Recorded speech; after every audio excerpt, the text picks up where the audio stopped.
Skyboat Media presents The Lottery and Other Stories by Shirley Jackson.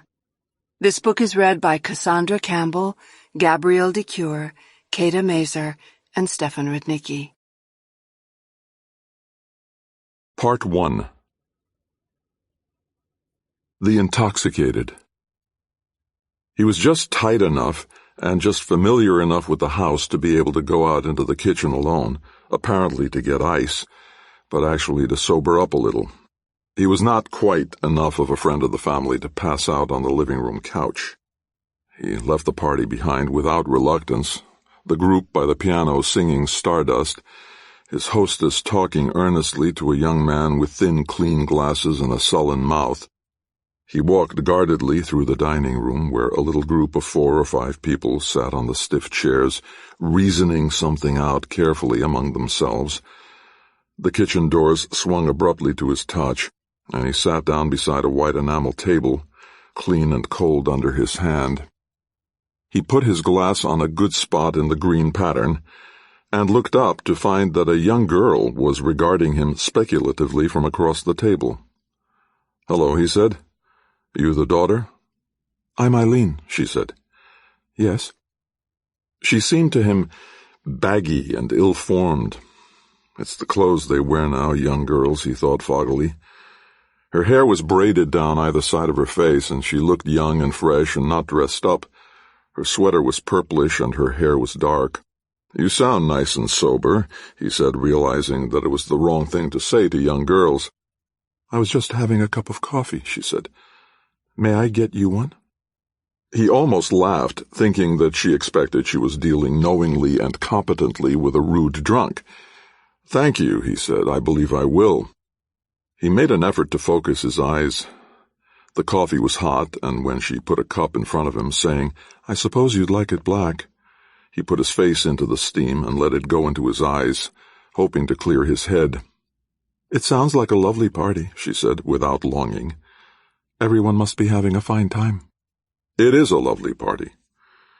He began to drink the coffee, scalding hot, wanting her to know she had helped him.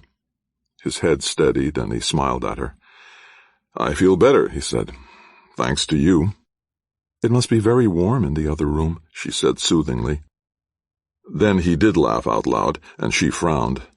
But he could see her excusing him as she went on. "It was so hot upstairs, I thought I'd like to come down for a while and sit out here." "Were you asleep?" he asked. "Did we wake you?"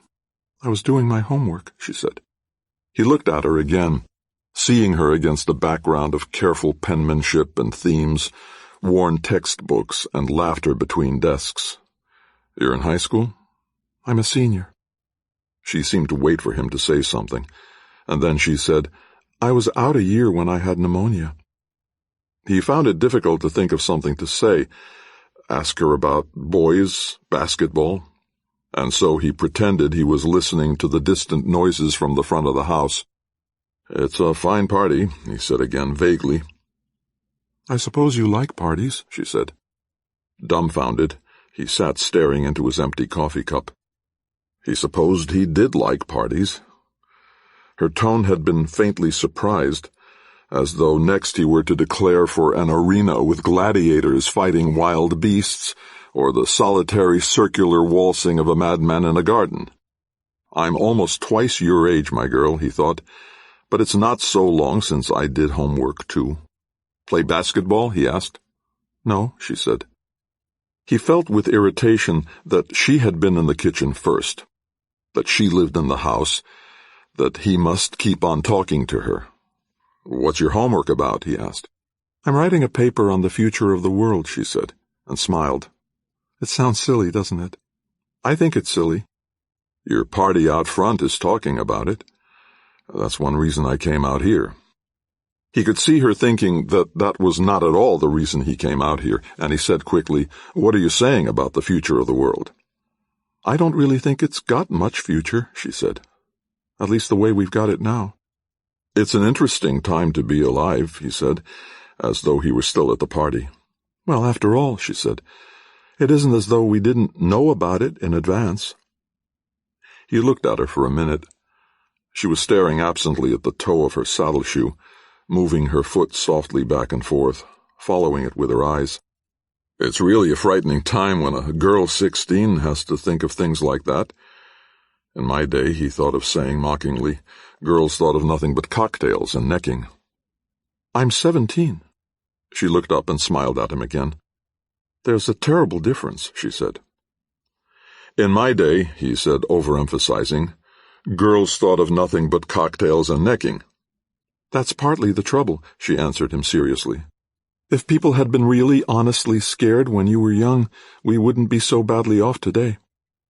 His voice had more of an edge than he intended. When I was young? And he turned partly away from her as though to indicate the half-interest of an older person being gracious to a child. I imagine we thought we were scared. I imagine all kids 16, 17 think they're scared. It's part of a stage you go through, like being boy crazy. I keep figuring how it will be. She spoke very softly, very clearly, to a point just past him on the wall. Somehow I think of the churches as going first, before even the Empire State Building, and then all the big apartment houses by the river, slipping down slowly into the water with the people inside. And the schools, in the middle of Latin class maybe, while we're reading Caesar. She brought her eyes to his face, looking at him in numb excitement. Each time we begin a chapter in Caesar, I wonder if this won't be the one we never finish. Maybe we, in our Latin class, will be the last people who ever read Caesar. That would be good news, he said lightly. I used to hate Caesar. I suppose when you were young, everyone hated Caesar, she said coolly. He waited for a minute before he said, I think it's a little silly for you to fill your mind with all this morbid trash. Buy yourself a movie magazine and settle down. I'll be able to get all the movie magazines I want, she said insistently. The subways will crash through, you know, and the little magazine stands will all be squashed. You'll be able to pick up all the candy bars you want, and magazines, and lipsticks, and artificial flowers from the 5 and 10, and dresses lying in the street from all the big stores. And fur coats. I hope the liquor stores will break wide open, he said, beginning to feel impatient with her. I'd walk in and help myself to a case of brandy and never worry about anything again. The office buildings will be just piles of broken stones, she said, her wide, emphatic eyes still looking at him. If only you could know exactly what minute it will come. I see, he said. I go with the rest. I see. Things will be different afterward, she said. Everything that makes the world like it is now will be gone. We'll have new rules and new ways of living. Maybe there will be a law not to live in houses, so that then no one can hide from anyone else, you see. Maybe there will be a law to keep all 17-year-old girls in school learning sense, he said, standing up. There won't be any schools, she said flatly. No one will learn anything. To keep from getting back where we are now. Well, he said, with a little laugh, you make it sound very interesting. Sorry I won't be there to see it. He stopped, his shoulder against the swinging door into the dining room. He wanted badly to say something adult and scathing, and yet he was afraid of showing her that he had listened to her, that when he was young people had not talked like that. If you have any trouble with your Latin, he said finally, I'll be glad to give you a hand. She giggled, shocking him. I still do my homework every night, she said. Back in the living room, with people moving cheerfully around him, the group by the piano now singing Home on the Range, his hostess deep in earnest conversation with a tall, graceful man in a blue suit, he found the girl's father and said, I've just been having a very interesting conversation with your daughter. His host's eye moved quickly around the room. Eileen? Where is she? In the kitchen. She's doing her Latin. Gallia est omnia divisa in partes tres, his host said without expression. I know. A really extraordinary girl. His host shook his head ruefully. Kids nowadays, he said. The Demon Lover. She had not slept well. From 1:30, when Jamie left and she went lingeringly to bed, until 7, when she at last allowed herself to get up and make coffee, She had slept fitfully, stirring awake to open her eyes and look into the half-darkness, remembering over and over, slipping again into a feverish dream. She spent almost an hour over her coffee. They were to have a real breakfast on the way, and then, unless she wanted to dress early, had nothing to do. She washed her coffee cup and made the bed, looking carefully over the clothes she planned to wear, worried unnecessarily, at the window, over whether it would be a fine day. She sat down to read, thought that she might write a letter to her sister instead, and began, in her finest handwriting, "Dearest Anne, by the time you get this, I will be married. Doesn't it sound funny? I can hardly believe it myself, but when I tell you how it happened, you'll see it's even stranger than that." Sitting, pen in hand, she hesitated over what to say next, read the lines already written, and tore up the letter. She went to the window and saw that it was undeniably a fine day. It occurred to her that perhaps she ought not to wear the blue silk dress. It was too plain, almost severe, and she wanted to be soft, feminine. Anxiously, she pulled through the dresses in the closet and hesitated over a print she had worn the summer before. It was too young for her, and it had a ruffled neck, and it was very early in the year for a print dress. But still... She hung the two dresses side by side on the outside of the closet door and opened the glass doors carefully closed upon the small closet that was her kitchenette. She turned on the burner under the coffee pot and went to the window. It was sunny. When the coffee pot began to crackle, she came back and poured herself coffee into a clean cup. "I'll have a headache if I don't get some solid food soon," she thought. "All this coffee, smoking too much, no real breakfast." A headache on her wedding day. She went and got the tin box of aspirin from the bathroom closet and slipped it into her blue pocketbook. She'd have to change to a brown pocketbook if she wore the print dress, and the only brown pocketbook she had was shabby.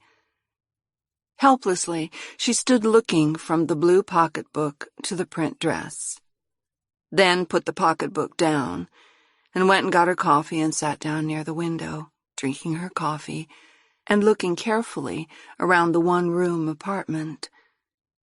They planned to come back here tonight, and everything must be correct. With sudden horror, she realized that she had forgotten to put clean sheets on the bed.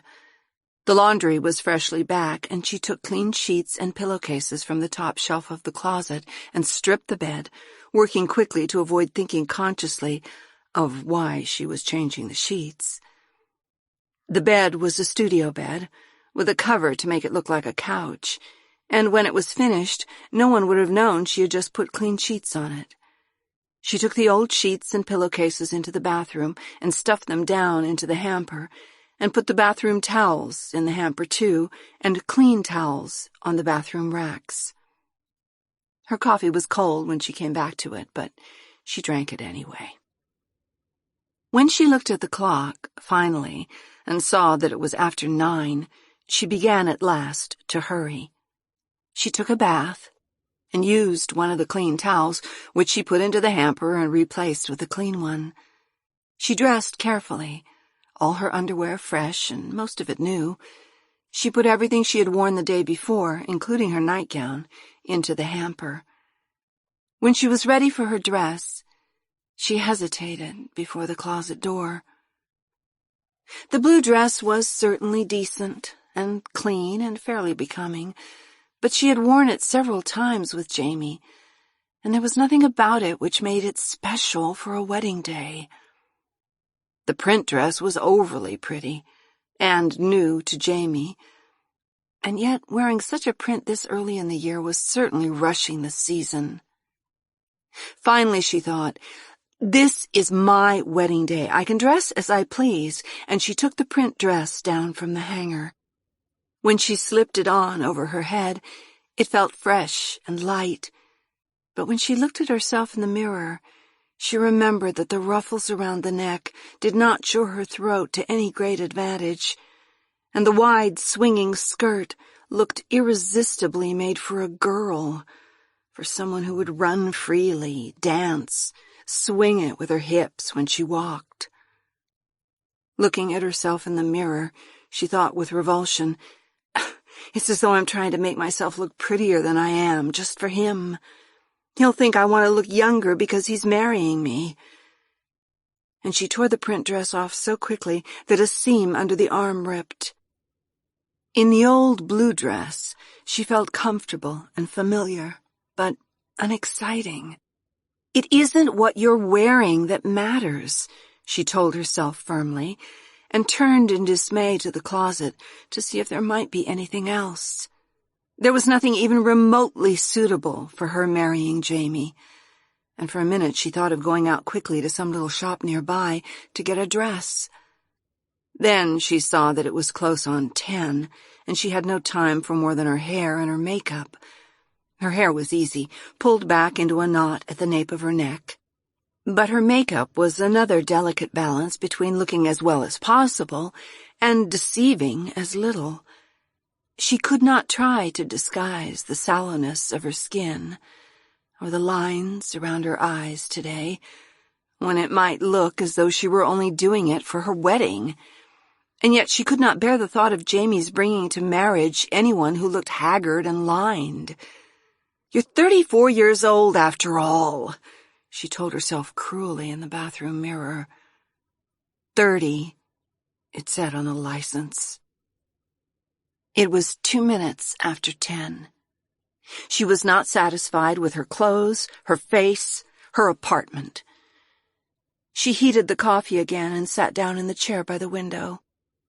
"Can't do anything more now," she thought. "No sense trying to improve anything in the last minute." Reconciled, settled, she tried to think of Jamie, and could not see his face clearly, or hear his voice.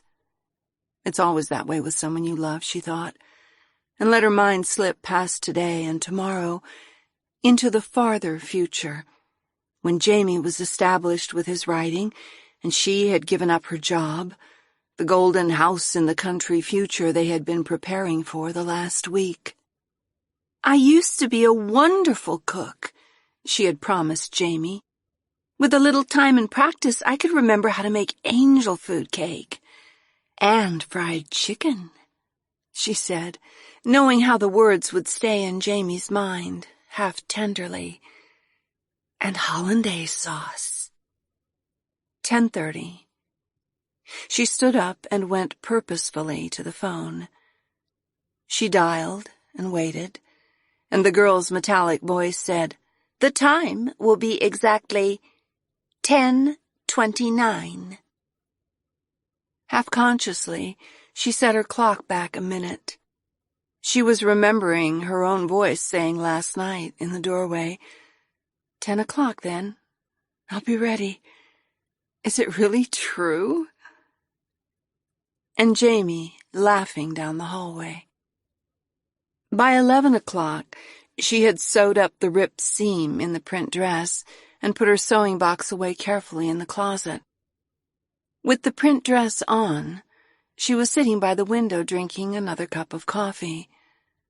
I could have taken more time over my dressing after all, she thought. But by now it was so late he might come any minute, and she did not dare try to repair anything without starting all over. There was nothing to eat in the apartment except the food she had carefully stocked up for their life beginning together, the unopened package of bacon, a dozen eggs in their box, the unopened bread and the unopened butter. They were for breakfast tomorrow. She thought of running downstairs to the drugstore for something to eat, leaving a note on the door. Then she decided to wait a little longer.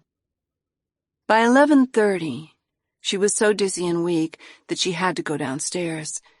If Jamie had had a phone, she would have called him then. Instead, she opened her desk and wrote a note. "Jamie, have gone downstairs to the drugstore. Back in 5 minutes." Her pen leaked onto her fingers, and she went into the bathroom and washed, using a clean towel, which she replaced. She tacked the note on the door, surveyed the apartment once more to make sure that everything was perfect, and closed the door without locking it in case he should come. In the drugstore, she found that there was nothing she wanted to eat except more coffee, and she left it half-finished because she suddenly realized that Jamie was probably upstairs waiting and impatient, anxious to get started. But upstairs, everything was prepared and quiet, as she had left it, her note unread on the door, the air of the apartment a little stale from too many cigarettes. She opened the window and sat down next to it until she realized that she had been asleep, and it was 20 minutes to 1. Now, suddenly, she was frightened. Waking without preparation into the room of waiting and readiness, everything clean and untouched since 10 o'clock, she was frightened and felt an urgent need to hurry. She got up from the chair and almost ran across the room to the bathroom, dashed cold water on her face, and used a clean towel. This time she put the towel carelessly back on the rack without changing it. Time enough for that later. Hatless, still in the print dress with a coat thrown over it, the wrong blue pocketbook with the aspirin inside her hand, she locked the apartment door behind her, no note this time, and ran down the stairs. She caught a taxi on the corner and gave the driver Jamie's address. It was no distance at all. She could have walked it if she had not been so weak, but in the taxi she suddenly realized how imprudent it would be to drive brazenly up to Jamie's door demanding him. She asked the driver, therefore, to let her off at a corner near Jamie's address and, after paying him, waited till he drove away before she started to walk down the block. She had never been here before. The building was pleasant and old, and Jamie's name was not on any of the mailboxes in the vestibule, nor on the doorbells. She checked the address. It was right, and finally she rang the bell marked Superintendent. After a minute or two, the door buzzer rang, and she opened the door and went into a dark hall where she hesitated until the door at the end opened and someone said, "Yes?" She knew at the same moment that she had no idea what to ask, so she moved forward toward the figure waiting against the light of the open doorway. When she was very near, the figure said, "Yes," again, and she saw that it was a man in his shirt sleeves, unable to see her any more clearly than she could see him. With sudden courage, she said, "I'm trying to get in touch with someone who lives in this building, and I can't find the name outside." "What's the name you wanted?" the man asked, and she realized that she would have to answer. "James Harris," she said. "Harris." The man was silent for a minute, and then he said, "Harris." He turned around to the room inside the lighted doorway and said, "Margie, come here a minute." "What now?" a voice said from inside. And after a wait long enough for someone to get out of a comfortable chair, a woman joined him in the doorway regarding the dark hall. "Lady here," the man said. "Lady looking for a guy named Harris lives here. Anyone in the building?" "No," the woman said. Her voice sounded amused. "No men named Harris here." "Sorry," the man said. He started to close the door. "You got the wrong house, lady," he said, and added in a lower voice, "Or the wrong guy." And he and the woman laughed. When the door was almost shut and she was alone in the dark hall, she said to the thin lighted crack still showing, "But he does live here. I know it."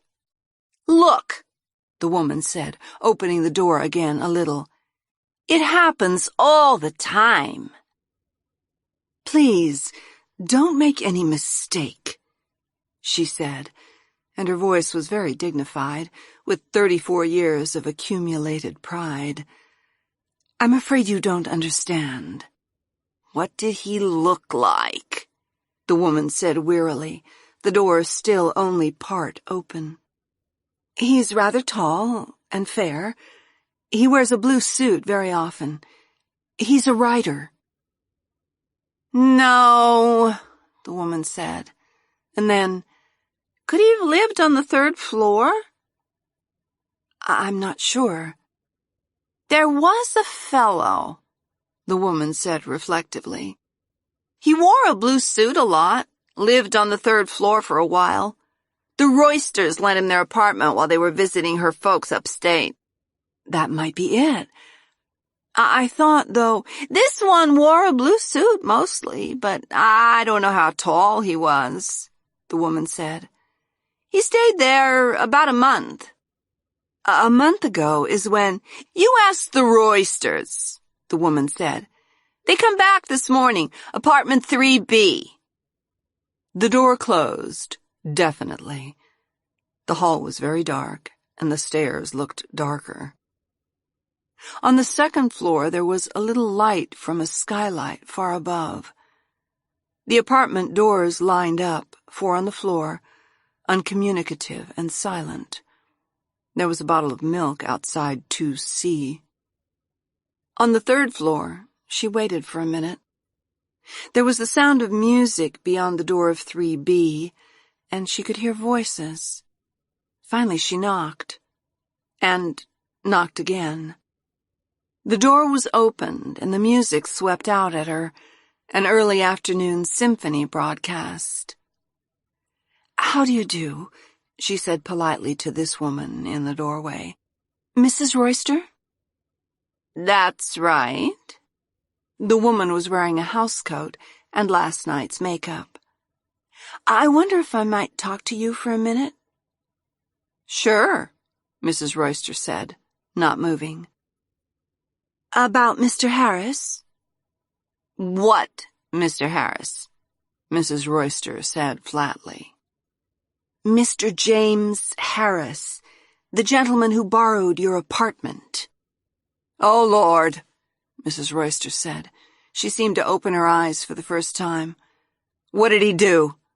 "Nothing. I'm just trying to get in touch with him." "Oh, Lord," Mrs. Royster said again. Then she opened the door wider and said, "Come in." And then, "Ralph!" Inside, the apartment was still full of music, and there were suitcases half unpacked on the couch, on the chairs, on the floor. A table in the corner was spread with the remains of a meal, and the young man sitting there, for a minute resembling Jamie, got up and came across the room. "What about it?" he said. "Mr. Royster," she said. It was difficult to talk against the music. "The superintendent downstairs told me that this was where Mr. James Harris has been living." "Sure," he said, "if that was his name." "I thought you lent him the apartment," she said, surprised. "I don't know anything about him," Mr. Royster said. "He's one of Dottie's friends." "Not my friends," Mrs. Royster said. "No friend of mine." She had gone over to the table and was spreading peanut butter on a piece of bread. She took a bite and said thickly, waving the bread and peanut butter at her husband, "Not my friend." "You picked him up at one of those damn meetings," Mr. Royster said. He shoved a suitcase off the chair next to the radio and sat down, picking up a magazine from the floor next to him. "I never said more'n 10 words to him." "You said it was okay to lend him the place," Mrs. Royster said, before she took another bite. "You never said a word against him, after all." "I don't say anything about your friends," Mr. Royster said. "If he'd have been a friend of mine, you would have said plenty, believe me," Mrs. Royster said darkly. She took another bite and said, "Believe me, he would have said plenty." That's all I want to hear, Mr. Royster said over the top of the magazine. No more now. You see? Mrs. Royster pointed the bread and peanut butter at her husband. That's the way it is, day and night. There was silence, except for the music bellowing out of the radio next to Mr. Royster. And then she said, in a voice she hardly trusted to be heard over the radio noise, "Has he gone, then?" "Who?" Mrs. Royster demanded, looking up from the peanut butter jar. "Mr. James Harris." "Him? Oh, he must have left this morning before we got back. No sign of him anywhere." "Gone?" "Everything was fine, though, perfectly fine. I told you," she said to Mr. Royster. "I told you he'd take care of everything fine. I can always tell." "You were lucky," Mr. Royster said. "Not a thing out of place," Mrs. Royster said. She waved her bread and peanut butter inclusively. "Everything just the way we left it," she said. "Do you know where he is now?" "Not the slightest idea," Mrs. Royster said cheerfully. "But, like I said, he left everything fine." "Why?" she asked suddenly. "You looking for him?" "It's very important." "I'm sorry he's not here," Mrs. Royster said. She stepped forward politely when she saw her visitor turn toward the door. "Maybe the super saw him," Mr. Royster said into the magazine. When the door was closed behind her, the hall was dark again, but the sound of the radio was deadened. She was halfway down the first flight of stairs when the door was opened and Mrs. Royster shouted down the stairwell, "If I see him, I'll tell him you were looking for him." What can I do? She thought, out on the street again. It was impossible to go home, not with Jamie somewhere between here and there. She stood on the sidewalk so long that a woman, leaning out of a window across the way, turned and called to someone inside to come and see.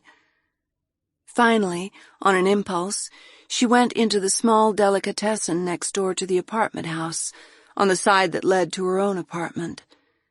There was a small man reading a newspaper, leaning against the counter. When she came in, he looked up and came down inside the counter to meet her. Over the glass case of cold meats and cheese, she said timidly, "I'm trying to get in touch with a man who lived in the apartment house next door, and I just wondered if you know him." "Why didn't you ask the people there?" the man said, his eyes narrow, inspecting her. "It's because I'm not buying anything," she thought, and she said, I'm sorry, I asked them, but they don't know anything about him. They think he left this morning." "I don't know what you want me to do," he said, moving a little back toward his newspaper. "I'm not here to keep track of guys going in and out next door." She said quickly, I thought you might have noticed, that's all. He would have been coming past here a little before 10 o'clock. He was rather tall, and he usually wore a blue suit." "Now, how many men in blue suits go past here every day, lady?" the man demanded. "You think I got nothing to do but—" "I'm sorry," she said. She heard him say, "For God's sake," as she went out the door. As she walked toward the corner, she thought, he must have come this way. It's the way he'd go to get to my house. It's the only way for him to walk. She tried to think of Jamie. Where would he have crossed the street? What sort of person was he, actually? Would he cross in front of his own apartment house? At random in the middle of the block? At the corner? On the corner was a newsstand. They might have seen him there. She hurried on and waited while a man bought a paper and a woman asked directions. When the newsstand man looked at her, she said, "Can you possibly tell me if a rather tall young man in a blue suit went past here this morning around 10 o'clock? When the man only looked at her, his eyes wide and his mouth a little open, she thought, he thinks it's a joke or a trick, And she said urgently, "It's very important. Please believe me. I'm not teasing you." "Look, lady," the man began, and she said eagerly, "He's a writer. He might have bought magazines here." "What do you want him for?" the man asked.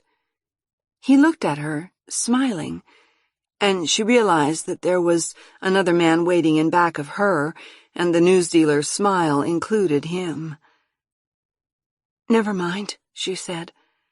But the newsdealer said, "Listen, maybe he did come by here." His smile was knowing, and his eyes shifted over her shoulder to the man in back of her. She was suddenly horribly aware of her over-young print dress and pulled her coat around her quickly. The newsdealer said with vast thoughtfulness, "Now, I don't know for sure, mind you, but there might have been someone like your gentleman friend coming by this morning." "About 10? "Yeah, about 10, the newsdealer agreed. "Tall fellow, blue suit. I wouldn't be at all surprised." "Which way did he go?" she said eagerly. "Uptown?" "Uptown," the newsdealer said, nodding. "He went uptown. That's just exactly it. What can I do for you, sir?" She stepped back, holding her coat around her.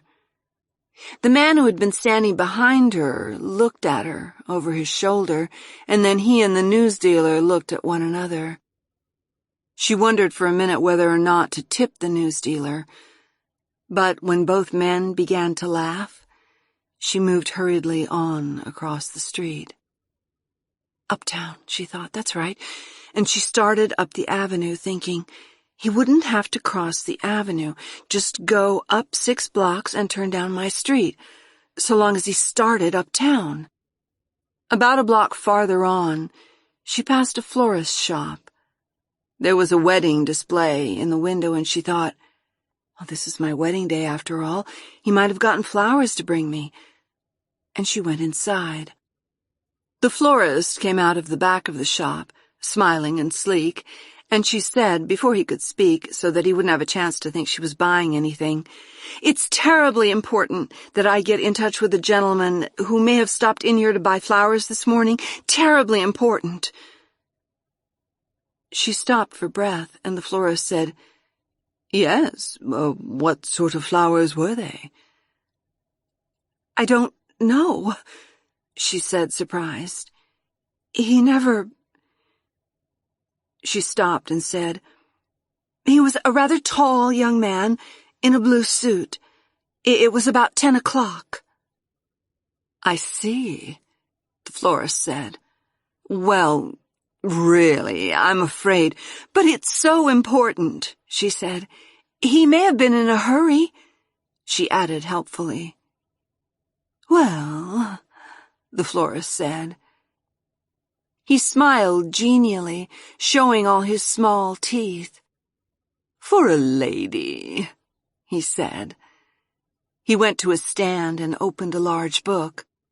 "Where were they to be sent?" he asked. "Why," she said, "I don't think he'd have sent them. You see, he was coming— well, that is, he'd bring them." "Madam," the florist said. He was offended.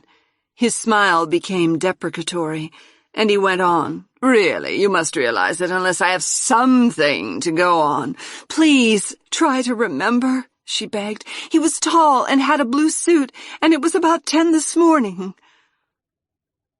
The florist closed his eyes, one finger to his mouth, and thought deeply.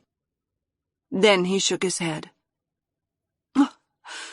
"I simply can't," he said. "Thank you," she said despondently, and started for the door, when the florist said, in a shrill, excited voice, "Wait! Wait just a moment, madam!" She turned, and the florist, thinking again, said finally, "Chrysanthemums?" He looked at her inquiringly. "Oh, no," she said.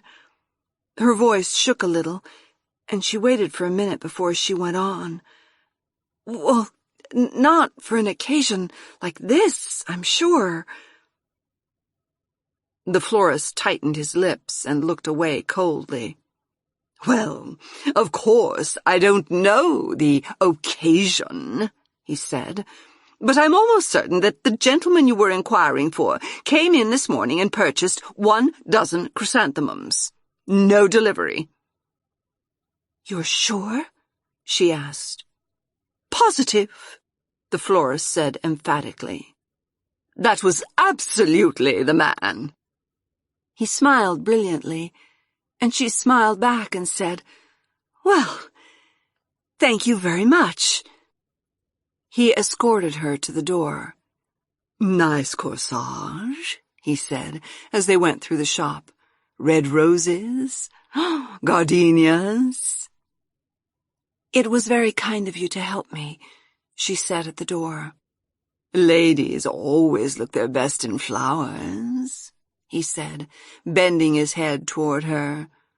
"Orchids, perhaps?" "No, thank you," she said. And he said, "I hope you find your young man," and gave it a nasty sound.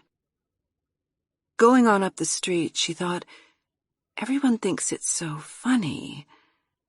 And she pulled her coat tighter around her, so that only the ruffle around the bottom of the print dress was showing. There was a policeman on the corner, and she thought, why don't I go to the police? You go to the police for a missing person. And then thought, what a fool I'd look like. She had a quick picture of herself standing in a police station saying, "Yes, we were going to be married today, but he didn't come." And the policemen, 3 or 4 of them standing around listening, looking at her, at the print dress, at her too bright makeup, smiling at one another. She couldn't tell them any more than that. Could not say, "Yes, it looks silly, doesn't it, me all dressed up and trying to find the young man who promised to marry me, but what about all of it you don't know? I have more than this, more than you can see. Talent, perhaps, and humor of a sort, and I'm a lady, and I have pride and affection and delicacy and a certain clear view of life that might make a man satisfied and productive and happy. There's more than you think when you look at me." The police were obviously impossible, leaving out Jamie and what he might think when he heard she'd set the police after him. "No, no," she said aloud, hurrying her steps. And someone passing stopped and looked after her. On the coming corner, she was 3 blocks from her own street, was a shoe shine stand, an old man sitting almost asleep in one of the chairs. She stopped in front of him and waited, and after a minute he opened his eyes and smiled at her.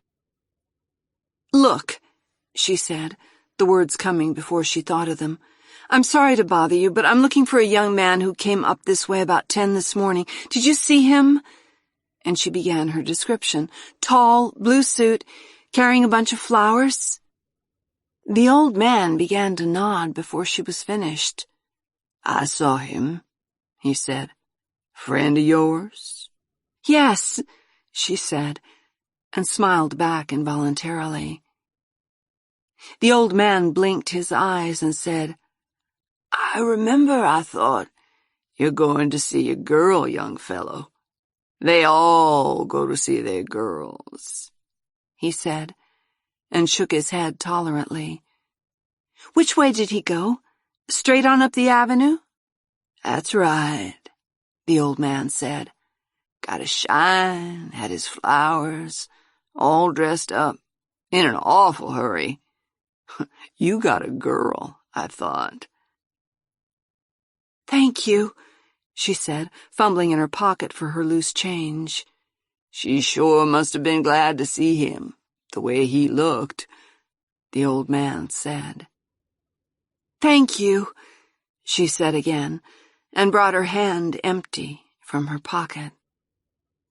For the first time, she was really sure he would be waiting for her, and she hurried up the 3 blocks, the skirt of the print dress swinging under her coat, and turned into her own block.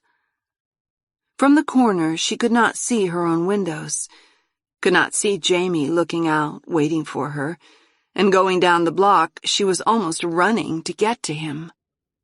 The key trembled in her fingers at the downstairs door, and as she glanced into the drugstore, she thought of her panic, drinking coffee there this morning, and almost laughed. At her own door, she could wait no longer, but began to say, "Jamie, I'm here! I was so worried!"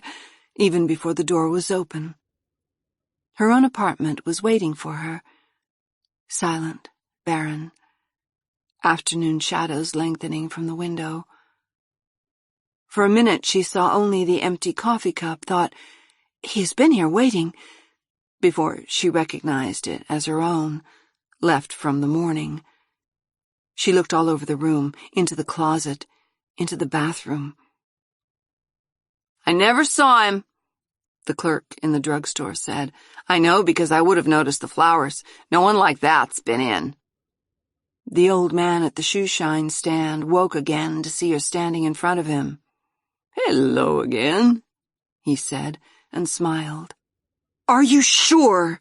she demanded. "Did he go on up the avenue?" "I watched him," the old man said, dignified against her tone. "I thought, there's a young man's got a girl, and I watched him right into the house." "What house?" she said remotely. "Right there," the old man said. He leaned forward to point. "The next block, with his flowers and his shine and going to see his girl. Right into her house." "Which one?" she said. "Oh, about the middle of the block," the old man said. He looked at her with suspicion and said, "What are you trying to do, anyway?" She almost ran without stopping to say thank you. Up on the next block she walked quickly, searching the houses from the outside to see if Jamie looked from a window, listening to hear his laughter somewhere inside. A woman was sitting in front of one of the houses, pushing a baby carriage monotonously back and forth the length of her arm. The baby inside slept, moving back and forth. The question was fluent by now. "I'm sorry, but did you see a young man go into one of these houses about 10 this morning? He was tall, wearing a blue suit, carrying a bunch of flowers." A boy about 12 stopped to listen, turning intently from one to the other, occasionally glancing at the baby. "Listen," the woman said tiredly. "The kid had his bath at 10. When I see strange men walking around, I ask you." "Big bunch of flowers?" the boy asked, pulling at her coat. "Big bunch of flowers? I seen him, missus." She looked down, and the boy grinned insolently at her. "Which house did he go in?" she asked wearily. "You gonna divorce him?" the boy asked insistently. "That's not nice to ask the lady," the woman rocking the carriage said. "Listen," the boy said. "I seen him. He went in there." He pointed to the house next door. "I followed him," the boy said. "He gave me a quarter." The boy dropped his voice to a growl and said, "This is a big day for me, kid," he says. "Give me a quarter." She gave him a $1 bill. "Where?" she said. "Top floor," the boy said. "I followed him till he gave me the quarter. Way to the top." He backed up the sidewalk out of reach with the $1 bill. "You gonna divorce him?" he asked again. "Was he carrying flowers?" "Yeah," the boy said. He began to screech. "You gonna divorce him, missus? You got something on him?" He went careening down the street, howling, "She's got something on the poor guy." and the woman rocking the baby laughed. The street door of the apartment house was unlocked. There were no bells in the outer vestibule, and no lists of names. The stairs were narrow and dirty. There were 2 doors on the top floor. The front one was the right one. There was a crumpled florist's paper on the floor outside the door, and a knotted paper ribbon, like a clue, like the final clue in the paper chase. She knocked, and thought she heard voices inside, and she thought suddenly with terror, what shall I say if Jamie is there? If he comes to the door? The voices seemed suddenly still. She knocked again, and there was silence, except for something that might have been laughter far away. He could have seen me from the window, she thought. It's the front apartment, and that little boy made a dreadful noise. She waited, and knocked again, but there was silence. Finally, she went to the other door on the floor and knocked. The door swung open beneath her hand, and she saw the empty attic room, bare lath on the walls, floorboards unpainted. She stepped just inside, looking around. The room was filled with bags of plaster, piles of old newspapers, a broken trunk. There was a noise, which she suddenly realized as a rat, and then she saw it, sitting very close to her, near the wall, its evil face alert, bright eyes watching her. She stumbled in her haste to be out with the door closed, and the skirt of the print dress caught and tore. She knew there was someone inside the other apartment, because she was sure she could hear low voices and sometimes laughter. She came back many times, every day for the first week. She came on her way to work, in the mornings, in the evenings, on her way to dinner alone. But no matter how often or how firmly she knocked, no one ever came to the door. Like Mother used to make. David Turner, who did everything in small, quick movements, hurried from the bus stop down the avenue toward his street. He reached the grocery on the corner and hesitated. There had been something. Butter, he remembered with relief. This morning, all the way up the avenue to his bus stop, he had been telling himself, Butter, don't forget butter coming home tonight. When you pass the grocery, remember butter. He went into the grocery and waited his turn, examining the cans on the shelves. Canned pork sausage was back, and corned beef hash. A tray full of rolls caught his eye, and then the woman ahead of him went out and the clerk turned to him. How much is butter? David asked cautiously. 89, the clerk said easily. 89? David frowned. Oh, that's what it is, the clerk said. He looked past David at the next customer. 1/4 pound, please, David said, and a half-dozen rolls. Carrying his package home, he thought, I really ought not to trade there any more. You'd think they'd know me well enough to be more courteous. There was a letter from his mother in the mailbox. He stuck it into the top of the bag of rolls and went upstairs to the 3rd floor. No light in Marcia's apartment, the only other apartment on the floor. David turned to his own door and unlocked it, snapping on the light as he came in the door.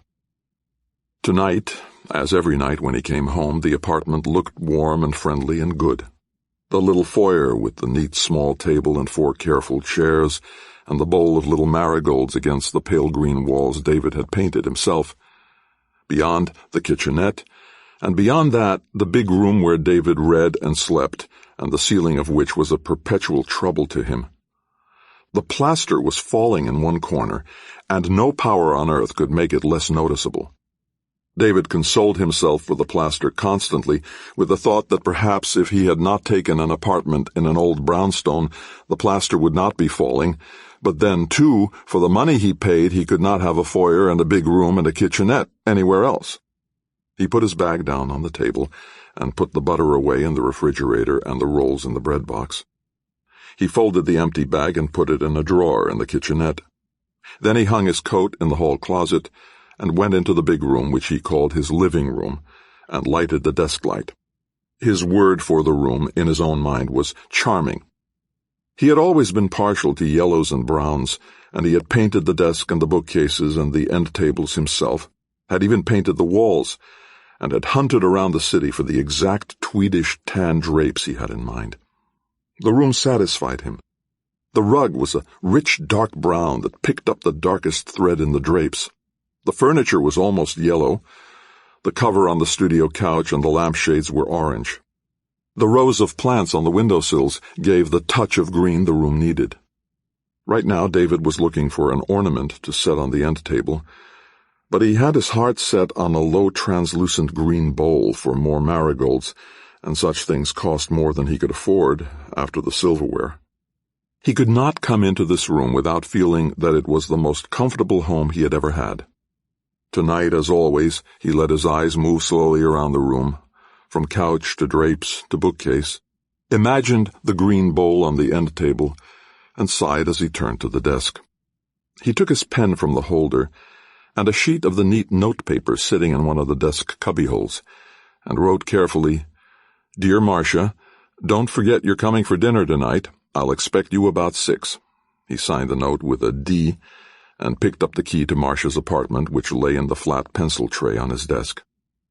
He had a key to Marcia's apartment because she was never home when her laundryman came, or when the man came to fix the refrigerator or the telephone or the windows, and someone had to let them in because the landlord was reluctant to climb 3 flights of stairs with the passkey.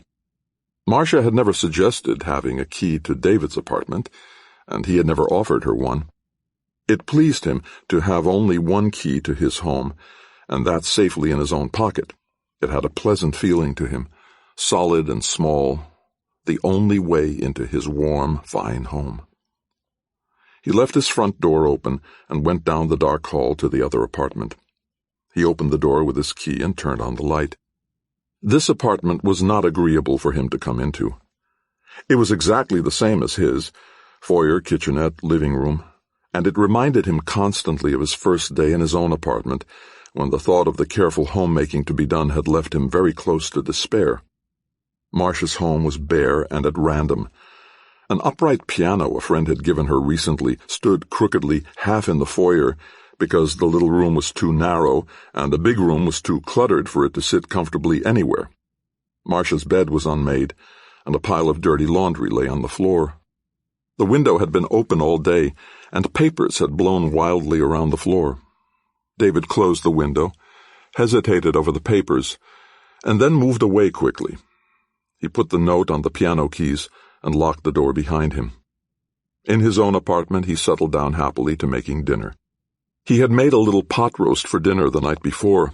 Most of it was still in the refrigerator, and he sliced it in fine thin slices and arranged it on a plate with parsley.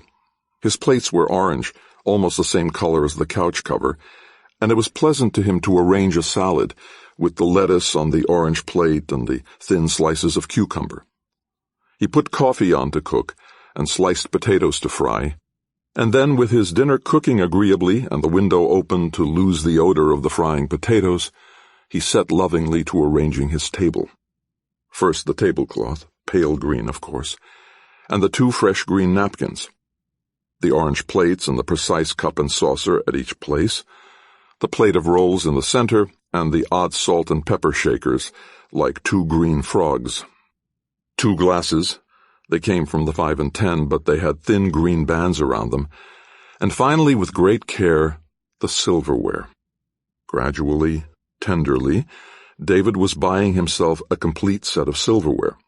Starting out modestly with a service for 2, he had added to it until now he had well over a service for 4, although not quite a service for 6, lacking salad forks and soup spoons. He had chosen a sedate, pretty pattern, one that would be fine with any sort of table setting, and each morning he gloried in a breakfast that started with a shining silver spoon for his grapefruit, and had a compact butter knife for his toast, and a solid, heavy knife to break his eggshell, and a fresh silver spoon for his coffee, which he sugared with a particular spoon meant only for sugar. The silverware lay in a tarnish-proof box on a high shelf all to itself, and David lifted it down carefully to take out a service for two. It made a lavish display set out on the table. Knives, forks, salad forks, more forks for the pie, a spoon to each place, and the special serving pieces, the sugar spoon, the large serving spoons for the potatoes and the salad, the fork for the meat, and the pie fork. When the table held as much silverware as two people could possibly use, he put the box back on the shelf and stood back, checking everything and admiring the table, shining and clean. Then he went into his living room to read his mother's letter and wait for Marcia. The potatoes were done before Marcia came, and then suddenly the door burst open and Marcia arrived with a shout and fresh air and disorder. She was a tall, handsome girl with a loud voice, wearing a dirty raincoat, and she said, "I didn't forget, Davy. I'm just late as usual. What's for dinner? You're not mad, are you?" David got up and came over to take her coat. "I left a note for you," he said. "Didn't see it," Marcia said. "Haven't been home. Something smells good." "Fried potatoes," David said. "Everything's ready." "Golly!" Marcia fell into a chair to sit with her legs stretched out in front of her and her arms hanging. "I'm tired," she said. "It's cold out." "It was getting colder when I came home," David said. He was putting dinner on the table, the platter of meat, the salad, the bowl of fried potatoes. He walked quietly back and forth from the kitchenette to the table, avoiding Marcia's feet. "I don't believe you've been here since I got my silverware," he said. Marcia swung around to the table and picked up a spoon. "It's beautiful," she said, running her finger along the pattern. "Pleasure to eat with it." "Dinner's ready," David said. He pulled her chair out for her and waited for her to sit down. Marcia was always hungry. She put meat and potatoes and salad on her plate without admiring the serving silver, and started to eat enthusiastically. "Everything's beautiful," she said once. "Food is wonderful, Davy." "I'm glad you like it," David said. He liked the feel of the fork in his hand, even the sight of the fork moving up to Marcia's mouth. Marcia waved her hand largely. "I mean everything," she said. "Furniture and nice place you have here, and dinner and everything." "I like things this way," David said. "I know you do." Marcia's voice was mournful. "Someone should teach me, I guess." "You ought to keep your home neater," David said. "You ought to get curtains at least and keep your windows shut." "I never remember," she said. "Davy, you are the most wonderful cook." She pushed her plate away and sighed. David blushed happily. "I'm glad you like it," he said again. And then he laughed. "I made a pie last night." "A pie?" Marcia looked at him for a minute. Then she said, "Apple?" David shook his head, and she said, "Pineapple?" And he shook his head again, and because he could not wait to tell her, said, "Cherry." "My God!" Marcia got up and followed him into the kitchen and looked over his shoulder while he took the pie carefully out of the bread box. "Is this the first pie you ever made?" "I've made two before," David admitted, "but this one turned out better than the others." She watched happily while he cut large pieces of pie and put them on other orange plates, and then she carried her own plate back to the table, tasted the pie, and made wordless gestures of appreciation. David tasted his pie and said critically, "I think it's a little sour. I ran out of sugar." "It's perfect," Marcia said. "I always loved the cherry pie really sour. This isn't sour enough even." David cleared the table and poured the coffee, and as he was setting the coffee pot back on the stove, Marcia said, "My doorbell's ringing." She opened the apartment door and listened, and they could both hear the ringing in her apartment. She pressed the buzzer in David's apartment that opened the downstairs door, and far away they could hear heavy footsteps starting up the stairs. Marcia left the apartment door open and came back to her coffee. "Landlord, most likely," she said. "I didn't pay my rent again." When the footsteps reached the top of the last staircase, Marcia yelled, "Hello?" leaning back in her chair to see out the door into the hall. Then she said, "Why, Mr. Harris!" She got up and went to the door and held out her hand. "Come in," she said. "I just thought I'd stop by," Mr. Harris said. He was a very large man, and his eyes rested curiously on the coffee cups and empty plates on the table. "I don't want to interrupt your dinner." "That's all right," Marcia said, pulling him into the room. "It's just Davy. Davy, this is Mr. Harris. He works in my office. This is Mr. Turner." "How do you do?" David said politely, and the man looked at him carefully and said, "How do you do?" Sit down, Marcia was saying, pushing a chair forward. "Davy, how about another cup for Mr. Harris?" "Please don't bother," Mr. Harris said quickly. "I just thought I'd stop by." While David was taking out another cup and saucer and getting a spoon down from the tarnish-proof silver box, Marcia said, "You like homemade pie?" "Say," Mr. Harris said admiringly, "I've forgotten what homemade pie looks like." "Davy," Marcia called cheerfully, "how about cutting Mr. Harris a piece of that pie?" Without answering, David took a fork out of the silver box and got down an orange plate and put a piece of pie on it. His plans for the evening had been vague. They had involved perhaps a movie if it were not too cold out, and at least a short talk with Marcia about the state of her home.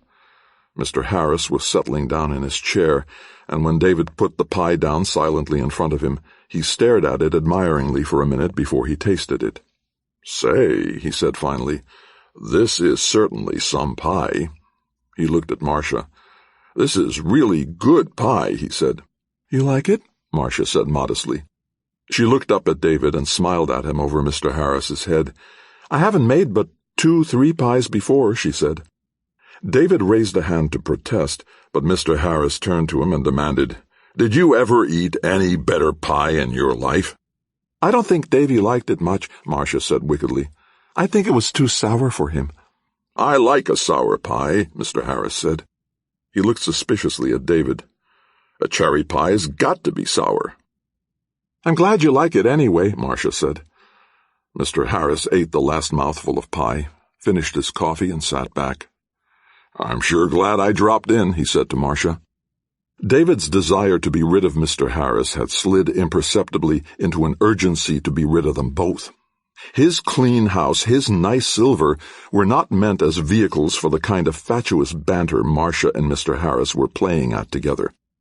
Almost roughly he took the coffee cup away from the arm Marcia had stretched across the table, took it out to the kitchenette, and came back and put his hand on Mr. Harris's cup. "Don't bother, Davy, honestly," Marcia said. She looked up, smiling again, as though she and David were conspirators against Mr. Harris. "I'll do them all tomorrow, honey," she said. "Sure," Mr. Harris said. He stood up. "Let them wait. Let's go in and sit down where we can be comfortable." Marcia got up and led him into the living room, and they sat down on the studio couch. "Come on in, Davy," Marcia called. The sight of his pretty table covered with dirty dishes and cigarette ashes held David. He carried the plates and cups and silverware into the kitchenette and stacked them in the sink, and then, because he could not endure the thought of their sitting there any longer with the dirt gradually hardening on them, he tied an apron on and began to wash them carefully.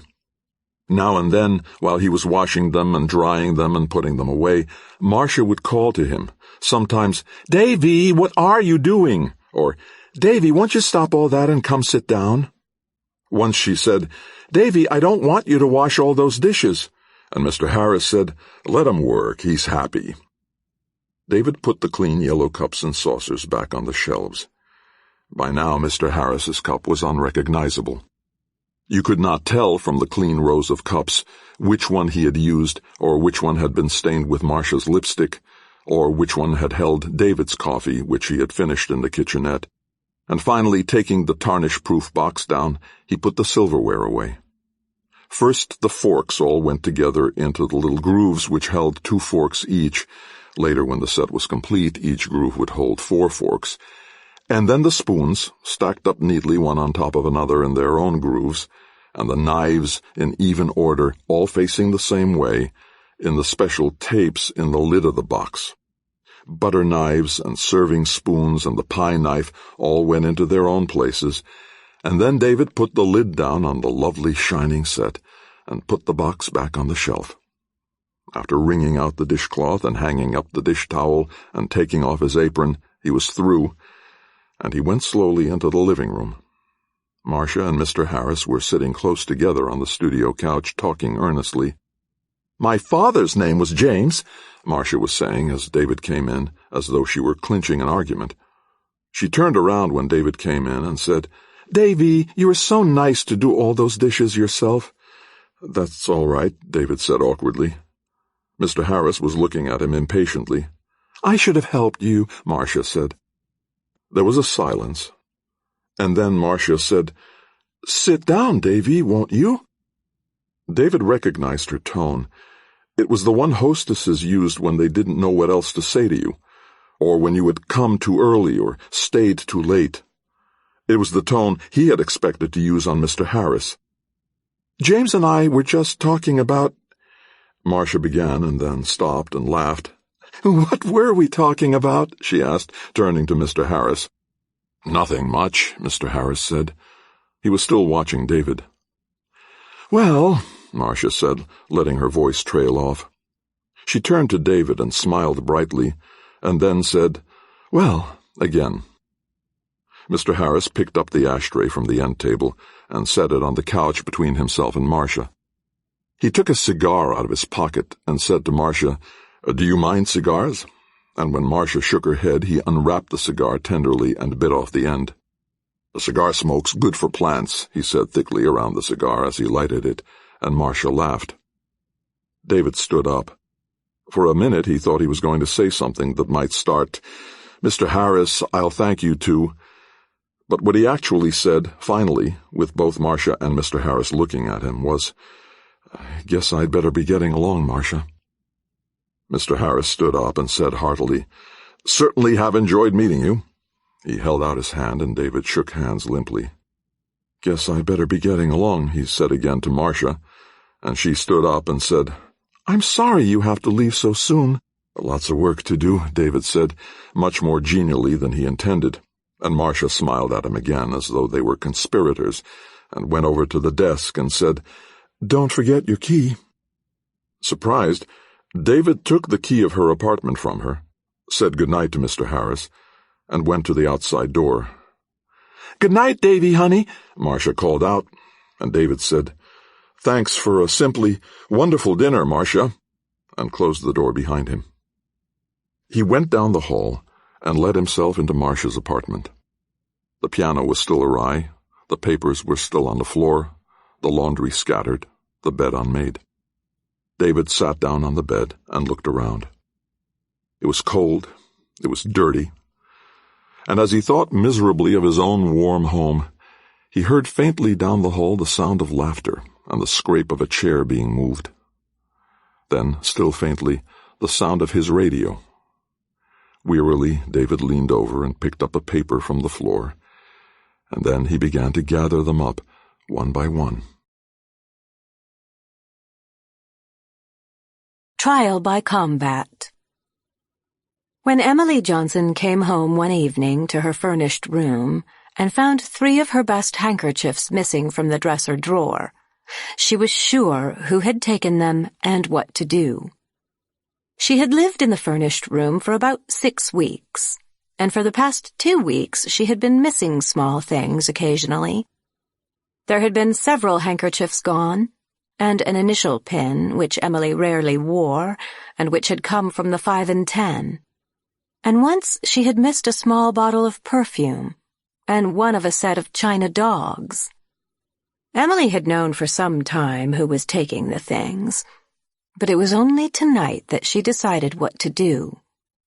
She had hesitated about complaining to the landlady because her losses were trivial and because she had felt certain that sooner or later she would know how to deal with the situation herself.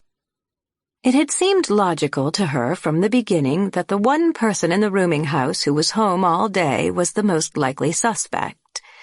And then, one Sunday morning, coming downstairs from the roof, where she had been sitting in the sun, Emily had seen someone come out of her room and go down the stairs and had recognized the visitor. Tonight, she felt, she knew just what to do. She took off her coat and hat, put her packages down, and while a can of tamales was heating on her electric plate, she went over what she intended to say. After her dinner, she closed and locked her door and went downstairs. She tapped softly on the door of the room directly below her own, and when she thought she heard someone say, "Come in," she said, "Mrs. Allen?" then opened the door and carefully stepped inside. The room, Emily noticed immediately, was almost like her own. The same narrow bed with the tan cover, the same maple dresser and armchair. The closet was on the opposite side of the room, but the window was in the same relative position. Mrs. Allen was sitting in the armchair. We'll return to the story soon, but for now, let the music help you slow down and feel present. This free audiobook is made with care. One day maybe NYB.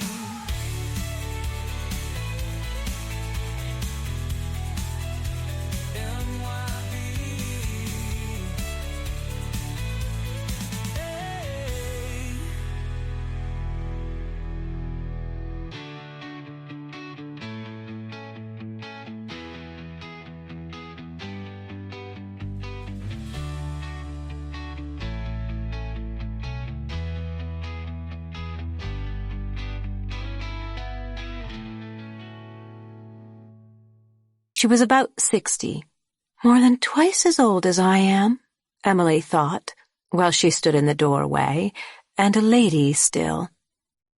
She hesitated for a few seconds, looking at Mrs. Allen's clean white hair and her neat dark blue housecoat, before speaking.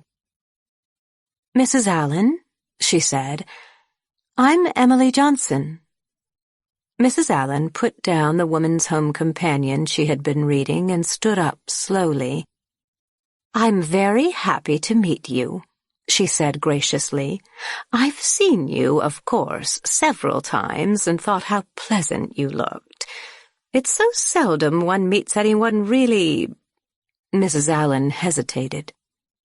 "Really nice," she went on, "in a place like this." "I've wanted to meet you, too," Emily said. Mrs. Allen indicated the chair she had been sitting in. "Won't you sit down?" "Thank you," Emily said. "You stay there. I'll sit on the bed." She smiled. "I feel as if I know the furniture so well. Mine's just the same." "It's a shame," Mrs. Allen said, sitting down in her chair again. "I've told the landlady over and over, you can't make people feel at home if you put all the same furniture in the rooms, but she maintains that this maple furniture is clean-looking and cheap." "It's better than most," Emily said. "You've made yours look much nicer than mine." "I've been here for 3 years," Mrs. Allen said. "You've only been here a month or so, haven't you?" 6 weeks, Emily said.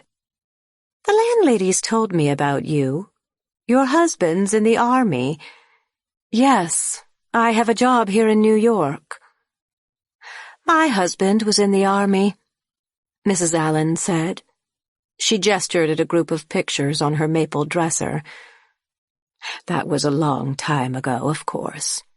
He's been dead for nearly 5 years. Emily got up and went over to the pictures. One of them was of a tall, dignified-looking man in army uniform. Several were of children.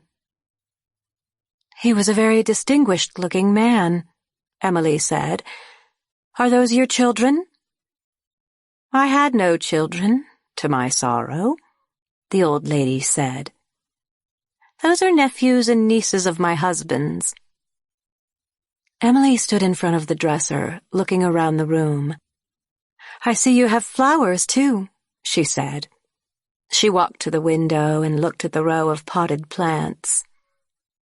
"I love flowers," she said. "I bought myself a big bunch of asters tonight to brighten up my room. But they fade so quickly." "I prefer plants just for that reason," Mrs. Allen said. "But why don't you put an aspirin in the water with your flowers?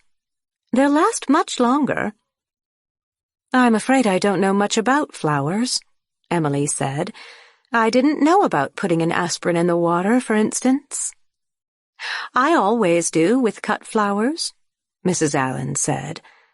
"I think flowers make a room look so friendly." Emily stood by the window for a minute, looking out on Mrs. Allen's daily view.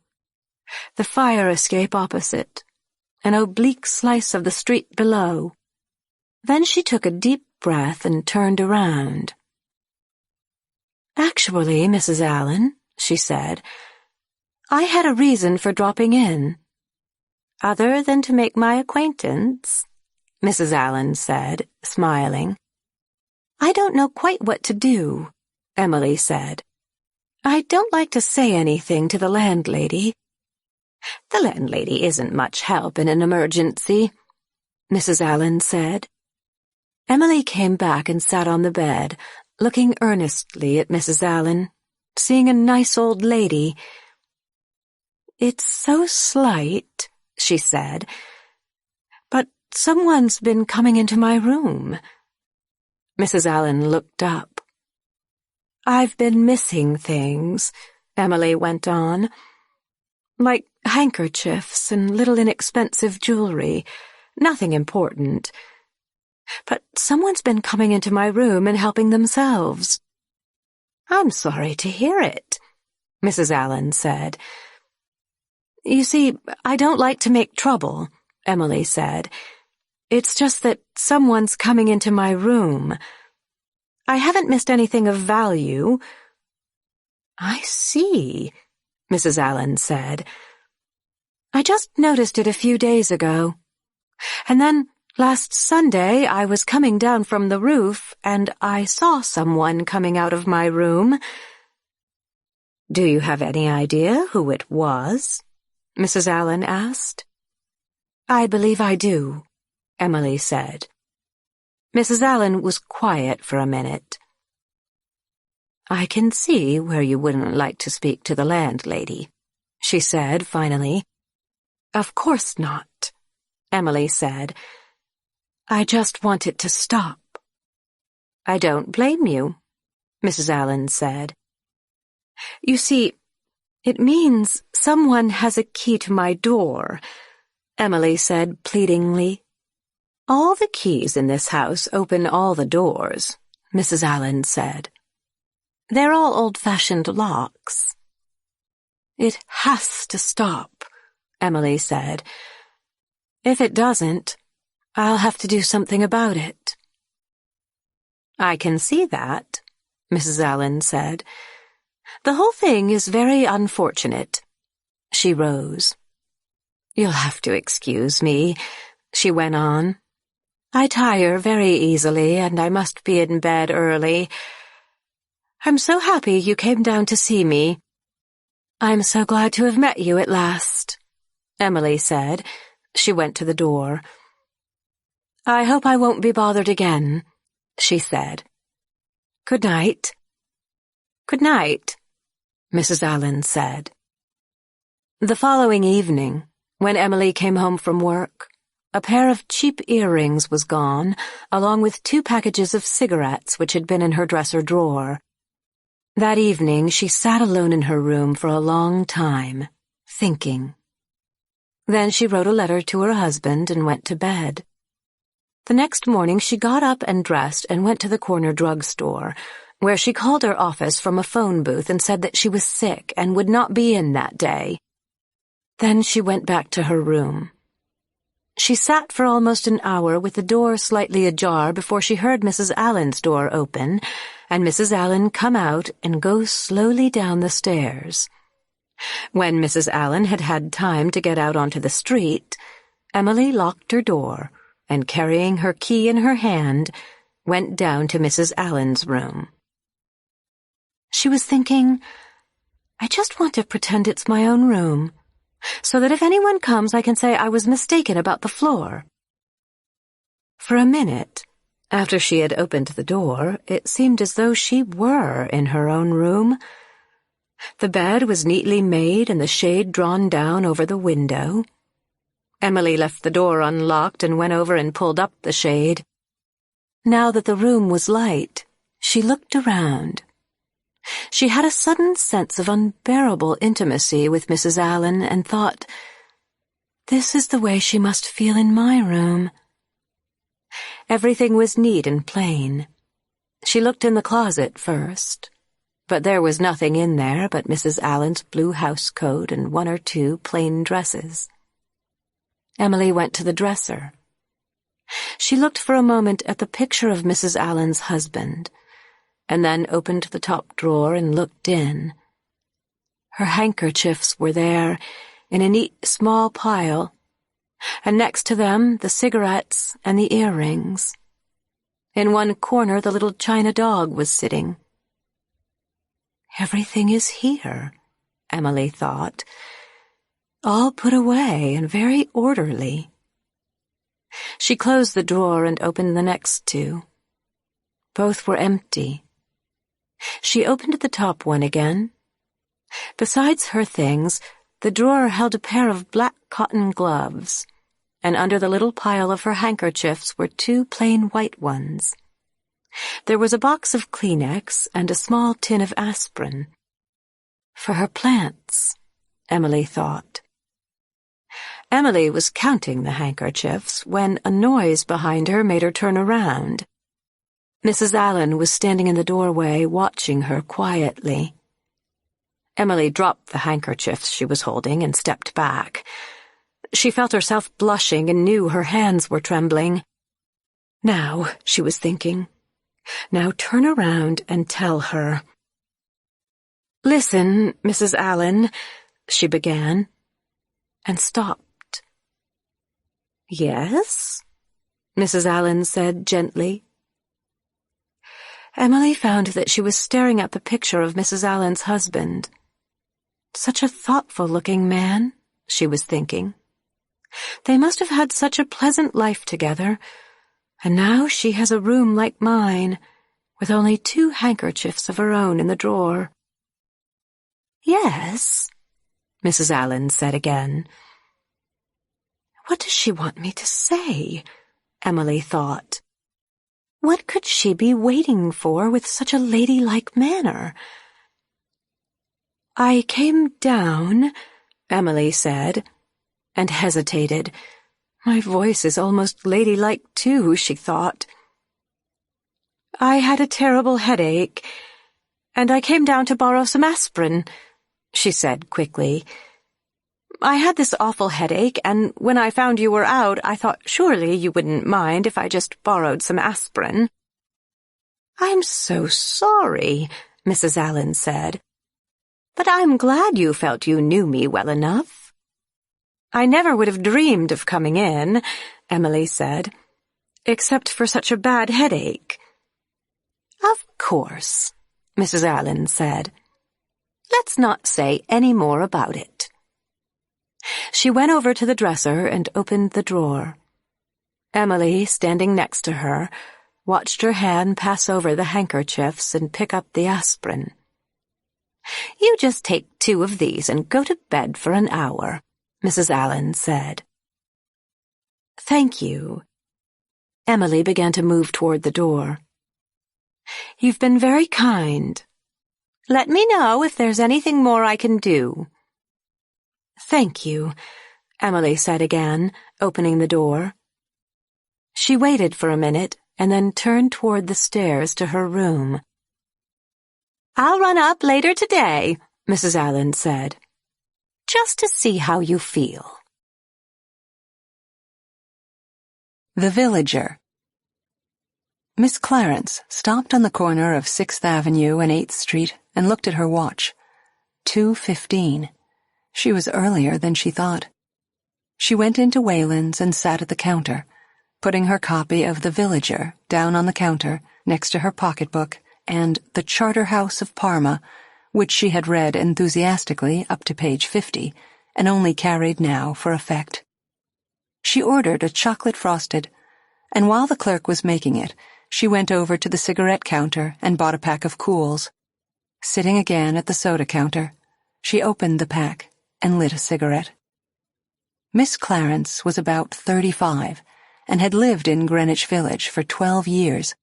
When she was 23, she had come to New York from a small town upstate because she wanted to be a dancer, and because everyone who wanted to study dancing or sculpture or bookbinding had come to Greenwich Village then, usually with allowances from their families to live on, and plans to work in Macy's or in a bookshop until they had enough money to pursue their art. Miss Clarence, fortunate in having taken a course in shorthand and typing, had gone to work as a stenographer in a coal and coke concern.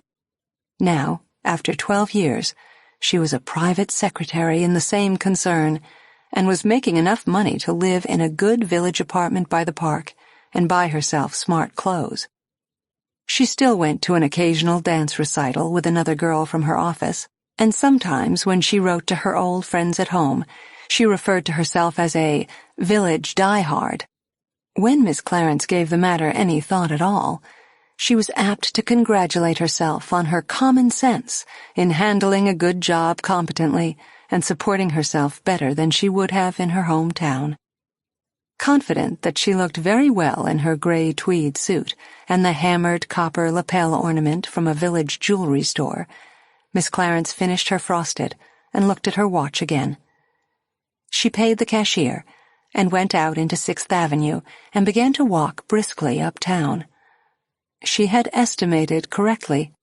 The house she was looking for was just west of 6th Avenue, and she stopped in front of it for a minute, pleased with herself, and comparing the building with her own presentable apartment house.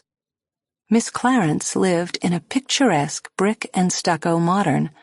This house was wooden and old, with the very new front door that is deceptive until you look at the building above and see the turn-of-the-century architecture. Miss Clarence compared the address again with the ad in The Villager, and then opened the front door and went into the dingy hallway. She found the name Roberts and the apartment number 4B. Miss Clarence sighed and started up the stairs. She stopped and rested on the 3rd landing and lit another one of her cigarettes so as to enter the apartment effectively.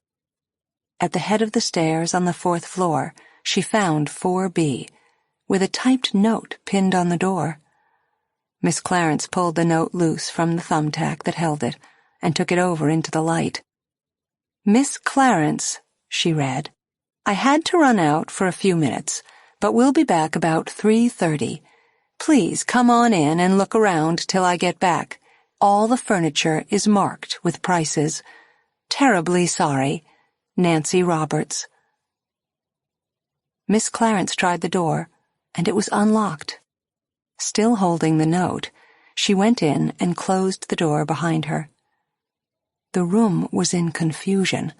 Half-empty boxes of papers and books were on the floor. The curtains were down, and the furniture piled with half-packed suitcases and clothes. The first thing Miss Clarence did was go to the window. On the 4th floor, she thought, maybe they would have a view.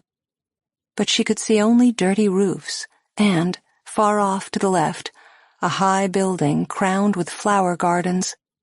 "Someday, I'll live there," she thought, and turned back to the room. She went into the kitchen, a tiny alcove with a 2-burner stove and a refrigerator built underneath, with a small sink on one side. Don't do much cooking, Miss Clarence thought. Stove's never been cleaned.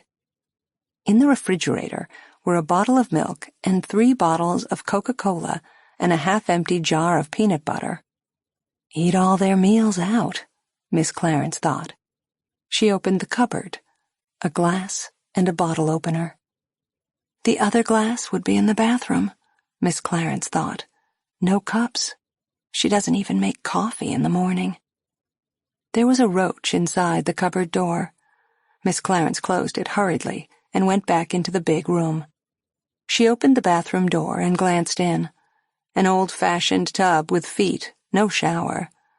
The bathroom was dirty, and Miss Clarence was sure there would be roaches in there, too. Finally, Miss Clarence turned to the crowded room. She lifted a suitcase and a typewriter off one of the chairs, took off her hat and coat, and sat down, lighting another one of her cigarettes. She had already decided that she could not use any of the furniture. The 2 chairs and the studio bed were maple, what Miss Clarence thought of as village modern.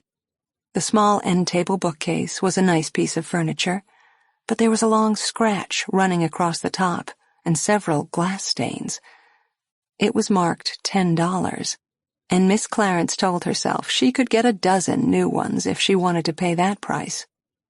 Miss Clarence, in a mild resentment of the Coal and Coke Company, had done her quiet apartment in shades of beige and off-white, and the thought of introducing any of this shiny maple frightened her. She had a quick picture of young village characters, frequenters of bookshops, lounging on the maple furniture and drinking rum and coke, putting their glasses down anywhere. For a minute, Miss Clarence thought of offering to buy some books, but the ones packed on top of the boxes were mostly art books and portfolios. Some of the books had Arthur Roberts written inside. Arthur and Nancy Roberts, Miss Clarence thought. A nice young couple. Arthur was the artist then, and Nancy— Miss Clarence turned over a few of the books and came across a book of modern dance photographs. Could Nancy, she wondered affectionately, be a dancer?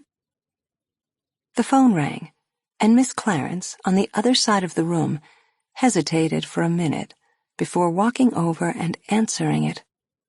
When she said hello, a man's voice said, "Nancy?" "No, I'm sorry, she's not home," Miss Clarence said. "Who's this?" the voice asked. "I'm waiting to see Mrs. Roberts," Miss Clarence said. "Well," the voice said, "this is Artie Roberts, her husband. When she comes back, ask her to call me, will you?" "Mr. Roberts," Miss Clarence said, "maybe you can help me then. I came to look at the furniture." "Who are you?" "My name is Clarence, Hilda Clarence. I was interested in buying the furniture." "Well, Hilda," Artie Roberts said, "what do you think?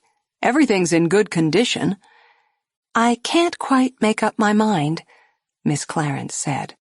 "The studio bed's as good as new," Artie Roberts went on. "I've got this chance to go to Paris, you know.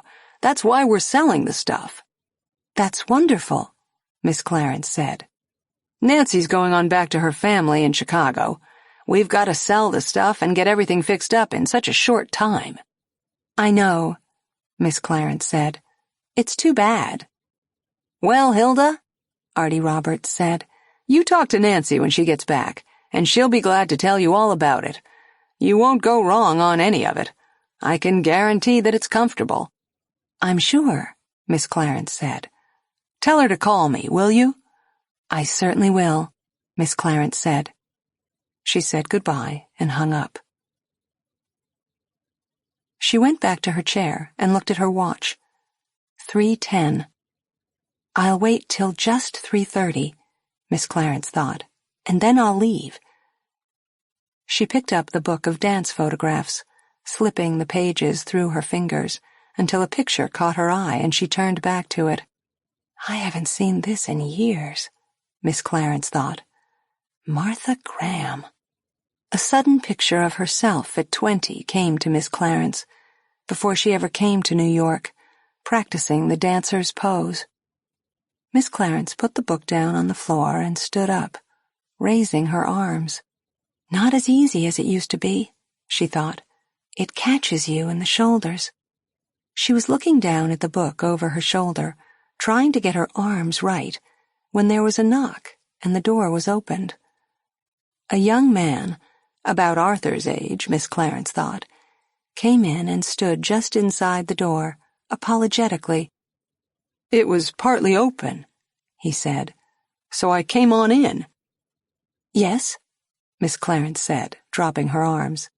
"You're Mrs. Roberts?" the young man asked. Miss Clarence, trying to walk naturally over to her chair, said nothing. "I came about the furniture," the man said. "I thought I might look at the chairs." "Of course," Miss Clarence said.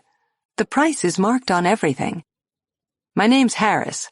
I've just moved to the city and I'm trying to furnish my place." "It's very difficult to find things these days." "This must be the 10th place I've been. I want a filing cabinet and a big leather chair." "I'm afraid," Miss Clarence said, gesturing at the room. "I know," Harris said. "Anybody who has that sort of thing these days is hanging on to it. I write," he added. "Really?" "Or rather, I hope to write," Harris said. He had a round, agreeable face, and when he said this, he smiled very pleasantly. "Going to get a job and write nights," he said. "I'm sure you won't have much trouble," Miss Clarence said. "Someone here an artist?" "Mr. Roberts," Miss Clarence said. "Lucky guy," Harris said. He walked over to the window. "Easier to draw pictures than write any time. This place is certainly nicer than mine," he added suddenly, looking out the window. "Mine's a hole in the wall." Miss Clarence could not think of anything to say, and he turned again to look at her curiously. "You an artist, too?" "No," Miss Clarence said. She took a deep breath. "Dancer," she said. He smiled again, pleasantly. "I might have known," he said, "when I came in." Miss Clarence laughed modestly. "It must be wonderful," he said. "It's hard," Miss Clarence said. "It must be. You had much luck so far?" "Not much," Miss Clarence said. "I guess that's the way everything is," he said. He wandered over and opened the bathroom door. When he glanced in, Miss Clarence winced. He closed the door again without saying anything, and opened the kitchen door. Miss Clarence got up and walked over to stand next to him and look into the kitchen with him. "I don't cook a lot," she said. "Don't blame you. So many restaurants." He closed the door again, and Miss Clarence went back to her chair.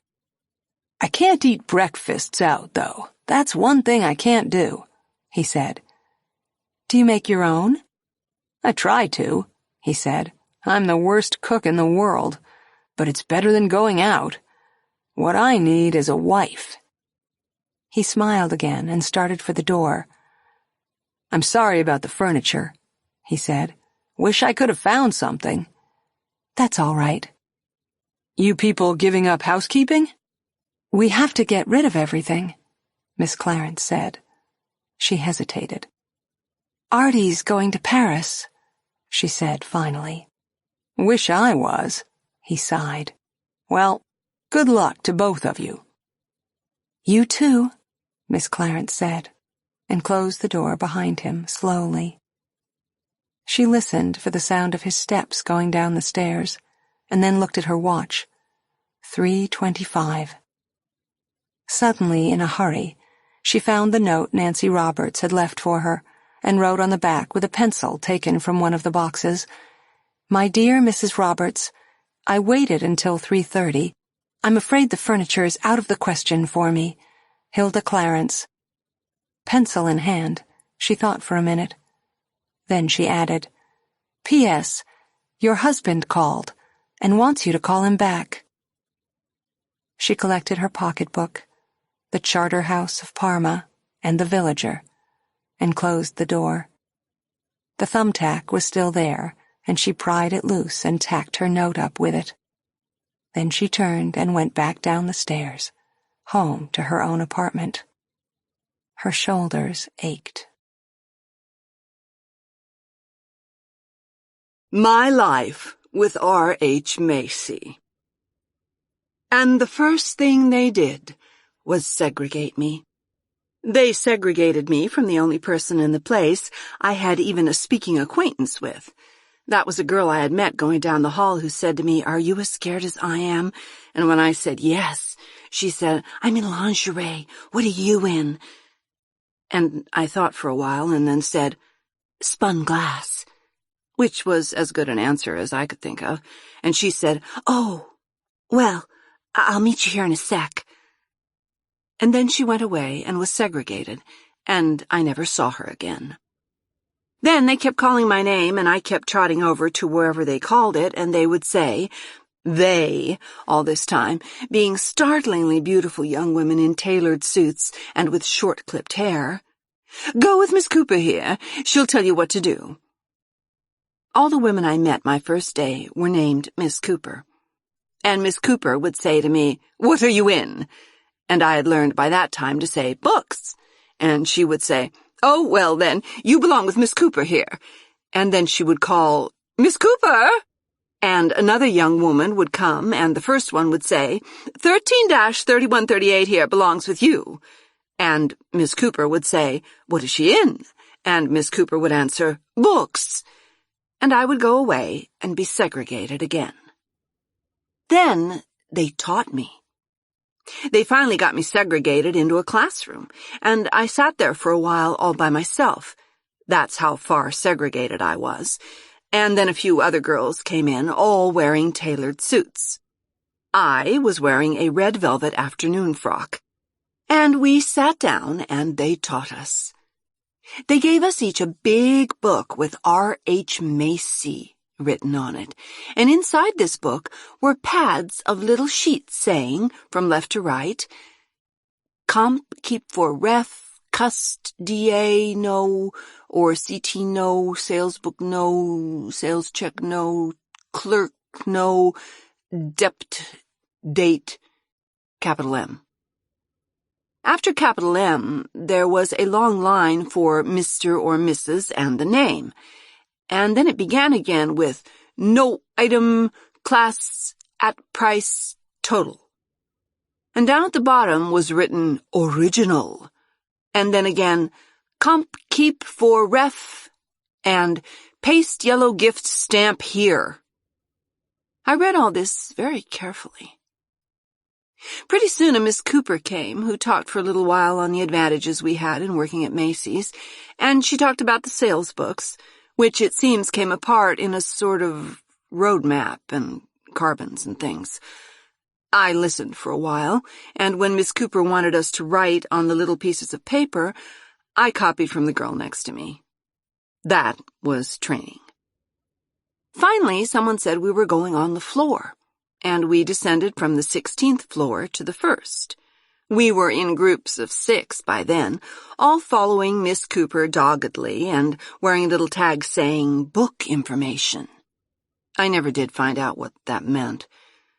Miss Cooper said I had to work on the special sale counter and showed me a little book called The Stage-Struck Seal, which it seemed I would be selling. I'd gotten about halfway through it before she came back to tell me I had to stay with my unit. I enjoyed meeting the time clock and spent a pleasant half-hour punching various cards standing around, and then someone came in and said I couldn't punch the clock with my hat on. So I had to leave, bowing timidly at the time clock and its prophet, and I went and found out my locker number, which was 1773. And my time clock number, which was 712, and my cash box number, which was 1336, and my cash register number, which was 253, and my cash register drawer number, which was K, and my cash register drawer key number, which was 872, and my department number, which was 13. I wrote all these numbers down. And that was my first day. My second day was better. I was officially on the floor. I stood in a corner of a counter with one hand possessively on the stage-struck seal, waiting for customers. The counter head was named 13-2246, and she was very kind to me. She sent me to lunch 3 times because she got me confused with 13-6454 and 13-3141. It was after lunch that a customer came. She came over and took one of my stage-struck seals and said, "How much is this?" I opened my mouth, and the customer said, "I have a DA, and I will have this sent to my aunt in Ohio. Part of that DA I will pay for with a book dividend of 32 cents, and the rest, of course, will be on my account. Is this book price fixed?" Well, that's as near as I can remember what she said. I smiled confidently and said, "Certainly. Will you wait just one moment?" I found a little piece of paper in a drawer. The pages are waiting, but right now, you're invited to enjoy a calm moment of music and reflection. This audiobook is completely free for you.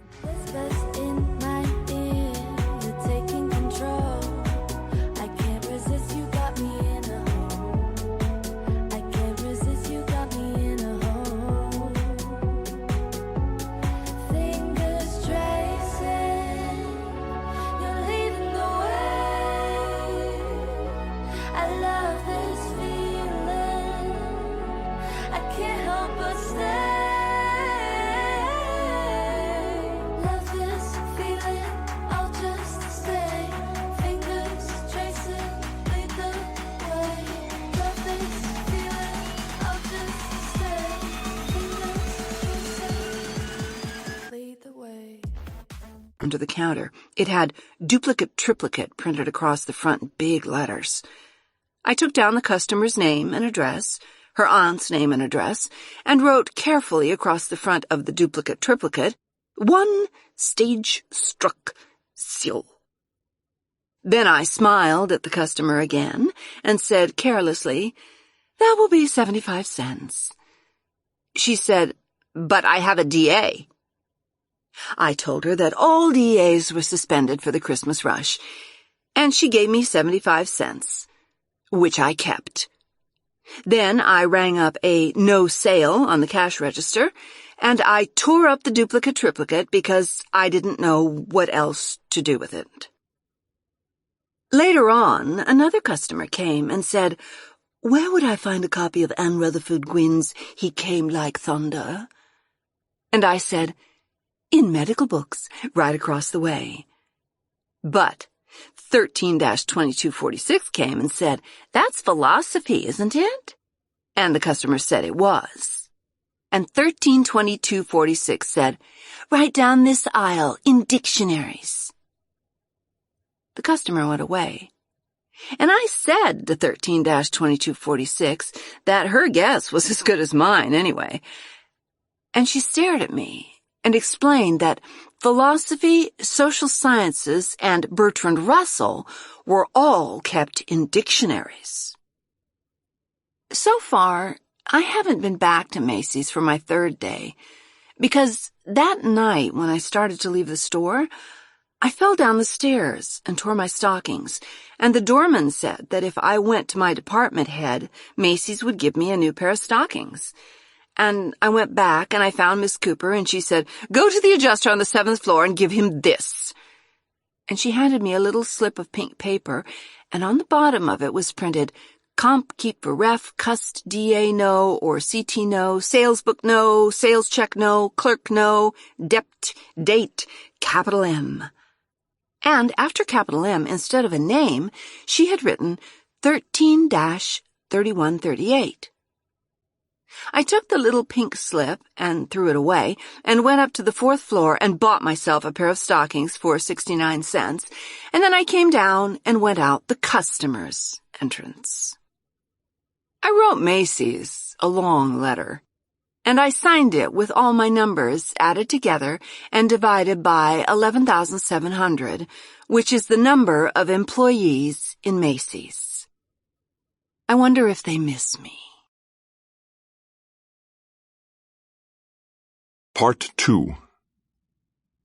The ignorant looker-on can't imagine what the limner means by those seemingly rude lines and scrawls which he intends for the rudiments of a picture, and the figures of mathematic operation are nonsense and dashes at a venture to one uninstructed in mechanics.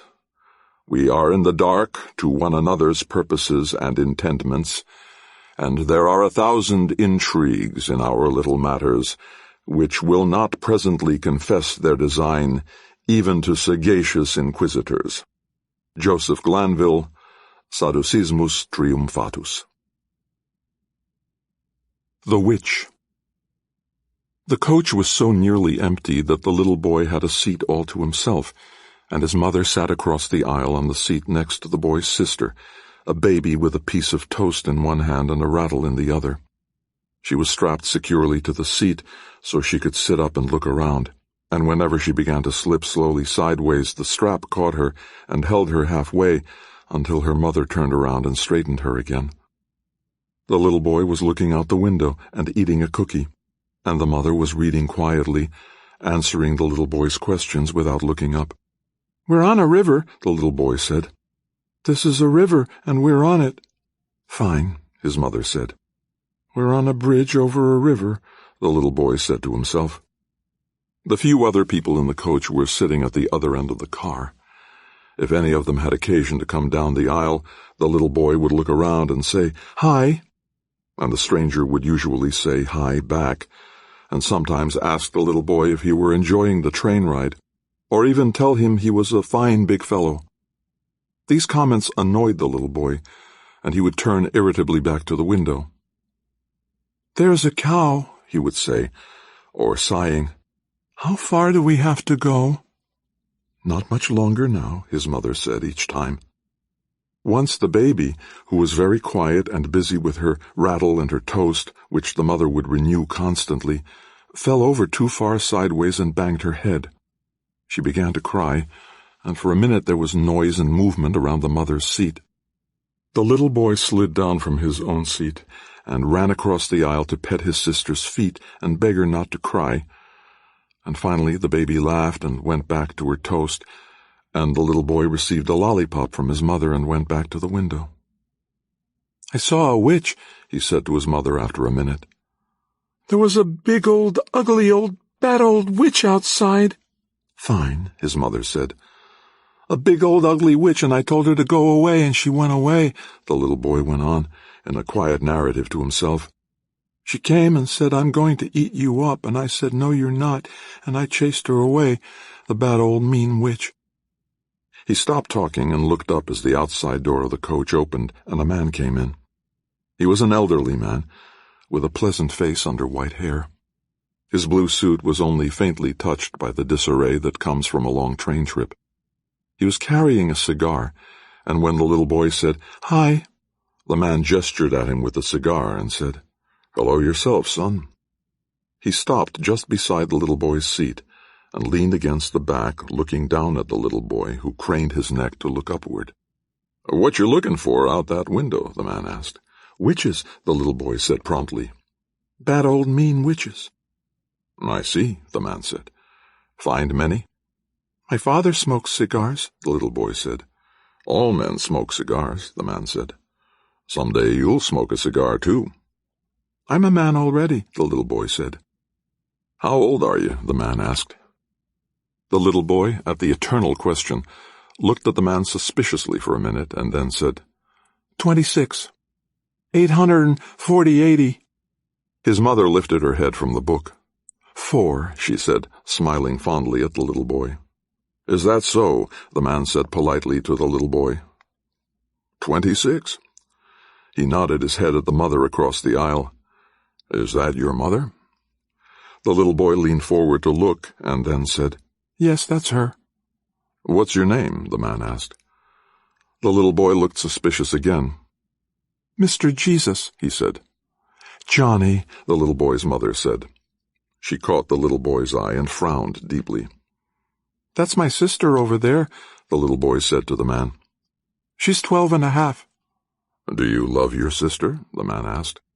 The little boy stared, and the man came around the side of the seat and sat down next to the little boy. "Listen," the man said. "Shall I tell you about my little sister?" The mother, who had looked up anxiously when the man sat down next to her little boy, went peacefully back to her book. "Tell me about your sister," the little boy said. "Was she a witch?" "Maybe," the man said.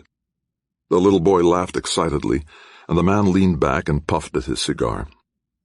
"Once upon a time," he began, "I had a little sister just like yours." The little boy looked up at the man, nodding at every word.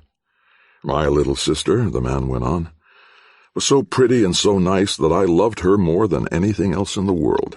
So shall I tell you what I did? The little boy nodded more vehemently, and the mother lifted her eyes from her book and smiled, listening. I bought her a rocking horse and a doll and 1,000,000 lollipops, the man said. And then I took her, and I put my hands around her neck, and I pinched her until she was dead. The little boy gasped, and the mother turned around, her smile fading. She opened her mouth and then closed it again as the man went on. And then I took and I cut her head off, and I took her head. Did you cut her all in pieces? The boy asked breathlessly. I cut off her head and her hands and her feet and her hair and her nose, the man said.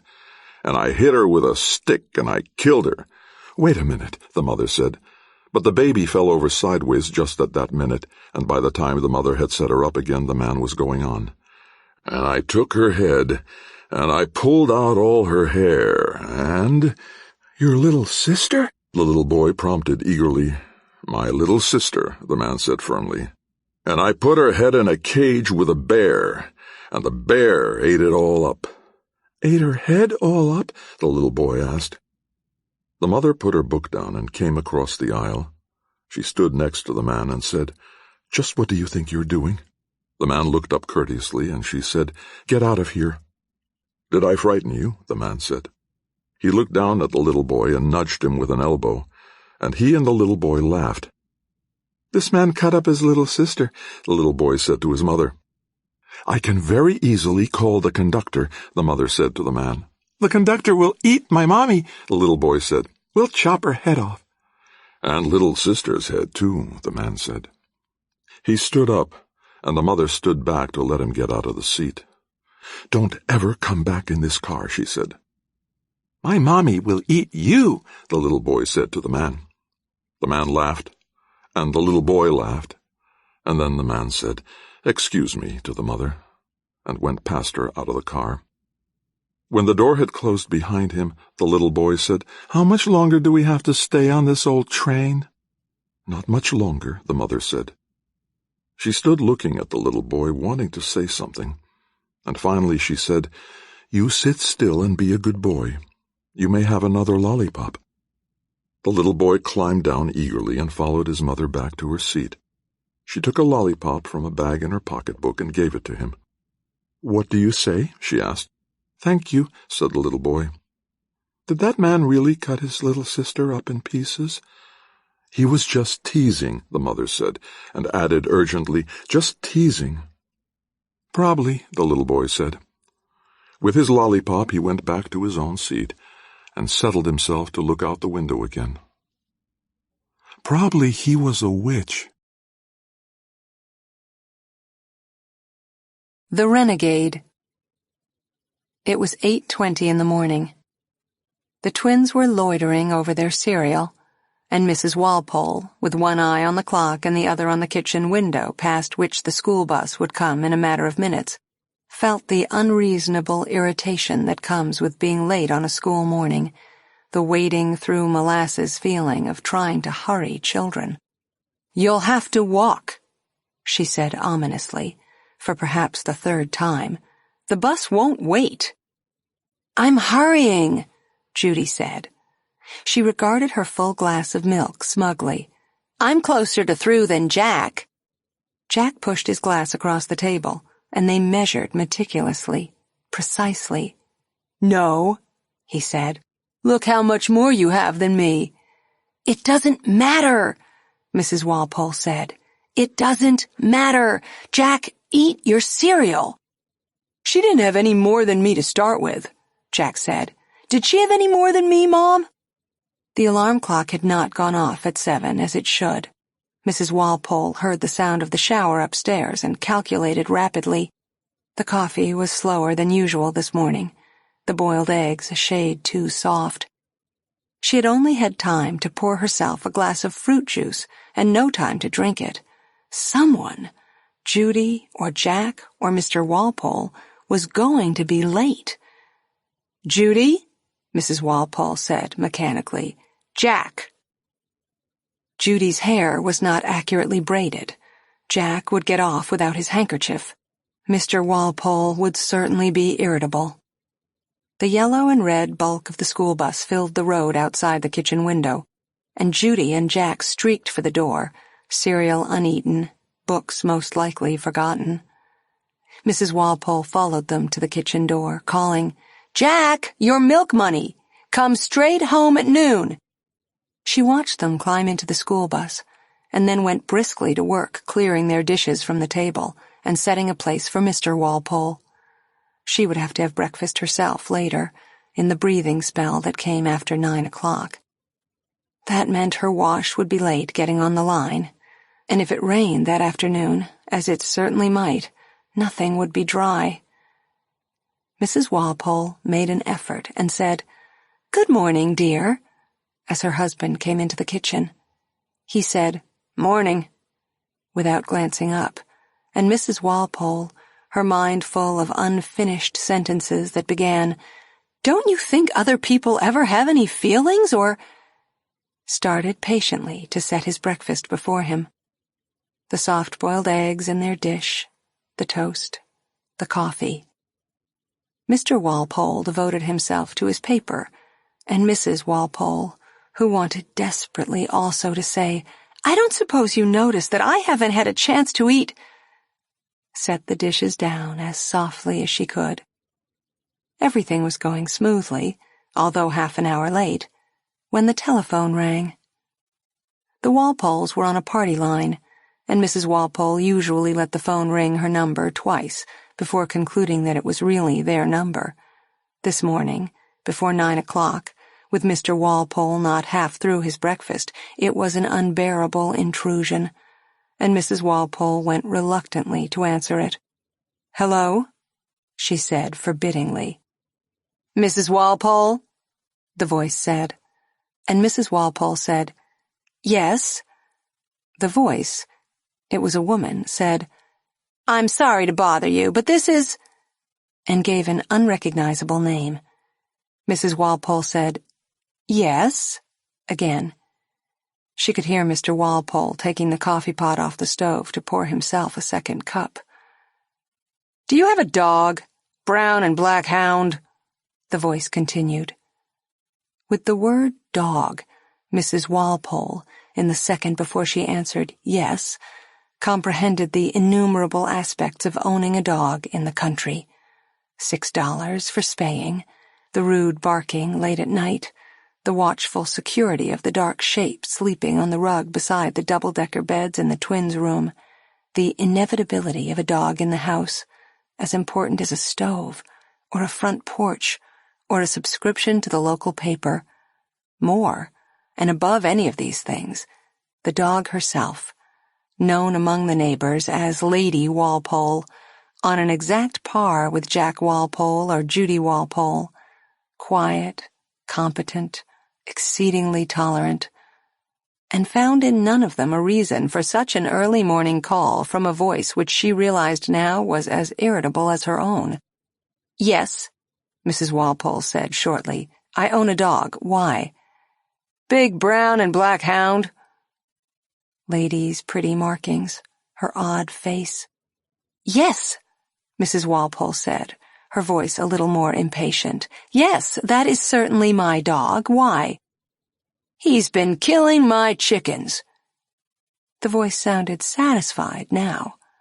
Mrs. Walpole had been cornered. For several seconds, Mrs. Walpole was quiet, so that the voice said, "Hello?" "That's perfectly ridiculous," Mrs. Walpole said. "This morning," the voice said with relish, "your dog was chasing our chickens. We heard the chickens at about 8 o'clock, and my husband went out to see what was the matter and found 2 chickens dead. And he saw a big brown and black hound down with the chickens, and he took a stick and chased the dog away, and then he found 2 more dead ones. He says," the voice went on flatly, "that it's lucky he didn't think to take his shotgun out with him because you wouldn't have any more dog. Most awful mess you ever saw," the voice said. "Blood and feathers everywhere." "What makes you think it's my dog?" Mrs. Walpole said weakly. "Joe White, he's a neighbor of yours, was passing at the time and saw my husband chasing the dog. Said it was your dog. Old Man White lived in the next house but one to the Walpoles. Mrs. Walpole had always made a point of being courteous to him, inquired amiably about his health when she saw him on the porch as she passed, had regarded respectfully the pictures of his grandchildren in Albany. "I see," Mrs. Walpole said, suddenly shifting her ground. "Well, if you're absolutely sure, I just can't believe it of Lady. She's so gentle." The other voice softened in response to Mrs. Walpole's concern. "It is a shame," the other woman said. "I can't tell you how sorry I am that it happened, but—" Her voice trailed off significantly. "Of course we'll take care of the damage," Mrs. Walpole said quickly. No, the woman said, almost apologetically. "Don't even think about it." "But, of course," Mrs. Walpole began, bewildered. "The dog," the voice said. "You'll have to do something about the dog."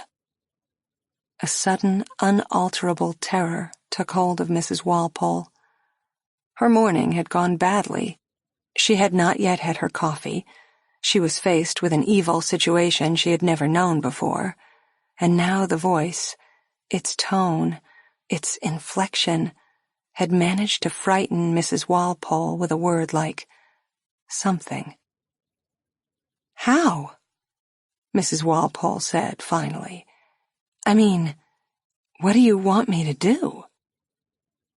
There was a brief silence on the other end of the wire, and then the voice said briskly, "I'm sure I don't know, Mrs. I've always heard that there's no way to stop a chicken-killing dog.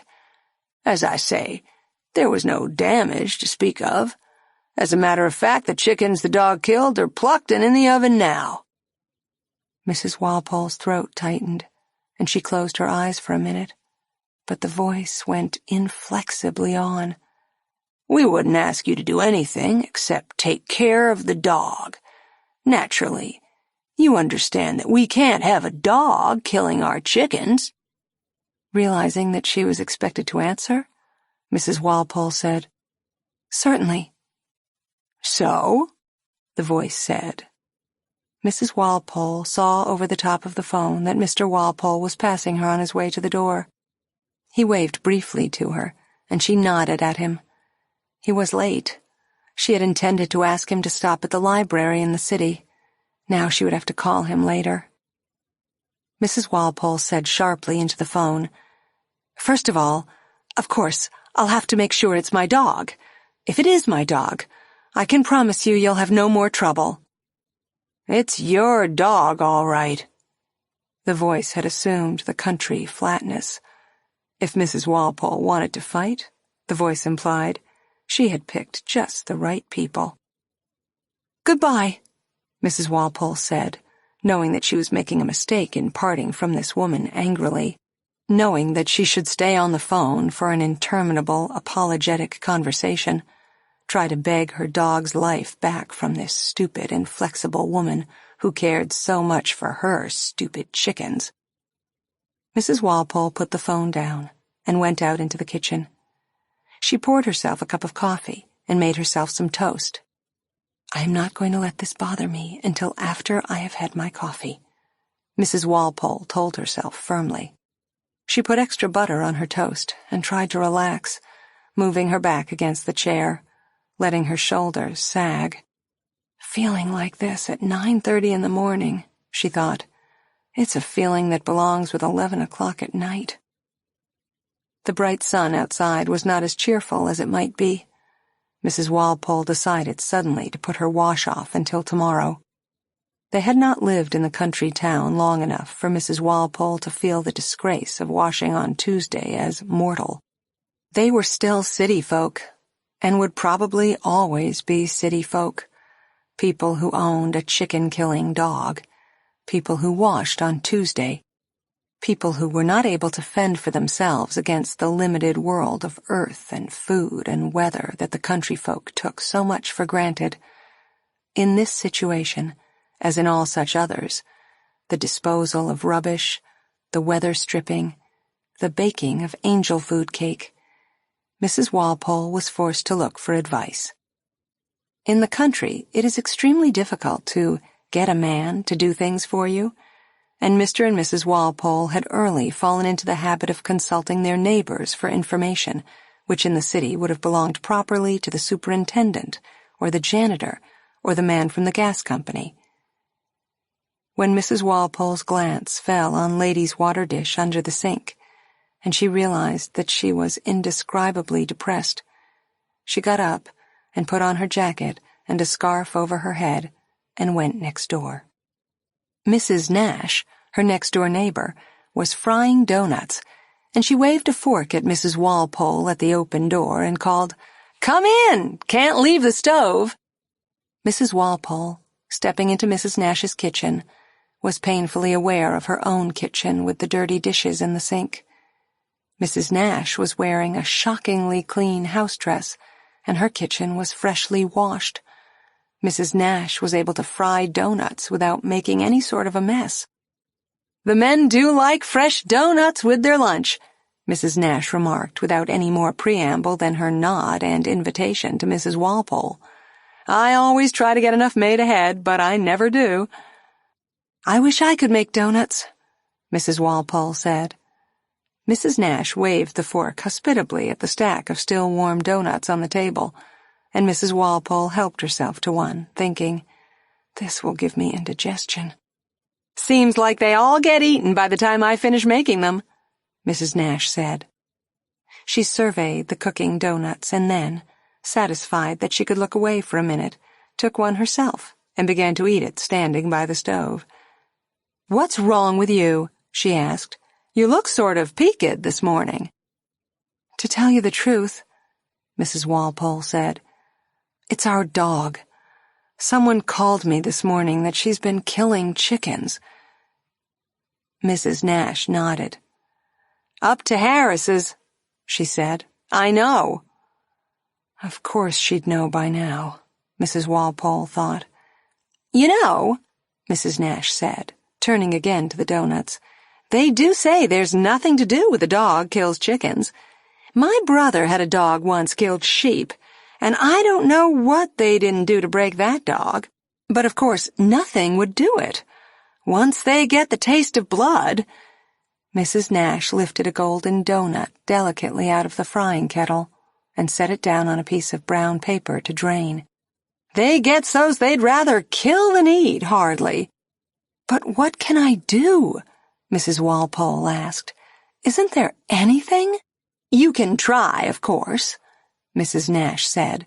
"Best thing to do first is tie her up. Keep her tied with a good stout chain. Then at least she won't go chasing no more chickens for a while. Save you getting her killed for you." Mrs. Walpole got up reluctantly and began to put her scarf on again. "I guess I'd better get a chain down at the store," she said. "You going down street?" "I want to do my shopping before the kids come home for lunch." "Don't buy any store doughnuts," Mrs. Nash said. "I'll run up later with a dish full for you. You get a good stout chain for that dog." "Thank you," Mrs. Walpole said. The bright sunlight across Mrs. Nash's kitchen doorway, the solid table bearing its plates of doughnuts, the pleasant smell of the frying, were all symbols, somehow, of Mrs. Nash's safety, her confidence in a way of life and a security that had no traffic with chicken killing, no city fears, an assurance and cleanliness so great that she was willing to bestow its overflow on the Walpoles, bring them doughnuts, and overlook Mrs. Walpole's dirty kitchen. "Thank you," Mrs. Walpole said again, inadequately. "You tell Tom Kittredge I'll be down for a pork roast later this morning," Mrs. Nash said. "Tell him to save it for me." "I shall." Mrs. Walpole hesitated in the doorway, and Mrs. Nash waved the fork at her. "See you later," Mrs. Nash said. Old Man White was sitting on his front porch in the sun. When he saw Mrs. Walpole, he grinned broadly and shouted to her, Guess you're not going to have any more dog. I've got to be nice to him, Mrs. Walpole thought. He's not a traitor or a bad man by country standards. Anyone would tell on a chicken-killing dog. But he doesn't have to be so pleased about it, she thought, and tried to make her voice pleasant when she said, "Good morning, Mr. White." "Gonna have her shot?" Mr. White asked. "Your man got a gun?" "I'm so worried about it," Mrs. Walpole said. She stood on the walk below the front porch and tried not to let her hatred show in her face as she looked up at Mr. White. "It's too bad about a dog like that," Mr. White said. At least he doesn't blame me, Mrs. Walpole thought. "Is there anything I can do?" she said. Mr. White thought. "Believe you might be able to cure a chicken killer," he said. "You get a dead chicken and tie it around the dog's neck so he can't shake it loose, see?" "Around her neck?" Mrs. Walpole asked, and Mr. White nodded, grinning toothlessly. "See, when he can't shake it loose at first, he tries to play with it, and then it starts to bother him, see? And then he tries to roll it off, and it won't come, and then he tries to bite it off, and it won't come, and then when he sees it won't come, he thinks he's never going to get rid of it, see? And he gets scared.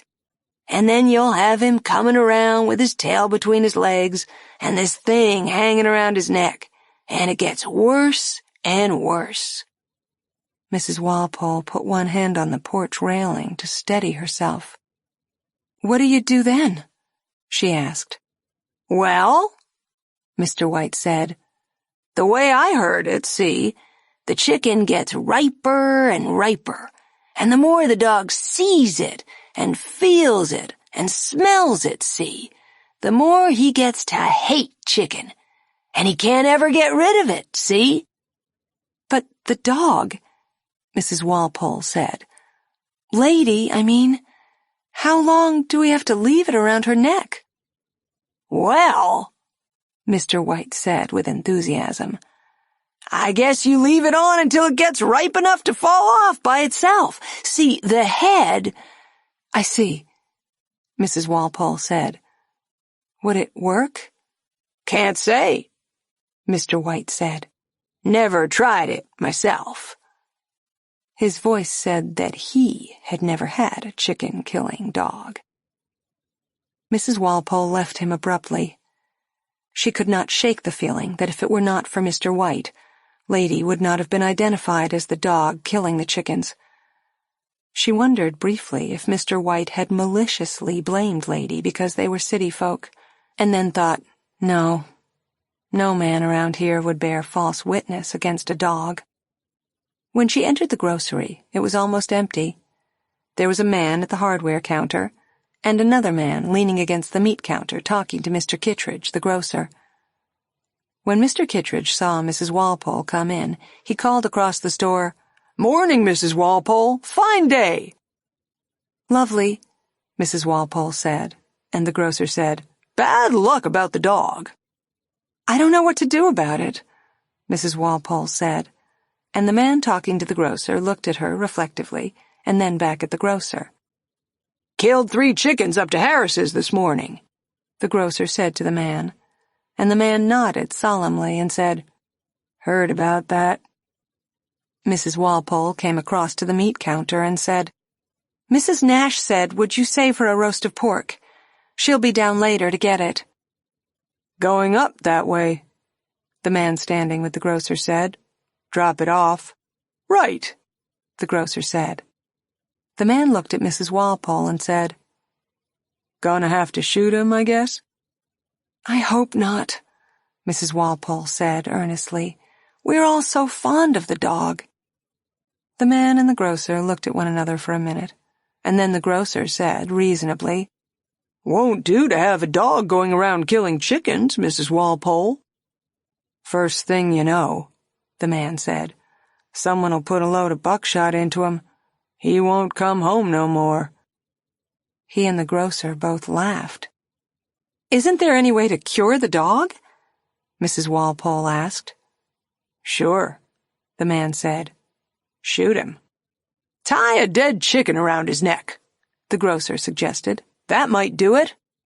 Heard of a man did that, the other man said. Did it help?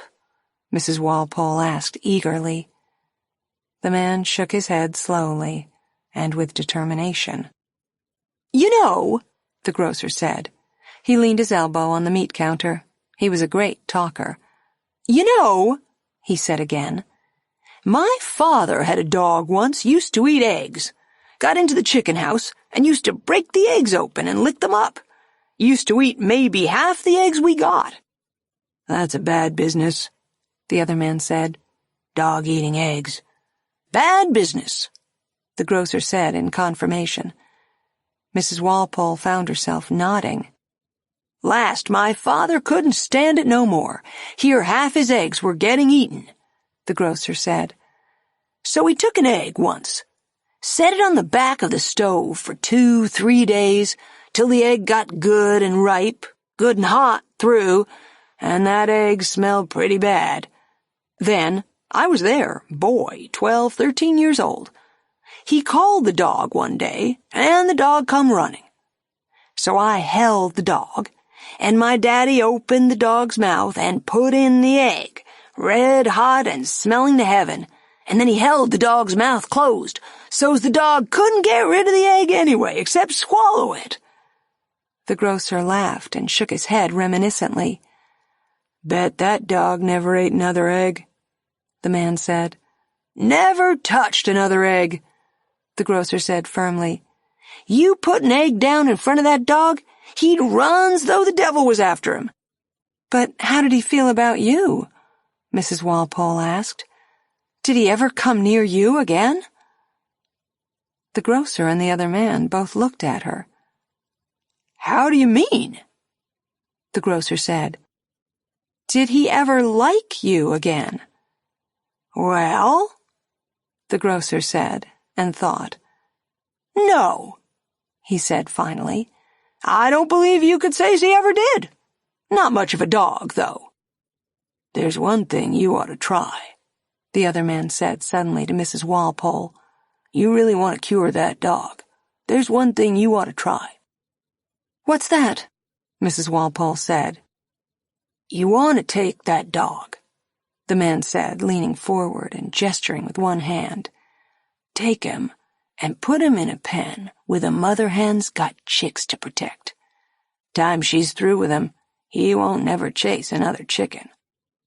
The grocer began to laugh, and Mrs. Walpole looked, bewildered, from the grocer to the other man, who was looking at her without a smile, his eyes wide and yellow, like a cat's. What would happen? She asked uncertainly. Scratch his eyes out, the grocer said succinctly. He wouldn't ever be able to see another chicken. Mrs. Walpole realized that she felt faint. Smiling over her shoulder, in order not to seem discourteous, she moved quickly away from the meat counter and down to the other end of the store. The grocer continued talking to the man behind the meat counter, and after a minute Mrs. Walpole went outside into the air. She decided that she would go home and lie down until nearly lunchtime, and do her shopping later in the day. At home, she found that she could not lie down until the breakfast table was cleared and the dishes washed, and by the time she had done that, it was almost time to start lunch. She was standing by the pantry shelves, debating, when a dark shape crossed the sunlight in the doorway, and she realized that Lady was home. For a minute she stood still, watching Lady. The dog came in quietly, harmlessly, as though she had spent the morning frolicking on the grass with her friends. But there were spots of blood on her legs, and she drank her water eagerly. Mrs. Walpole's first impulse was to scold her, to hold her down and beat her for the deliberate, malicious pain she had inflicted, the murderous brutality a pretty dog like Lady could keep so well hidden in their home. Then Mrs. Walpole, watching Lady go quietly and settle down in her usual spot by the stove, turned helplessly and took the first cans she found from the pantry shelves and brought them to the kitchen table. Lady sat quietly by the stove until the children came in noisily for lunch, and then she leapt up and jumped on them, welcoming them as though they were the aliens and she the native to the house. Judy, pulling Lady's ears, said, "Hello! Mom, do you know what Lady did? You're a bad, bad dog," she said to Lady. "You're going to get shot." Mrs. Walpole felt faint again and set a dish down hastily on the table. "Judy Walpole," she said. "She is, Mom," Judy said. "She's going to get shot." Children don't realize, Mrs. Walpole told herself. Death is never real to them. Try to be sensible, she told herself. "Sit down to lunch, children," she said quietly. "But Mother," Judy said, and Jack said, "She is, Mom."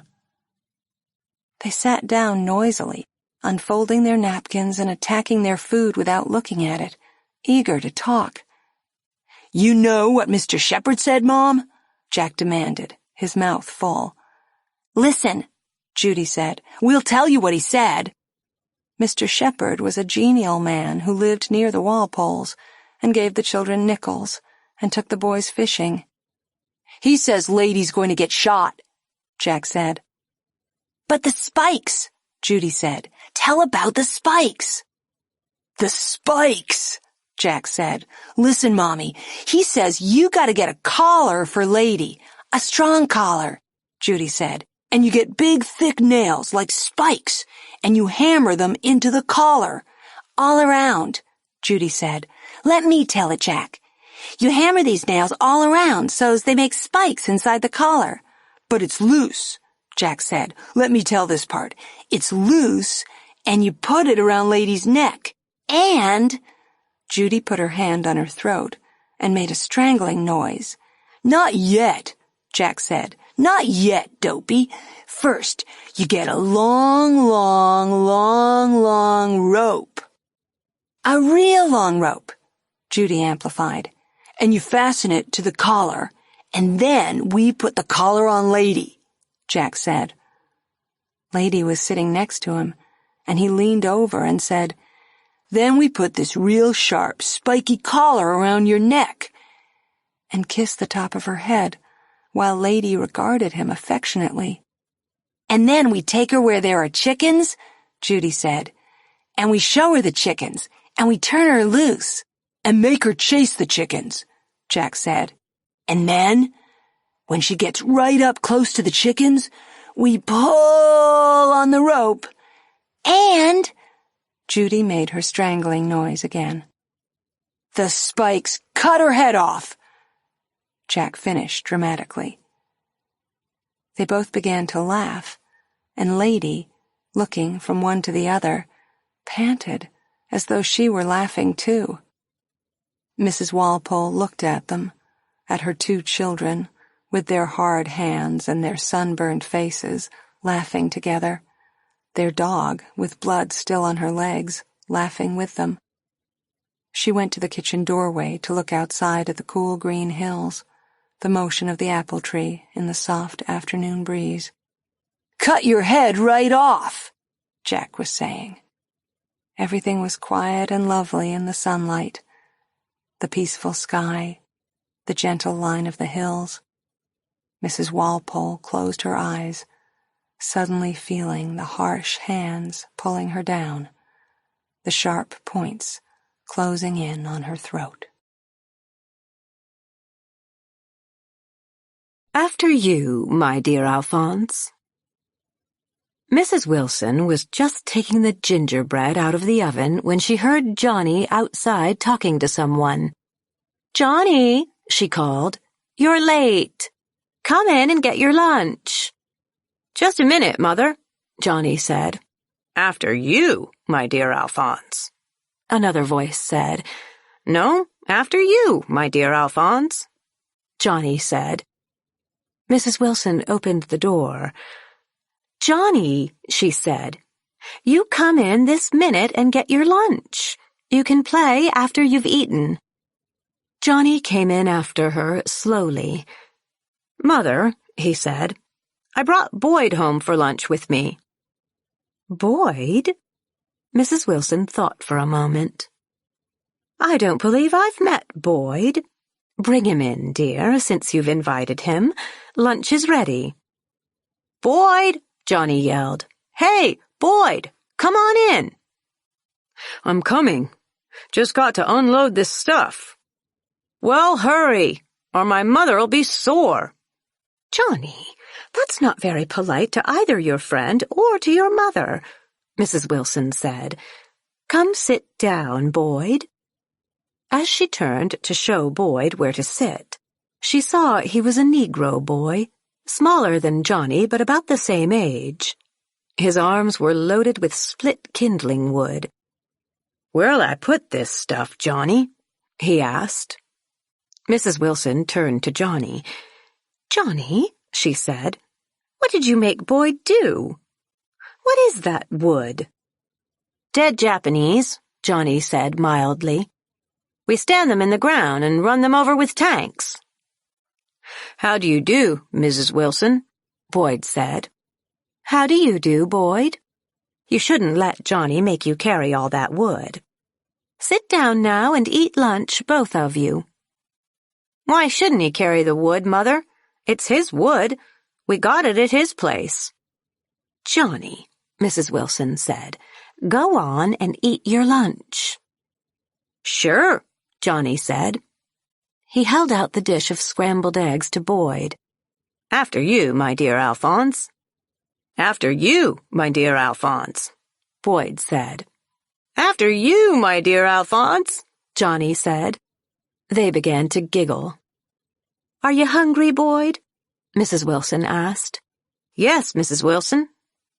Well, don't you let Johnny stop you. He always fusses about eating. So you just see that you get a good lunch.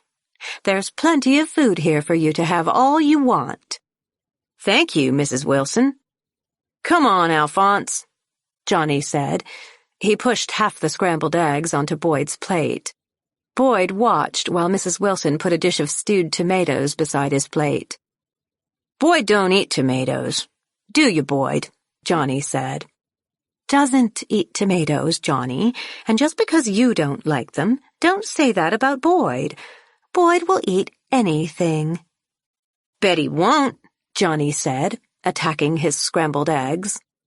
Boyd wants to grow up and be a big, strong man so he can work hard, Mrs. Wilson said. I'll bet Boyd's father eats stewed tomatoes. My father eats anything he wants to, Boyd said. So does mine, Johnny said. Sometimes he doesn't eat hardly anything. He's a little guy, though. Wouldn't hurt a flea. Mine's a little guy, too, Boyd said. I'll bet he's strong, though, Mrs. Wilson said. She hesitated. Does he work? Sure, Johnny said. Boyd's father works in a factory. There, you see, Mrs. Wilson said. And he certainly has to be strong to do that. All that lifting and carrying at a factory. Boyd's father doesn't have to, Johnny said. He's a foreman. Mrs. Wilson felt defeated. What does your mother do, Boyd? My mother? Boyd was surprised. She takes care of us kids. Oh, she doesn't work then? Why should she? Johnny said through a mouthful of eggs. You don't work. You really don't want any stewed tomatoes, Boyd? No, thank you, Mrs. Wilson, Boyd said. No, thank you, Mrs. Wilson. No, thank you, Mrs. Wilson. No, thank you, Mrs. Wilson, Johnny said. Boyd's sister's going to work, though. She's going to be a teacher.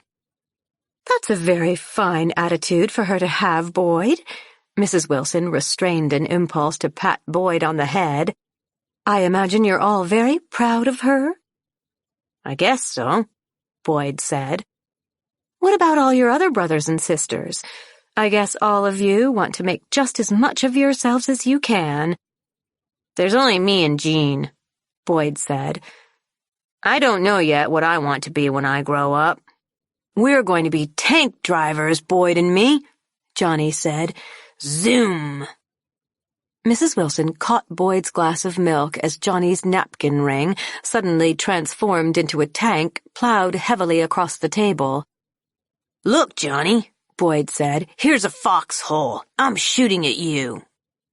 Mrs. Wilson, with the speed born of long experience, took the gingerbread off the shelf and placed it carefully between the tank and the foxhole. "Now eat as much as you want to, Boyd," she said. "I want to see you get filled up." "Boyd eats a lot, but not as much as I do," Johnny said. "I'm bigger than he is." "You're not much bigger," Boyd said. "I can beat you running." Mrs. Wilson took a deep breath. "Boyd," she said. Both boys turned to her. "Boyd, Johnny has some suits that are a little too small for him, and a winter coat. It's not new, of course, but there's lots of wear in it still. And I have a few dresses that your mother or sister could probably use. Your mother can make them over into lots of things for all of you, and I'd be very happy to give them to you. Suppose before you leave I make up a big bundle, and then you and Johnny can take it over to your mother right away." Her voice trailed off as she saw Boyd's puzzled expression. "But I have plenty of clothes, thank you," he said, "and I don't think my mother knows how to sew very well. And anyway, I guess we can buy about everything we need. Thank you very much, though." "We don't have time to carry that old stuff around, Mother," Johnny said. "We got to play tanks with the kids today." Mrs. Wilson lifted the plate of gingerbread off the table as Boyd was about to take another piece. "There are many little boys like you, Boyd, who would be very grateful for the clothes someone was kind enough to give them." "Boyd will take them if you want him to, Mother," Johnny said. "I didn't mean to make you mad, Mrs. Wilson," Boyd said. "Don't think I'm angry, Boyd. I'm just disappointed in you, that's all. Now let's not say anything more about it." She began clearing the plates off the table, and Johnny took Boyd's hand and pulled him to the door. "Bye, Mother," Johnny said. Boyd stood for a minute, staring at Mrs. Wilson's back. "After you, my dear Alphonse," Johnny said, holding the door open. "Is your mother still mad?" Mrs. Wilson heard Boyd ask in a low voice. "I don't know," Johnny said. "She's screwy sometimes." "So's mine," Boyd said. He hesitated. "After you, my dear Alphonse." Charles. The day my son Laurie started kindergarten, he renounced corduroy overalls with bibs and began wearing blue jeans with a belt. I watched him go off the first morning with the older girl next door, seeing clearly that an era of my life was ended. My sweet-voiced nursery school tot replaced by a long-trousered, swaggering character who forgot to stop at the corner and wave goodbye to me. He came home the same way, the front door slamming open, his cap on the floor, and his voice suddenly become raucous, shouting, "Isn't anybody here?" At lunch, he spoke insolently to his father, spilled his baby sister's milk, and remarked that his teacher said we were not to take the name of the Lord in vain. "How was school today?" I asked, elaborately casual. "All right," he said. "Did you learn anything?" his father asked. Laurie regarded his father coldly. "I didn't learn nothing," he said. "Anything," I said. "Didn't learn anything." "The teacher spanked a boy, though," Laurie said, addressing his bread and butter. "For being fresh," he added, with his mouth full. "What did he do?" I asked. "Who was it?" Laurie thought. "It was Charles," he said. "He was fresh. The teacher spanked him and made him stand in a corner. He was awfully fresh." "What did he do?" I asked again. But Laurie slid off his chair, took a cookie, and left, while his father was still saying, "See here, young man." The next day, Laurie remarked at lunch as soon as he sat down, "Well, Charles was bad again today." He grinned enormously and said, "Today, Charles hit the teacher." "Good heavens," I said, mindful of the Lord's name. "I suppose he got spanked again?" "He sure did," Laurie said. "Look up," he said to his father. "What?" his father said, looking up. "Look down," Laurie said. "Look at my thumb. Gee, you're dumb." He began to laugh insanely. "Why did Charles hit the teacher?" I asked quickly. "Because she tried to make him color with red crayons," Laurie said. "Charles wanted to color with green crayons, so he hit the teacher, and she spanked him and said nobody played with Charles, but everybody did." The third day, it was Wednesday of the first week, Charles bounced a seesaw onto the head of a little girl and made her bleed, and the teacher made him stay inside all during recess. Thursday, Charles had to stand in a corner during story time because he kept pounding his feet on the floor. Friday, Charles was deprived of blackboard privileges because he threw chalk.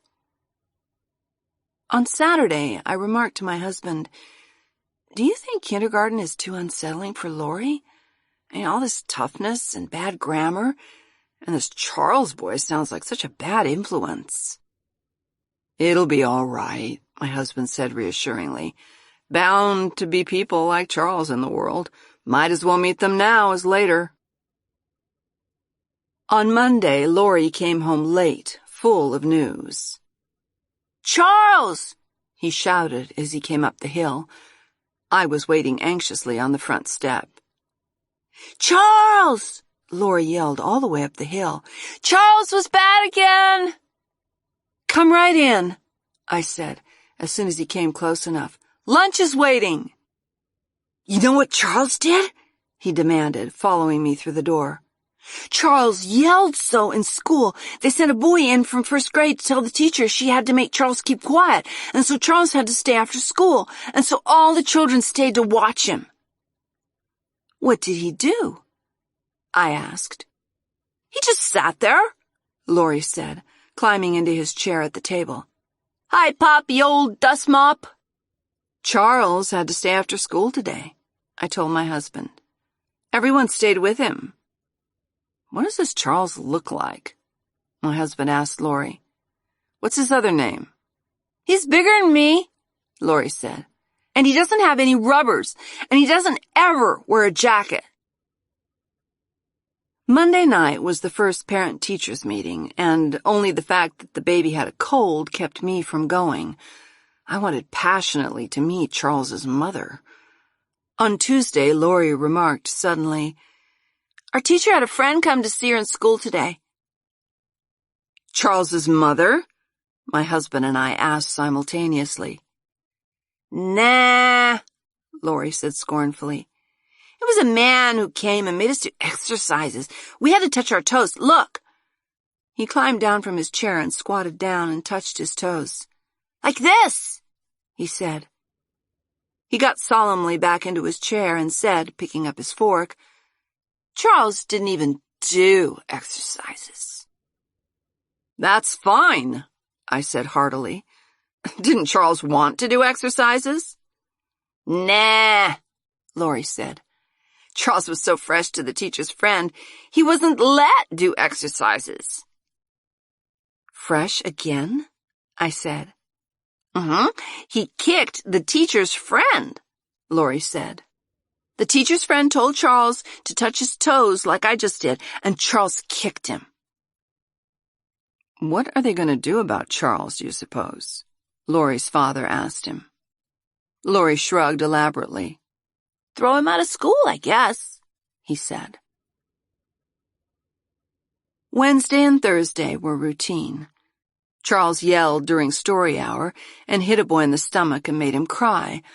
On Friday, Charles stayed after school again, and so did all the other children. With the third week of kindergarten, Charles was an institution in our family.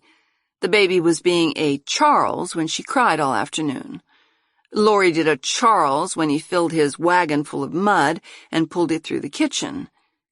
Even my husband, when he caught his elbow in the telephone cord and pulled telephone, ashtray, and a bowl of flowers off the table, said, after the first minute, "Looks like Charles."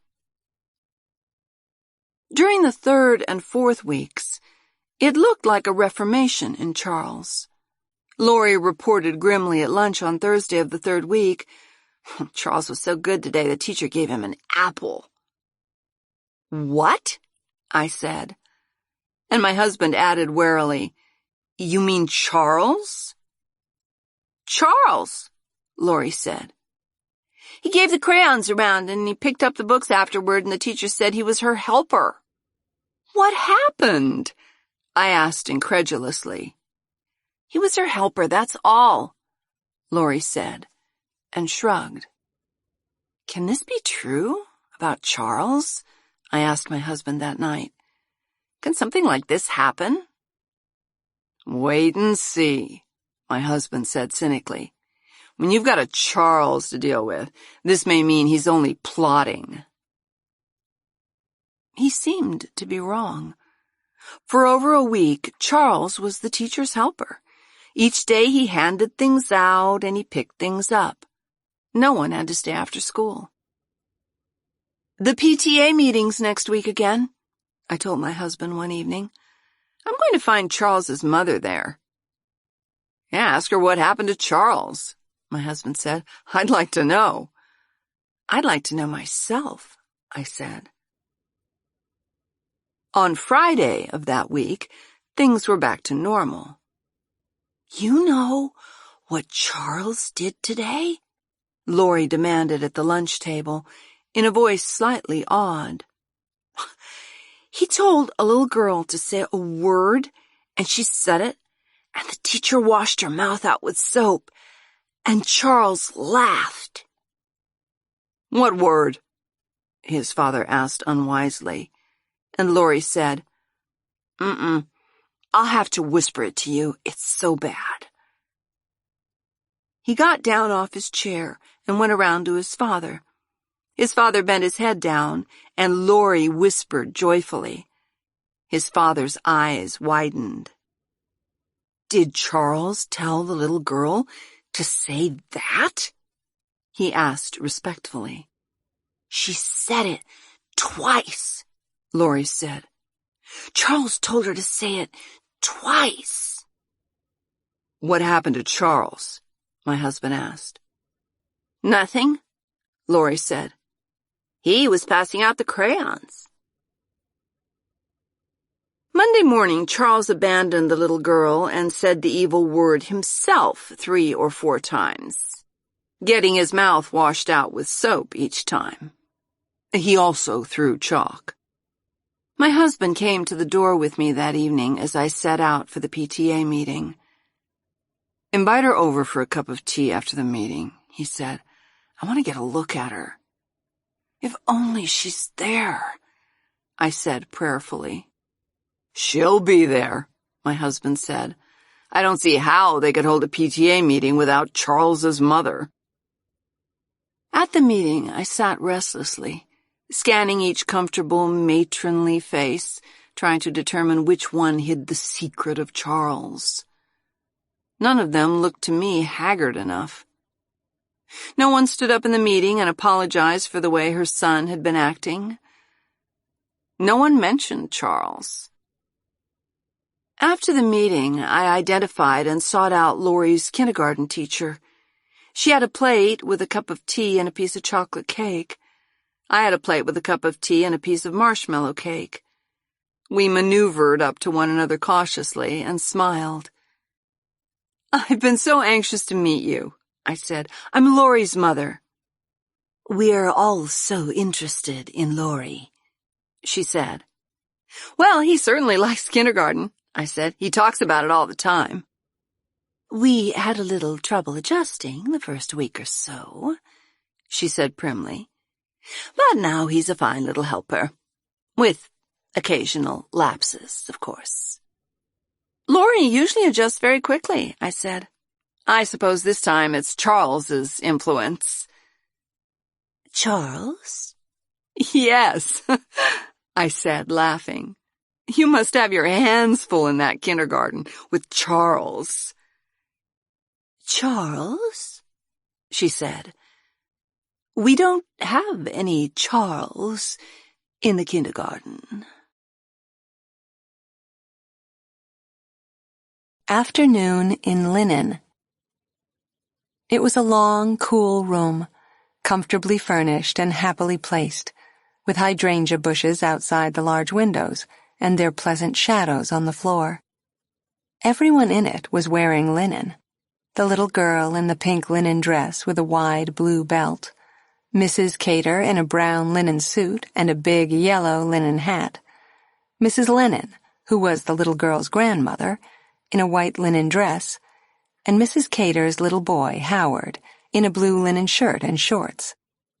Like in Alice Through the Looking Glass, the little girl thought, looking at her grandmother. Like the gentleman all dressed in white paper. I'm a gentleman all dressed in pink paper, she thought. Although Mrs. Lennon and Mrs. Cater lived on the same block and saw each other every day, this was a formal call, and so they were drinking tea.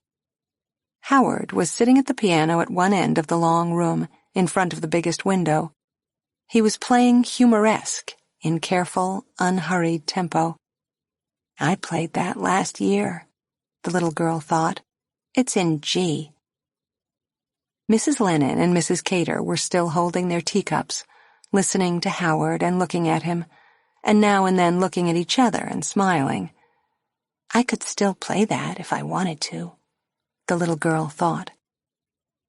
When Howard had finished playing humoresque, he slid off the piano bench and came over and gravely sat down beside the little girl, waiting for his mother to tell him whether to play again or not.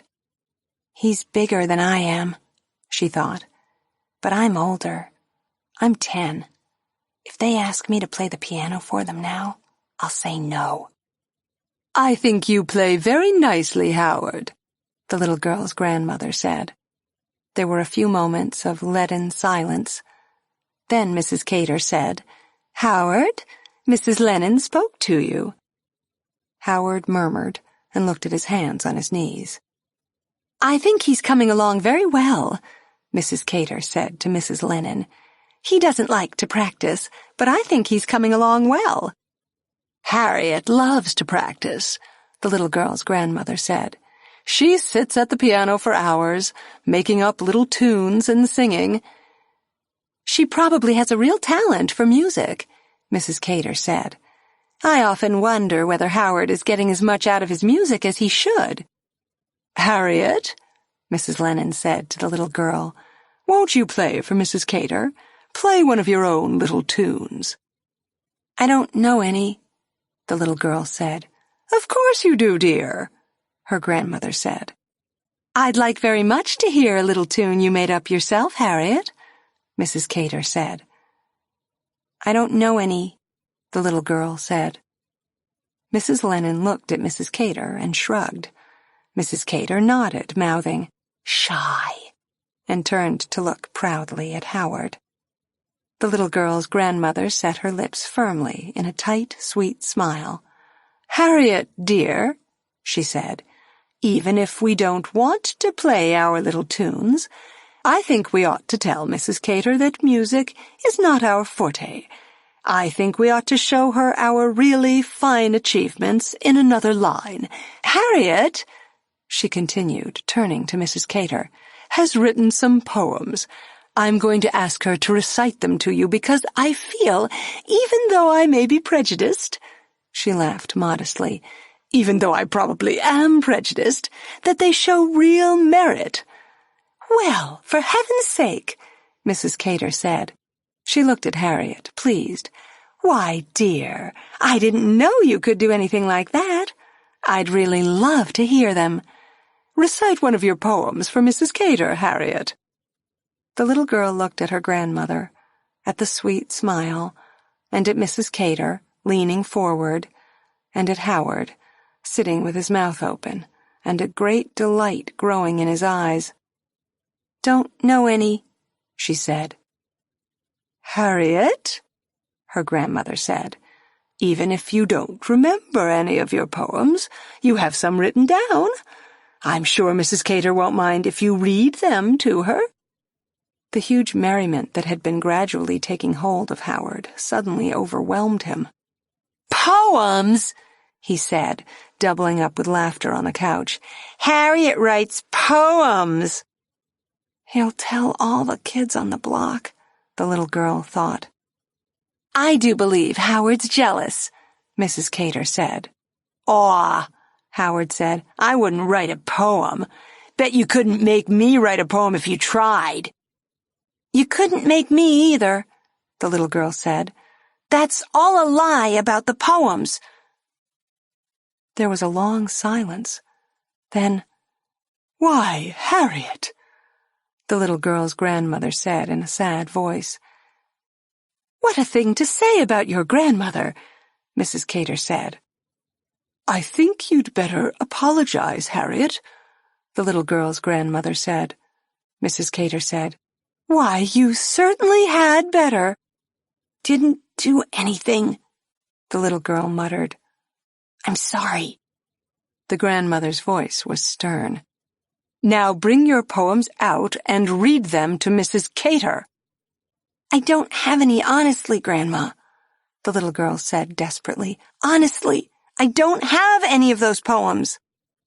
"Well, I have," the grandmother said. "Bring them to me from the top desk drawer." The little girl hesitated for a minute, watching her grandmother's straight mouth and frowning eyes. "Howard will get them for you, Mrs. Lennon," Mrs. Cater said. "Sure," Howard said. He jumped up and ran over to the desk, pulling open the drawer. "What do they look like?" he shouted. "In an envelope," the grandmother said tightly. "In a brown envelope with Harriet's poetry written on the front." "Here it is," Howard said. He pulled some papers out of the envelope and studied them a moment. "Look," he said. "Harriet's poems about stars." He ran to his mother, giggling and holding out the papers. "Look, Mother, Harriet's poetry's about stars." "Give them to Mrs. Lennon, dear," Howard's mother said. "It was very rude to open the envelope first." Mrs. Lennon took the envelope and the papers and held them out to Harriet. "Will you read them, or shall I?" she asked kindly. Harriet shook her head. The grandmother sighed at Mrs. Cater and took up the first sheet of paper. Mrs. Cater leaned forward eagerly, and Howard settled down at her feet, hugging his knees and putting his face against his leg to keep from laughing. The grandmother cleared her throat, smiled at Harriet, and began to read. "The Evening Star," she announced. "When evening shadows are falling, and dark gathers closely around, and all the night creatures are calling, and the wind makes a lonesome sound, I wait for the first star to come out, and look for its silvery beams, when the blue and green twilight is all about, and grandly a lone star gleams." Howard could contain himself no longer. "Harriet writes poems about stars." "Why, it's lovely, Harriet dear," Mrs. Cater said. "I think it's really lovely, honestly. I don't see what you're so shy about it for." "There, you see, Harriet," Mrs. Lennon said. "Mrs. Cater thinks your poetry is very nice. Now, aren't you sorry you made such a fuss about such a little thing?" "He'll tell all the kids on the block," Harriet thought. "I didn't write it," she said. "Why, Harriet," her grandmother laughed, "you don't need to be so modest, child. You write very nice poems." "I copied it out of a book," Harriet said. "I found it in a book, and I copied it, and I gave it to my old grandmother and said I wrote it." I don't believe you'd do anything like that, Harriet, Mrs. Cater said, puzzled. I did so, Harriet maintained stubbornly. I copied it right out of a book. Harriet, I don't believe you, her grandmother said. Harriet looked at Howard, who was staring at her in admiration. I copied it out of a book, she said to him. I found the book in the library one day. I can't imagine her saying she did such a thing, Mrs. Lennon said to Mrs. Cater. Mrs. Cater shook her head. It was a book called... Harriet thought a moment. Called The Home Book of Verse, she said. That's what it was. And I copied every single word. I didn't make up one. Harriet, is this true? Her grandmother said. She turned to Mrs. Cater. I'm afraid I must apologize for Harriet, and for reading you the poem under false pretenses. I never dreamed she'd deceive me. Oh, they do, Mrs. Cater said deprecatingly. They want attention and praise, and sometimes they'll do almost anything. I'm sure Harriet didn't mean to be, well, dishonest. I did so, Harriet said. I wanted everyone to think I wrote it. I said I wrote it on purpose. She went over and took the papers out of her grandmother's unresisting hand. And you can't look at them any more, either, she said, and held them in back of her, away from everyone. Flower Garden. After living in an old Vermont manor house together for almost 11 years, the two Mrs. Winnings, mother and daughter-in-law, had grown to look a good deal alike, as women will who live intimately together and work in the same kitchen and get things done around the house in the same manner. Although young Mrs. Winning had been a Talbot and had dark hair which she wore cut short, she was now officially a Winning, a member of the oldest family in town, and her hair was beginning to gray where her mother-in-law's hair had grayed first, at the temples. They both had thin, sharp-featured faces and eloquent hands, and sometimes when they were washing dishes or shelling peas or polishing silverware together, their hands, moving so quickly and similarly, communicated more easily and sympathetically than their minds ever could. Young Mrs. Winning thought sometimes, when she sat at the breakfast table next to her mother-in-law, with her baby girl in the high chair close by, that they must resemble some stylized block print for a New England wallpaper. Mother, daughter, and granddaughter, with perhaps Plymouth Rock or Concord Bridge in the background.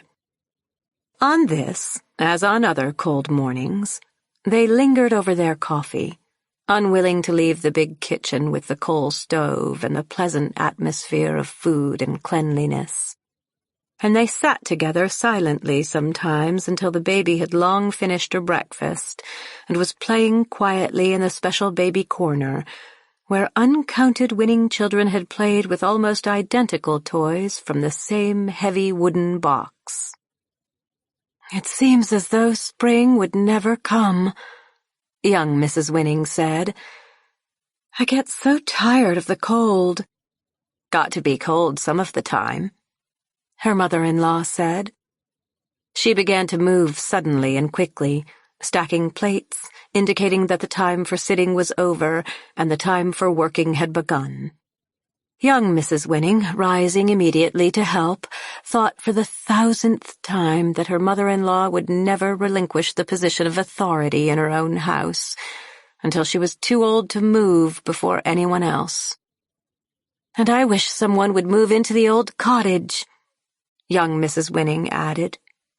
She stopped halfway to the pantry with the table napkins and said longingly, if only someone would move in before spring.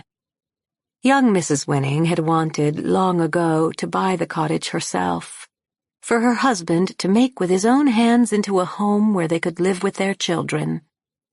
But now, accustomed as she was to the big old house at the top of the hill where her husband's family had lived for generations. She had only a great kindness left toward the little cottage, and a wistful anxiety to see some happy young people living there.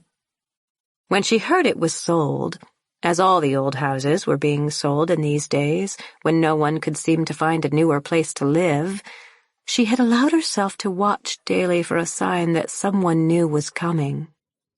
Every morning she glanced down from the back porch to see if there was smoke coming out of the cottage chimney, and every day, going down the hill on her own to the store, she hesitated past the cottage, watching carefully for the least movement within. The cottage had been sold in January, and now, nearly 2 months later, even though it seemed prettier and less worn with the snow gently covering the overgrown garden and icicles in front of the blank windows, it was still forlorn and empty, despised since the day long ago when Mrs. Winning had given up all hope of ever living there. Mrs. Winning deposited the napkins in the pantry and turned to tear the leaf off the kitchen calendar before selecting a dish towel and joining her mother-in-law at the sink. "March already?" she said despondently. "They did tell me down at the store yesterday," her mother-in-law said, "that they were going to start painting the cottage this week." "Then that must mean someone's coming." "Can't take more than a couple of weeks to paint inside that little house," old Mrs. Winning said. It was almost April, however, before the new people moved in. The snow had almost melted and was running down the street in icy, half-solid rivers. The ground was slushy and miserable to walk on, the skies gray and dull. In another month, the first amazing green would start in the trees and on the ground. But for the better part of April, there would be cold rain and perhaps more snow. The cottage had been painted inside, and new paper put on the walls.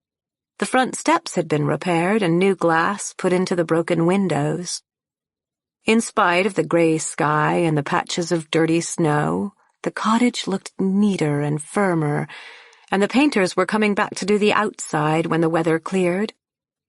Mrs. Winning, standing at the foot of the cottage walk, tried to picture the cottage as it stood now against the picture of the cottage she had made years ago, when she had hoped to live there herself. She had wanted roses by the porch. That could be done. And the neat, colorful garden she had planned. She would have painted the outside white, and that, too, might still be done. Since the cottage had been sold, she had not gone inside, but she remembered the little rooms, with the windows over the garden that could be so bright with gay curtains and window boxes. The small kitchen she would have painted yellow. The 2 bedrooms upstairs with slanting ceilings under the eaves. Mrs. Winning looked at the cottage for a long time, standing on the wet walk, and then went slowly on down to the store. The first news she had of the new people came, at last, from the grocer a few days later. As he was tying the string around the 3 pounds of hamburger the large Winning family would consume in one meal, he asked cheerfully, "Seen your new neighbors yet?" "Have they moved in?" Mrs. Winning asked. "The people in the cottage?" "Lady in here this morning," the grocer said. "Lady and a little boy. Seem like nice people. They say her husband's dead. Nice-looking lady." Mrs. Winning had been born in the town, and the grocer's father had given her jawbreakers and licorice in the grocery store while the present grocer was still in high school. For a while, when she was 12 and the grocer's son was 20, Mrs. Winning had hoped secretly that he would want to marry her.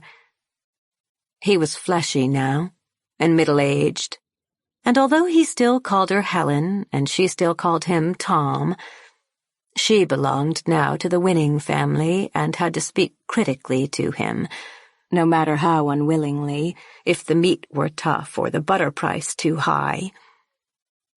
She knew that when he spoke of the new neighbor as a lady, he meant something different than if he had spoken of her as a woman or a person.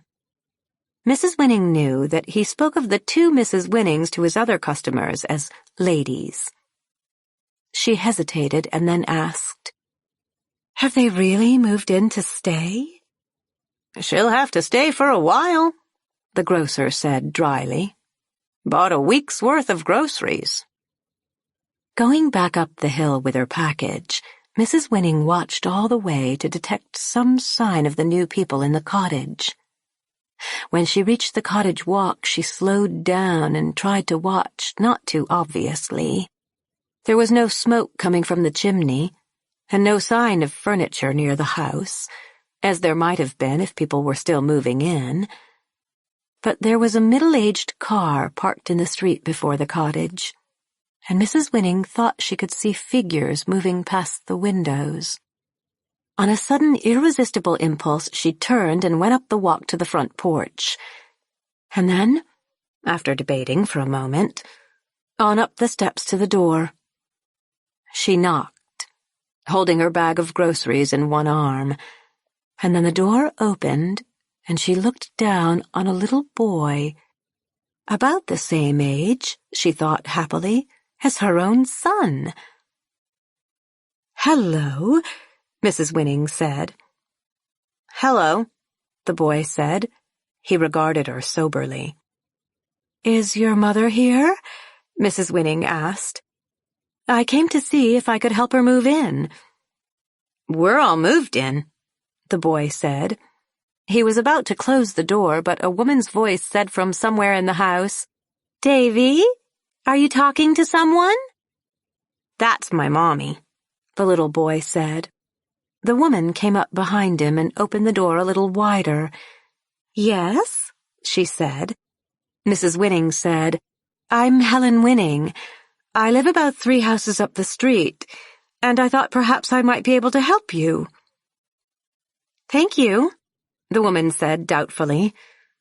She's younger than I am, Mrs. Winning thought. She's about 30. And pretty. For a clear minute, Mrs. Winning saw why the grocer had called her a lady. "It's so nice to have someone living in this house," Mrs. Winning said shyly. Past the other woman's head, she could see the small hallway, with the larger living room beyond and the door on the left going into the kitchen, the stairs on the right with the delicate stair rail newly painted. They had done the hall in light green, and Mrs. Winning smiled with friendship at the woman in the doorway, thinking, "She has done it right. This is the way it should look after all. She knows about pretty houses." After a minute, the other woman smiled back and said, "Will you come in?" As she stepped back to let Mrs. Winning in, Mrs. Winning wondered with a sudden stricken conscience if perhaps she had not been too forward, almost pushing herself in. "I hope I'm not making a nuisance of myself," she said unexpectedly, turning to the other woman. "It's just that I've been wanting to live here myself for so long." Why did I say that? She wondered. It had been a very long time since young Mrs. Winning had said the first thing that came into her head. "Come see my room," the little boy said urgently, and Mrs. Winning smiled down at him. "I have a little boy just about your age," she said. "What's your name?" "Davy," the little boy said, moving closer to his mother. "Davy William McLean." "My little boy," Mrs. Winning said soberly, "is named Howard Talbot Winning." The little boy looked up at his mother uncertainly, and Mrs. Winning, who felt ill at ease and awkward in this little house she so longed for, said, "How old are you?" "My boy is 5. "I'm 5, the little boy said, as though realizing it for the first time. He looked again at his mother, and she said graciously, Will you come in and see what we've done to the house? Mrs. Winning put her bag of groceries down on the slim-legged table in the green hall and followed Mrs. McLean into the living room, which was L-shaped and had the windows Mrs. Winning would have fitted with gay curtains and flower boxes. As she stepped into the room, Mrs. Winning realized, with a quick, wonderful relief, that it was really going to be all right after all. Everything, from the andirons in the fireplace to the books on the table, was exactly as Mrs. Winning might have done if she were 11 years younger. A little more informal, perhaps. Nothing of quite such good quality as young Mrs. Winning might have chosen, but still richly, undeniably right. There was a picture of Davy on the mantel, flanked by a picture which Mrs. Winning supposed was Davy's father. There was a glorious blue bowl on the low coffee table, and around the corner of the L stood a row of orange plates on a shelf, and a polished maple table and chairs. "It's lovely," Mrs. Winning said. "This could have been mine," she was thinking, and she stood in the doorway and said again, "It's perfectly lovely." Mrs. McLean crossed over to the low armchair by the fireplace and picked up the soft blue material that lay across the arm. "I'm making curtains," she said, and touched the blue bowl with the tip of one finger. "Somehow, I always make my blue bowl the center of the room," she said. "I'm having the curtains the same blue, and my rug, when it comes, will have the same blue in the design."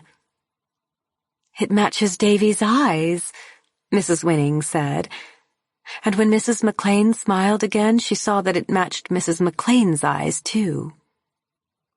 Helpless before so much that was magic to her, Mrs. Winning said, "Have you painted the kitchen yellow?" "Yes," Mrs. McLean said, surprised. "Come and see." She led the way through the L, around past the orange plates to the kitchen, which caught the late morning sun and shone with clean paint and bright aluminum. Mrs. Winning noticed the electric coffee pot, the waffle iron, the toaster, and thought, she couldn't have much trouble cooking, not with just the two of them. "When I have a garden," Mrs. McLean said, "we'll be able to see it from almost all the windows." She gestured to the broad kitchen windows and added, "I love gardens. I imagine I'll spend most of my time working in this one, as soon as the weather is nice." "It's a good house for a garden," Mrs. Winning said. "I've heard that it used to be one of the prettiest gardens on the block." "I thought so, too," Mrs. McLean said. "I'm going to have flowers on all four sides of the house. With a cottage like this, you can, you know." "Oh, I know,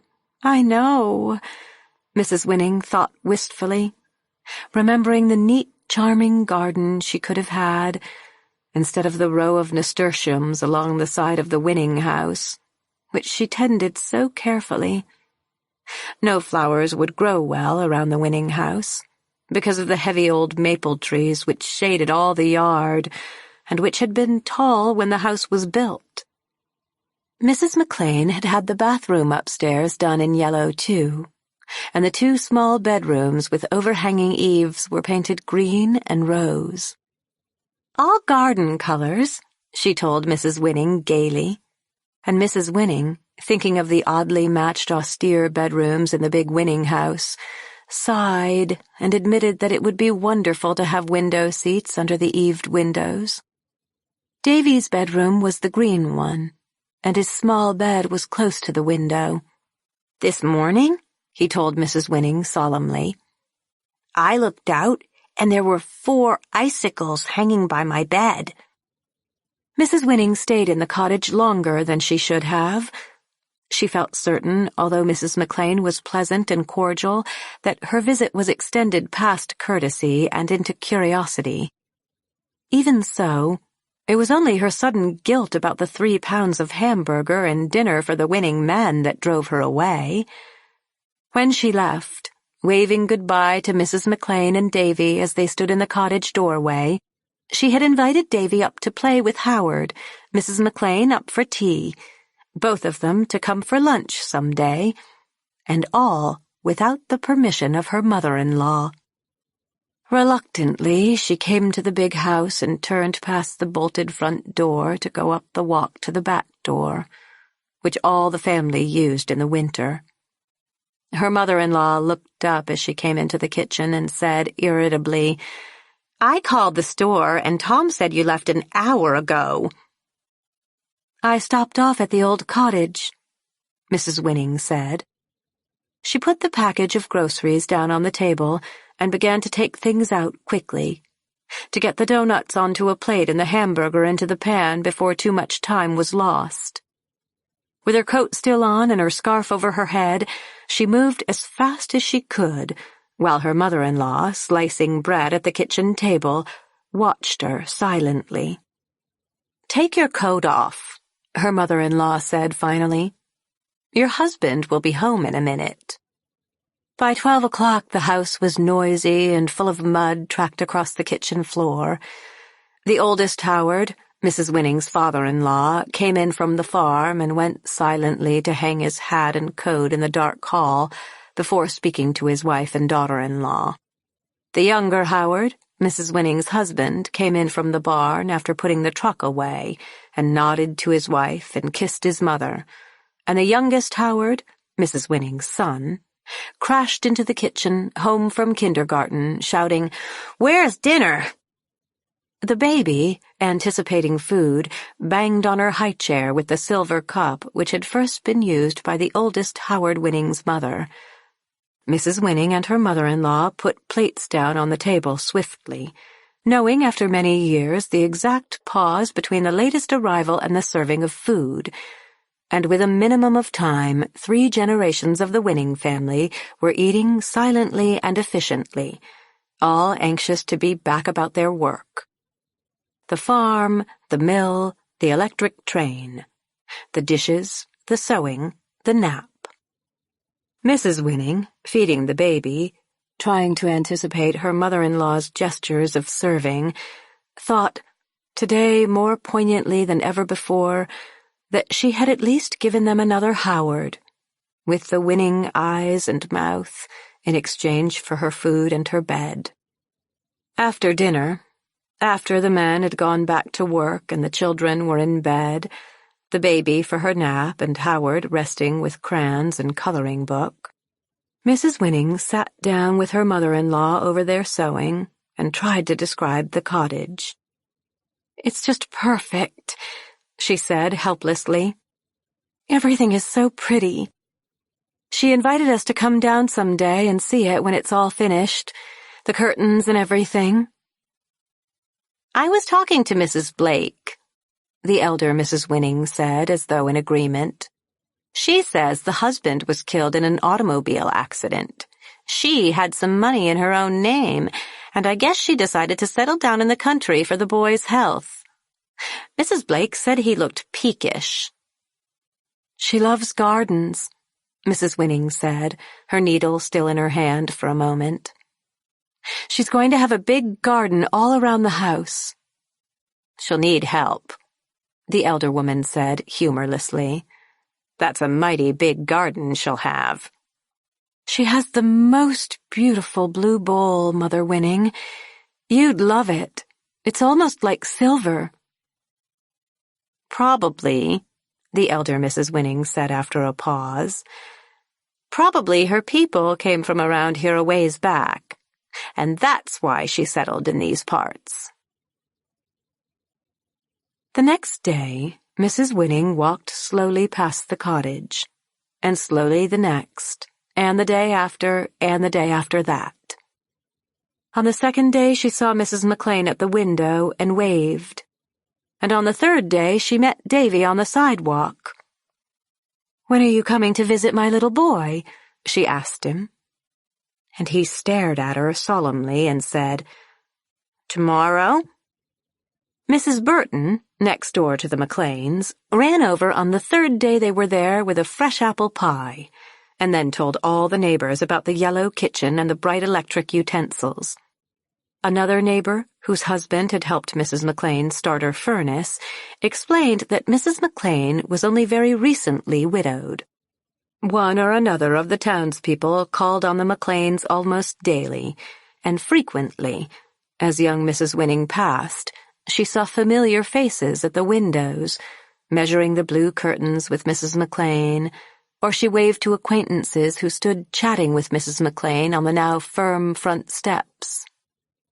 After the McLeans had been in the cottage for about a week, Mrs. Winning met them one day in the grocery, and they walked up the hill together and talked about putting Davy into the kindergarten. Mrs. McLean wanted to keep him home as long as possible, and Mrs. Winning asked her, "Don't you feel terribly tied down, having him with you all the time?" "I like it," Mrs. McLean said cheerfully. "We keep each other company." And Mrs. Winning felt clumsy and ill-mannered, remembering Mrs. McLean's widowhood. As the weather grew warmer and the first signs of green showed on the trees and on the wet ground, Mrs. Winning and Mrs. McLean became better friends. They met almost daily at the grocery and walked up the hill together. And twice Davy came up to play with Howard's electric train, and once Mrs. McLean came up to get him and stayed for a cup of coffee in the great kitchen, while the boys raced round and round the table, and Mrs. Winning's mother-in-law was visiting a neighbor. "It's such an old house," Mrs. McLean said, looking up at the dark ceiling. "I love old houses. They feel so secure and warm, as though lots of people had been perfectly satisfied with them, and they knew how useful they were. You don't get that feeling with a new house." "This dreary old place," Mrs. Winning said. Mrs. McLean, with a rose-colored sweater and her bright, soft hair, was a spot of color in the kitchen that Mrs. Winning knew she could never duplicate. "I'd give anything in the world to live in your house," Mrs. Winning said. "I love it," Mrs. McLean said. "I don't think I've ever been so happy. Everyone around here is so nice, and the house is so pretty, and I planted a lot of bulbs yesterday." She laughed. "I used to sit in that apartment in New York and dream about planting bulbs again." Mrs. Winning looked at the boys, thinking how Howard was half a head taller and stronger, and how Davy was small and weak and loved his mother adoringly. "It's been good for Davy already," she said. "There's color in his cheeks." "Davy loves it," Mrs. McLean agreed.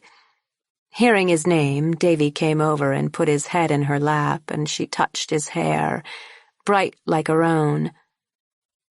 "We'd better be getting on home, Davy boy," she said. "Maybe our flowers have grown some since yesterday," said Davy.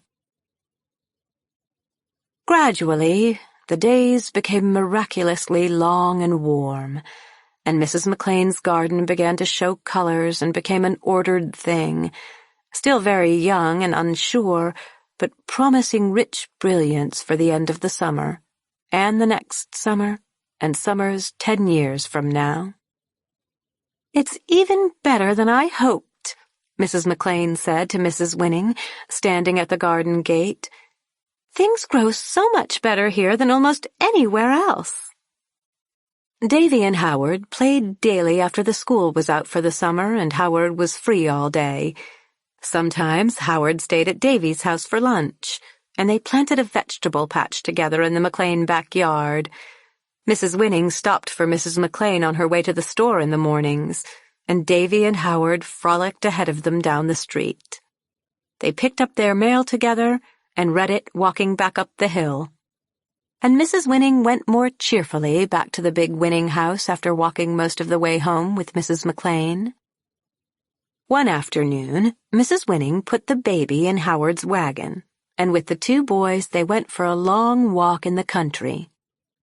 Mrs. McLean picked Queen Anne's lace and put it into the wagon with the baby, and the boys found a garter snake and tried to bring it home.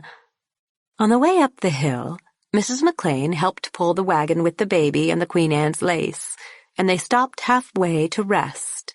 And Mrs. McLean said, "Look, I believe you can see my garden all the way from here." It was a spot of color almost at the top of the hill, and they stood looking at it while the baby threw the Queen Anne's lace out of the wagon. Mrs. McLean said, "I always want to stop here to look at it." And then, "Who's that beautiful child?" Mrs. Winning looked and then laughed. "He is attractive, isn't he?" she said. "It's Billy Jones."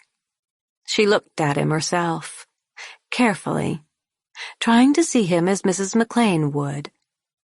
He was a boy about 12, sitting quietly on a wall across the street, with his chin in his hands, silently watching Davy and Howard. "He's like a young statue," Mrs. McLean said. "So brown, and will you look at that face?" She started to walk again to see him more clearly, and Mrs. Winning followed her. "Do I know his mother and The Jones children are half Negro," Mrs. Winning said hastily, "but they're all beautiful children. You should see the girl. They live just outside town." Howard's voice reached them clearly across the summer air. "Nigger," he was saying. "Nigger, nigger boy." "Nigger," Davy repeated, giggling. Mrs. McLean gasped and then said, "Davy," in a voice that made Davy turn his head apprehensively. Mrs. Winning had never heard her friend use such a voice, and she, too, watched Mrs. McLean. "Davy?" Mrs. McLean said again, and Davy approached slowly. "What did I hear you say?" "Howard," Mrs. Winning said, "leave Billy alone." "Go tell that boy you're sorry," Mrs. McLean said. "Go at once and tell him you're sorry." Davy blinked tearfully at his mother and then went to the curb and called across the street, "I'm sorry." Howard and Mrs. Winning waited uneasily, and Billy Jones across the street raised his head from his hands and looked at Davy, and then, for a long time, at Mrs. McLean. Then he put his chin on his hands again. Suddenly, Mrs. McLean called, "Young man, will you come here a minute, please?" Mrs. Winning was surprised and stared at Mrs. McLean. But when the boy across the street did not move, Mrs. Winning said sharply, Billy Jones, come here at once." The boy raised his head and looked at them, and then slid slowly down from the wall and started across the street. When he was across the street and about 5 feet from them, he stopped, waiting. "Hello," Mrs. McLean said gently. "What's your name?" The boy looked at her for a minute and then at Mrs. Winning, and Mrs. Winning said, "He's Billy Jones. Answer when you're spoken to, Billy." "Billy," Mrs. McLean said, "I'm sorry my little boy called you a name, but he's very little and he doesn't always know what he's saying. But he's sorry too." "Okay," Billy said, still watching Mrs. Winning. He was wearing an old pair of blue jeans and a torn white shirt, and he was barefoot. His skin and hair were the same color, the golden shade of a very heavy tan, and his hair curled lightly. He had the look of a garden statue. "Billy," Mrs. McLean said, "how would you like to come and work for me? Earn some money?" "Sure," Billy said. "Do you like gardening?" Mrs. McLean asked. Billy nodded soberly. "Because," Mrs. McLean went on enthusiastically, "I've been needing someone to help me with my garden, and it would be just the thing for you to do." She waited a minute and then said, "Do you know where I live?" "Sure," Billy said. He turned his eyes away from Mrs. Winning and for a minute looked at Mrs. McLean, his brown eyes expressionless. Then he looked back at Mrs. Winning, who was watching Howard up the street. "Fine," Mrs. McLean said. "Will you come tomorrow?" "Sure," Billy said. He waited for a minute, looking from Mrs. McLean to Mrs. Winning, and then ran back across the street and vaulted over the wall where he had been sitting. Mrs. McLean watched him admiringly. Then she smiled at Mrs. Winning and gave the wagon a tug to start it up the hill again. They were nearly at the McLean cottage before Mrs. McLean finally spoke. "I just can't stand that," she said. "To hear children attacking people for things they can't help." "They're strange people, the Joneses," Mrs. Winning said readily. "The father works around as a handyman. Maybe you've seen him. You see," she dropped her voice, "the mother was white, a girl from around here, a local girl," she said again to make it more clear to a foreigner. "She left the whole litter of them when Billy was about 2 and went off with a white man." "Poor children," Mrs. McLean said. "They're all right," Mrs. Winning said. "The church takes care of them, of course, and people are always giving them things. The girl's old enough to work now, too. She's 16, but—" "But what?" Mrs. McLean said, when Mrs. Winning hesitated. "Well, people talk about her a lot, you know," Mrs. Winning said. "Think of her mother, after all. And there's another boy, a couple of years older than Billy." They stopped in front of the McLean cottage, and Mrs. McLean touched Davy's hair. "Poor, unfortunate child," she said. "Children will call names," Mrs. Winning said. "There's not much you can do." "Well," Mrs. McLean said. "Poor child." The next day, after the dinner dishes were washed, and while Mrs. Winning and her mother-in-law were putting them away, the elder Mrs. Winning said casually, "Mrs. Blake tells me your friend Mrs. McLean was asking around the neighborhood how to get a hold of the Jones boy." "She wants someone to help in the garden, I think," Mrs. Winning said weakly. "She needs help in that big garden." "Not that kind of help," the elder Mrs. Winning said. "You tell her about them?" "She seemed to feel sorry for them," Mrs. Winning said from the depths of the pantry. She took a long time settling the plates in even stacks in order to neaten her mind. She shouldn't have done it, she was thinking. But her mind refused to tell her why. "She should have asked me first, though," she thought finally. The next day, Mrs. Winning stopped off at the cottage with Mrs. McLean after coming up the hill from the store. They sat in the yellow kitchen and drank coffee, while the boys played in the backyard. While they were discussing the possibilities of hammocks between the apple trees, there was a knock at the kitchen door, and when Mrs. McLean opened it, she found a man standing there, so that she said, "Yes," politely, and waited. "Good morning," the man said. He took off his hat and nodded his head at Mrs. McLean. "Billy told me you was looking for someone to work your garden," he said. "Why," Mrs. McLean began, glancing sideways uneasily at Mrs. Winning. "I'm Billy's father," the man said. He nodded his head toward the backyard, and Mrs. McLean saw Billy Jones sitting under one of the apple trees, his arms folded in front of him, his eyes on the grass at his feet. "How do you do?" Mrs. McLean said inadequately. "Billy told me you said for him to come work your garden," the man said. "Well, now, I think maybe a summer job's too much for a boy his age. He ought to be out playing in the good weather." and that's the kind of work I do anyway. So's I thought I'd just come over and see if you found anyone yet." He was a big man, very much like Billy, except that where Billy's hair curled only a little, his father's hair curled tightly, with a line around his head where his hat stayed constantly, and where Billy's skin was a golden tan, his father's skin was darker, almost bronze. When he moved, it was gracefully, like Billy, and his eyes were the same fathomless brown.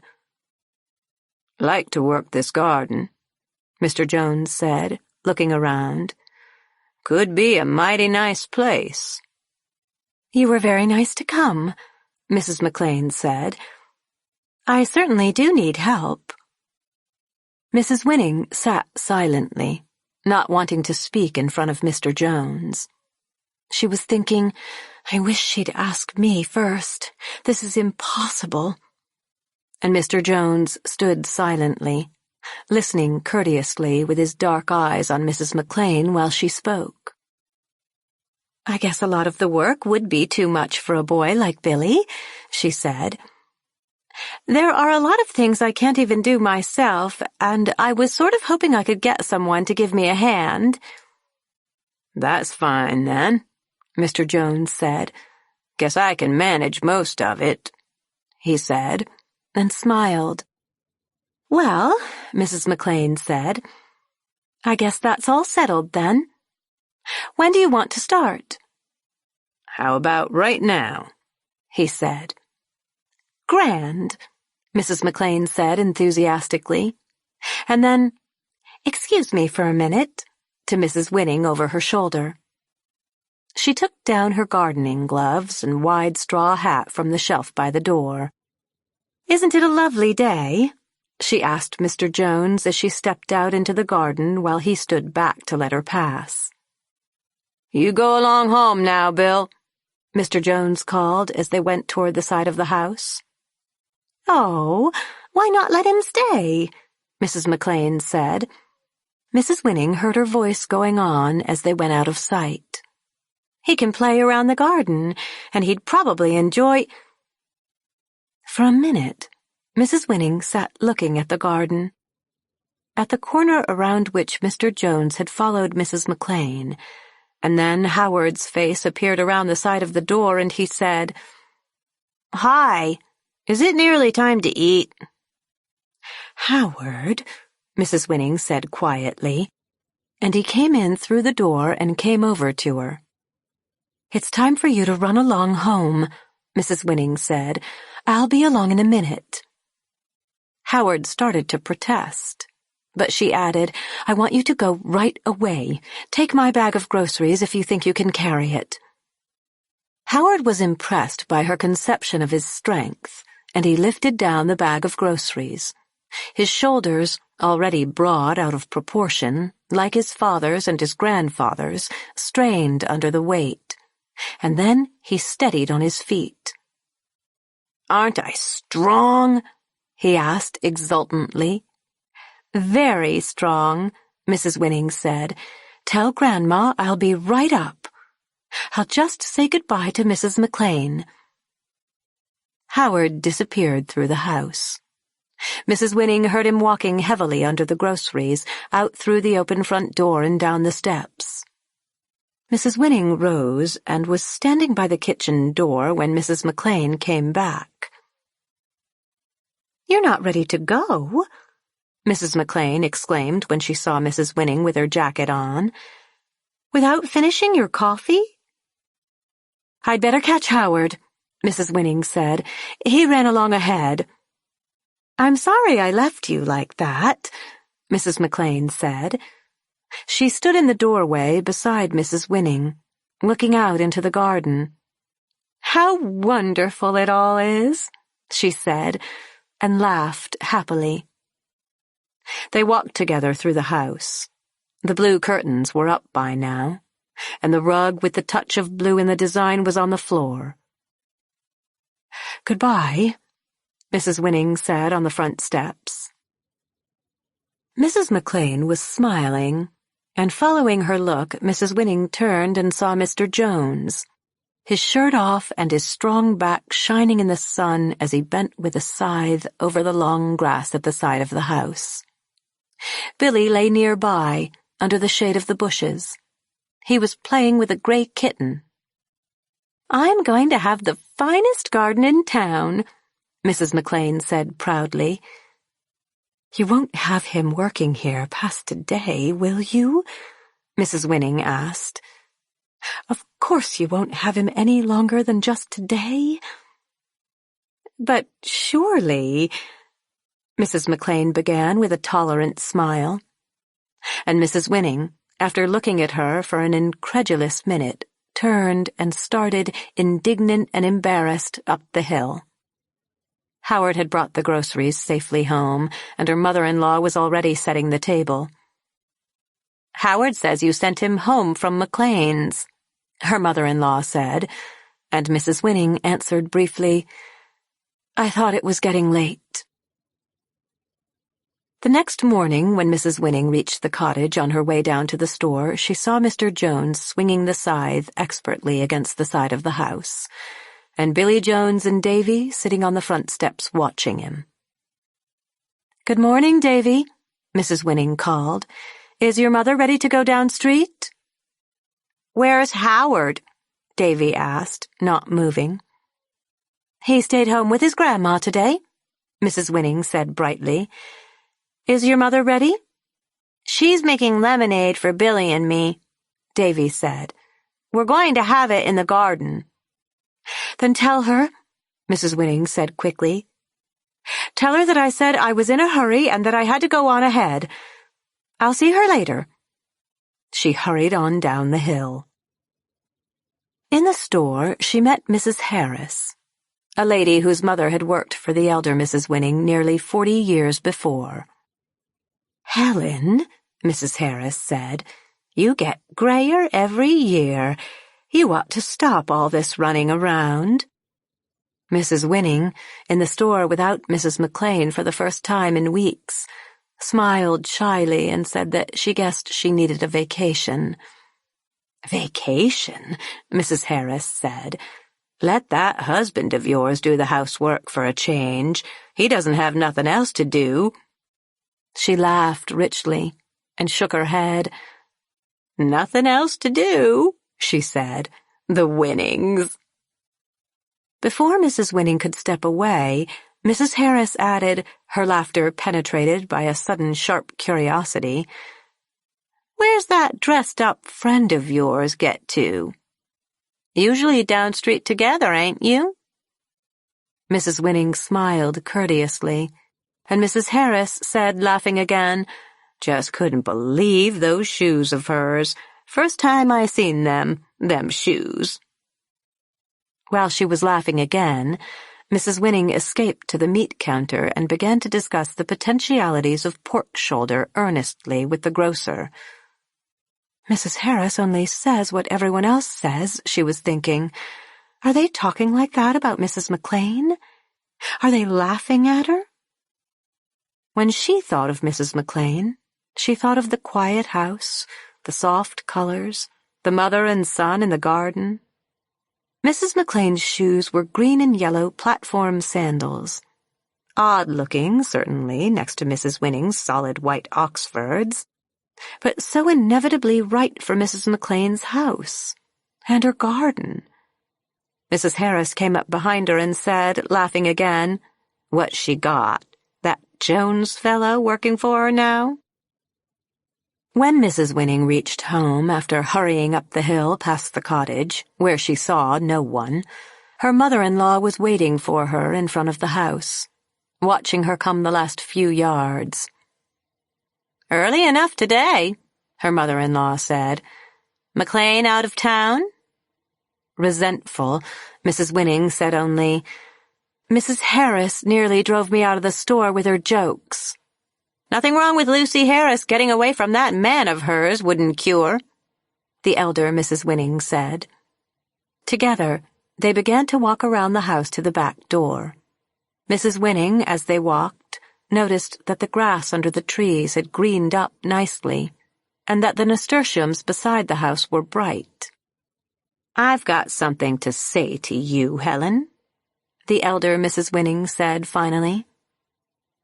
"Yes," her daughter-in-law said. "It's the McLean girl. About her, I mean. You know her so well. You ought to talk to her about that colored man working there." "I suppose so," Mrs. Winning said. "You sure you told her? You told her about those people?" "I told her," Mrs. Winning said.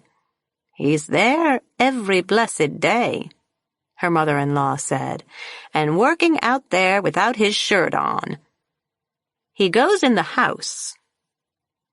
And that evening, Mr. Burton, next-door neighbor to Mrs. McLean, dropped in to see the Howard Winnings about getting a new lot of shingles at the mill. He turned suddenly to Mrs. Winning, who was sitting sewing next to her mother-in-law at the table in the front room, and raised his voice a little when he said, "Helen, I wish you'd tell your friend, Mrs. McLean, to keep that kid of hers out of my vegetables." "Davy?" Mrs. Winning said involuntarily. "No," Mr. Burton said, while all the Winnings looked at the younger Mrs. Winning.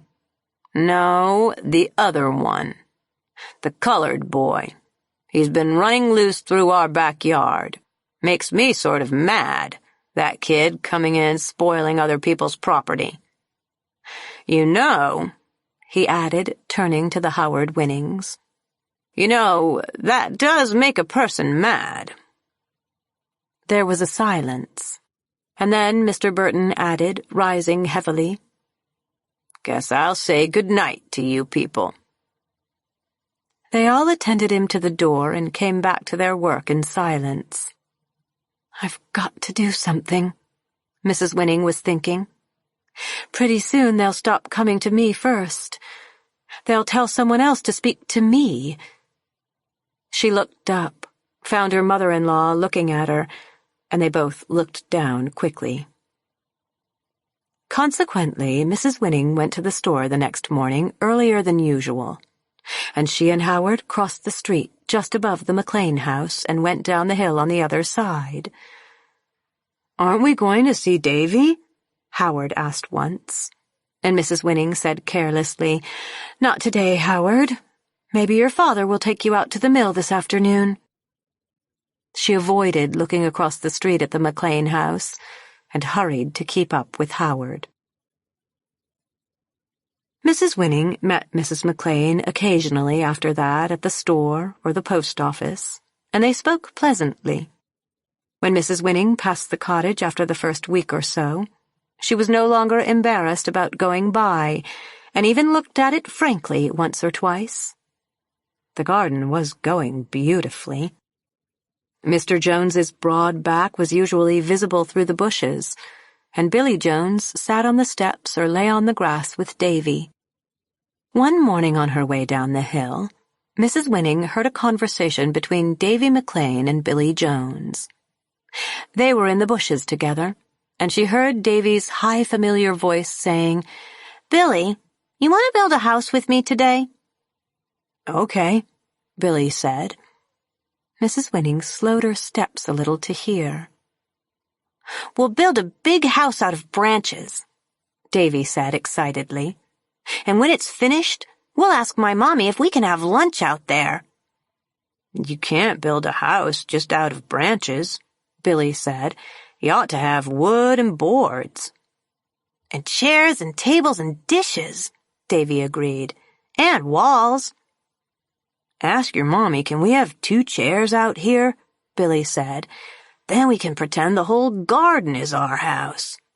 "And I'll get us some cookies, too," Davy said. "And we'll ask my mommy and your daddy to come in our house." Mrs. Winning heard them shouting as she went down along the sidewalk. "You have to admit," she told herself as though she were being strictly just. "You have to admit that he's doing a lot with that garden. It's the prettiest garden on the street. And Billy acts as though he had as much right there as Davy." As the summer wore on into long hot days undistinguishable one from another, so that it was impossible to tell with any real accuracy whether the light shower had been yesterday or the day before, the Winnings moved out into their yard to sit after supper. And in the warm darkness, Mrs. Winning sometimes found an opportunity of sitting next to her husband so that she could touch his arm. She was never able to teach Howard to run to her and put his head in her lap, or inspire him with other than the perfunctory winning affection, but she consoled herself with the thought that at least they were a family, a solid, respectable thing. The hot weather kept up, and Mrs. Winning began to spend more time in the store, postponing the long, aching walk up the hill in the sun. She stopped and chatted with the grocer, with other young mothers in the town, with older friends of her mother-in-law's, talking about the weather, the reluctance of the town to put in a decent swimming pool, the work that had to be done before school started in the fall, chicken pox, the PTA. One morning she met Mrs. Burton in the store, and they spoke of their husbands, the heat, and the hot weather occupations of their children before Mrs. Burton said, "By the way, Johnny will be 6 on Saturday, and he's having a birthday party. Can Howard come?" "Wonderful," Mrs. Winning said, thinking, his good white shorts, the dark blue shirt, a carefully wrapped present. "Just about 8 children," Mrs. Burton said with the loving carelessness mothers use in planning the birthday parties of their children. "They'll stay for supper, of course. Send Howard down about 3:30. "That sounds so nice," Mrs. Winning said. "He'll be delighted when I tell him." "I thought I'd have them all play outdoors most of the time," Mrs. Burton said, "in this weather, and then perhaps a few games indoors and supper. Keep it simple, you know." She hesitated, running her finger around and around the top rim of a can of coffee. "Look," she said, "I hope you won't mind me asking, but would it be all right with you if I didn't invite the McLean boy?" Mrs. Winning felt sick for a minute, and had to wait for her voice to even out before she said lightly, "It's all right with me if it's all right with you. Why do you have to ask me?" Mrs. Burton laughed. "I just thought you might mind if he didn't come." Mrs. Winning was thinking. Something bad has happened. Somehow people think they know something about me that they won't say. They all pretend it's nothing. But this never happened to me before. I live with the Winnings, don't I? "Really," she said, putting the weight of the old Winning house into her voice. "Why in the world would it bother me?" Did I take it too seriously? She was wondering. Did I seem too anxious? Should I have let it go? Mrs. Burton was embarrassed, and she set the can of coffee down on the shelf and began to examine the other shelves studiously. "I'm sorry I mentioned it at all," she said. Mrs. Winning felt that she had to say something further, something to state her position with finality, so that no longer would Mrs. Burton, at least, dare to use such a tone to a Winning, presume to preface a question with, "I hope you don't mind me asking." "After all," Mrs. Winning said carefully, weighing the words, "she's like a second mother to Billy." Mrs. Burton, turning to look at Mrs. Winning for confirmation, grimaced and said, "Good Lord, Helen." Mrs. Winning shrugged, and then smiled, and Mrs. Burton smiled, and then Mrs. Winning said, "I do feel so sorry for the little boy, though." Mrs. Burton said, "Such a sweet little thing, too." Mrs. Winning had just said, "He and Billy are together all the time now," when she looked up and saw Mrs. McLean regarding her from the end of the aisle of shelves. It was impossible to tell whether she had heard them or not.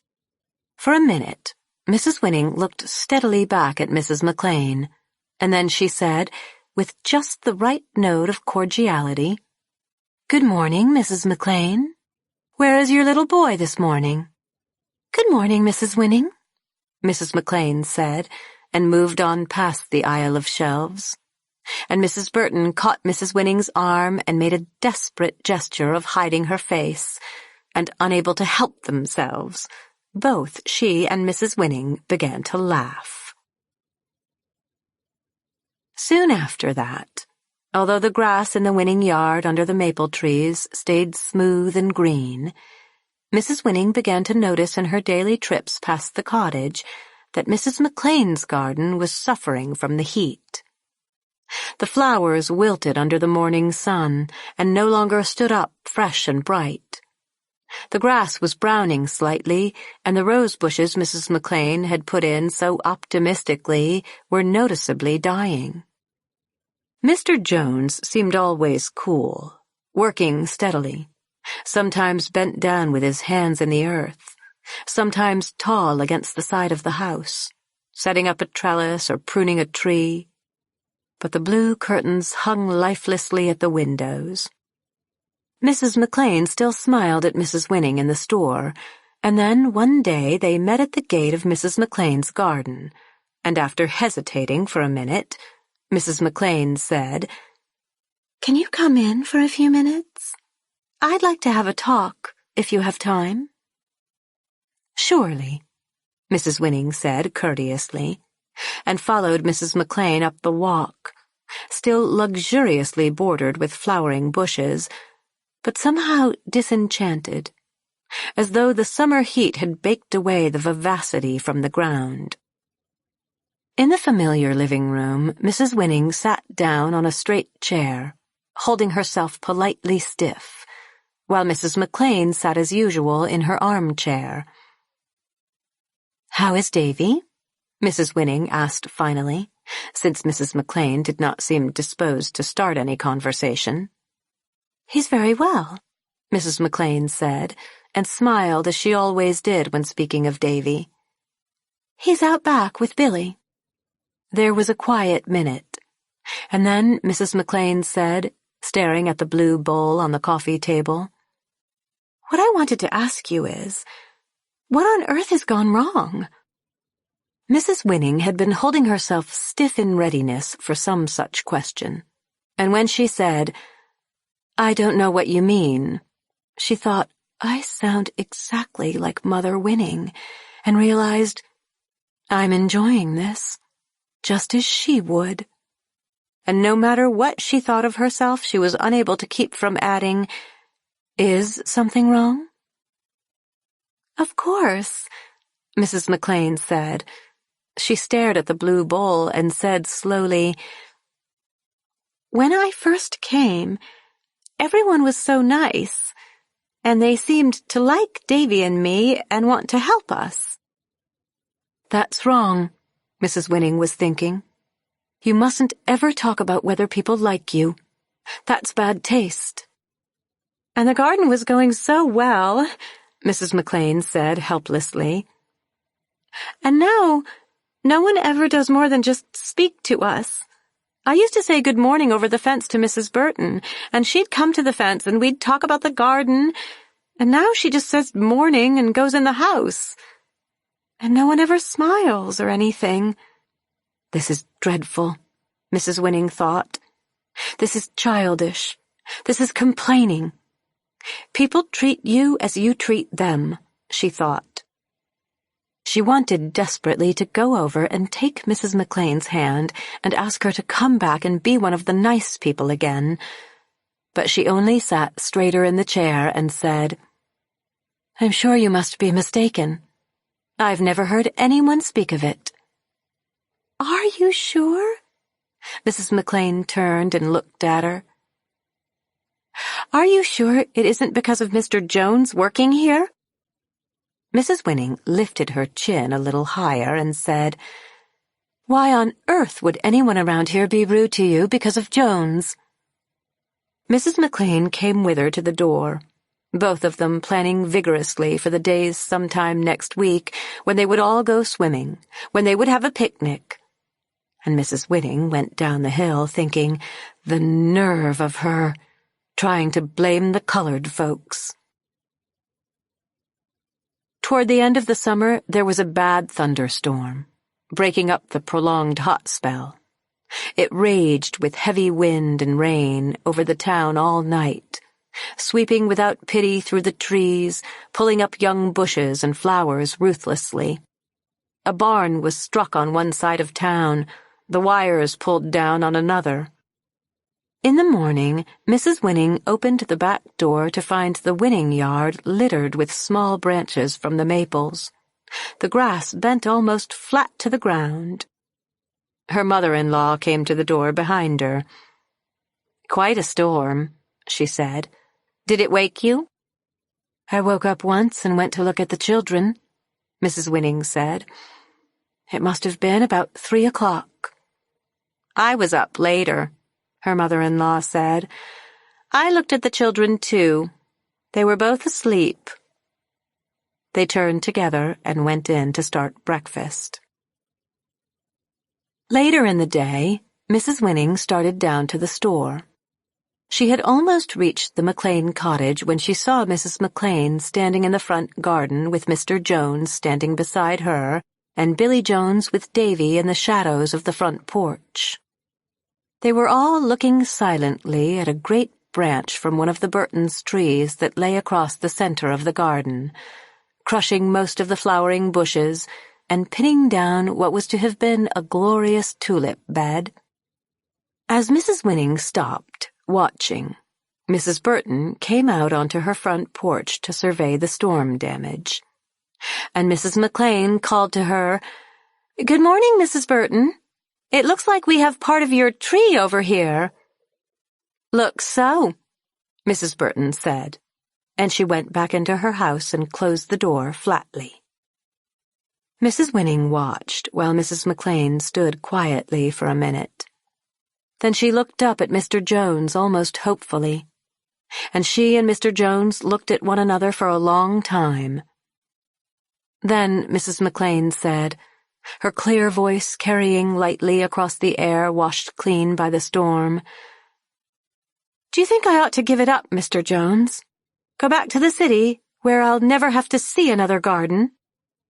Mr. Jones shook his head despondently, and Mrs. McLean, her shoulders tired, went slowly over and sat on her front steps, and Davy came and sat next to her. Mr. Jones took hold of the great branch angrily and tried to move it, shaking it and pulling until his shoulders tensed with the strength he was bringing to bear. But the branch only gave slightly and stayed, clinging to the garden. "Leave it alone, Mr. Jones," Mrs. McLean said finally. "Leave it for the next people to move."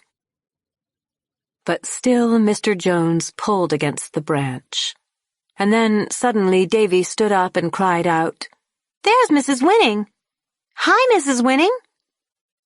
Mrs. McLean and Mr. Jones both turned, and Mrs. McLean waved and called out, "Hello!" Mrs. Winning swung around without speaking and started, with great dignity, back up the hill toward the old Winning house. Dorothy and My Grandmother and the Sailors. There used to be a time of year in San Francisco, in late March, I believe, when there was a fine, long, windy weather, and the air all over the city had a touch of salt and the freshness of the sea. And then, sometime after the wind first started, you could look around Market Street and Van Ness and Kearny, and the fleet was in. That, of course, was some time ago, but you could look out around the Golden Gate, unbridged at that time, and there would be the battleships. There may have been aircraft carriers and destroyers, and I believe I recall one submarine, but to Dot and me then, they were battleships, all of them. They would be riding out there on the water, quiet and competently gray, and the streets would be full of sailors, walking with the roll of the sea and looking in shop windows. I never knew what the fleet came in for.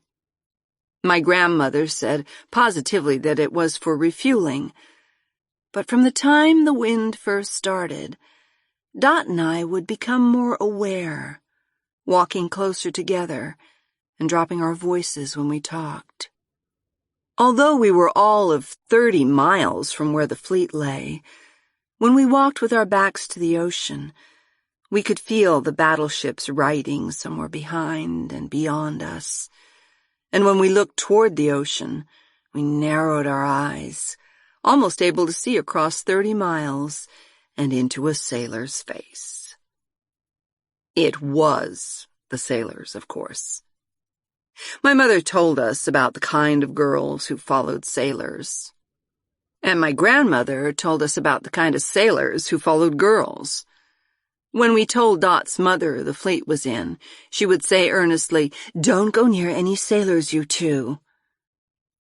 Once, when Dot and I were about 12 and the fleet was in, my mother stood us up and looked at us intensely for a minute, and then she turned around to my grandmother and said, "I don't approve of young girls going to the movies alone at night."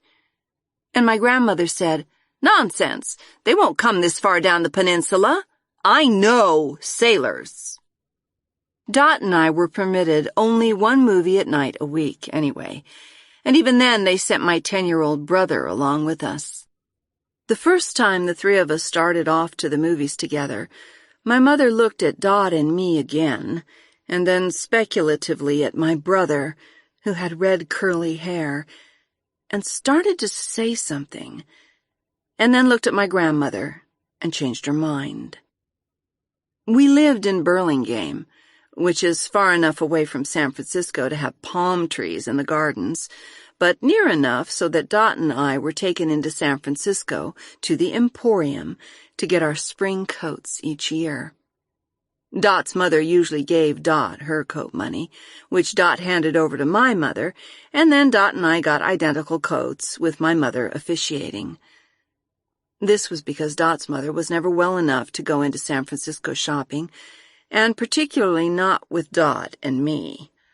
Consequently, every year, sometime after the wind started and the fleet came in, Dot and I, in service-weight silk stockings which we kept for that occasion, and each with a cardboard pocketbook containing a mirror, a dime for luck, and a chiffon handkerchief caught at one side and hanging down, got into the back seat of my mother's car with my mother and grandmother in the front, and headed for San Francisco and the fleet.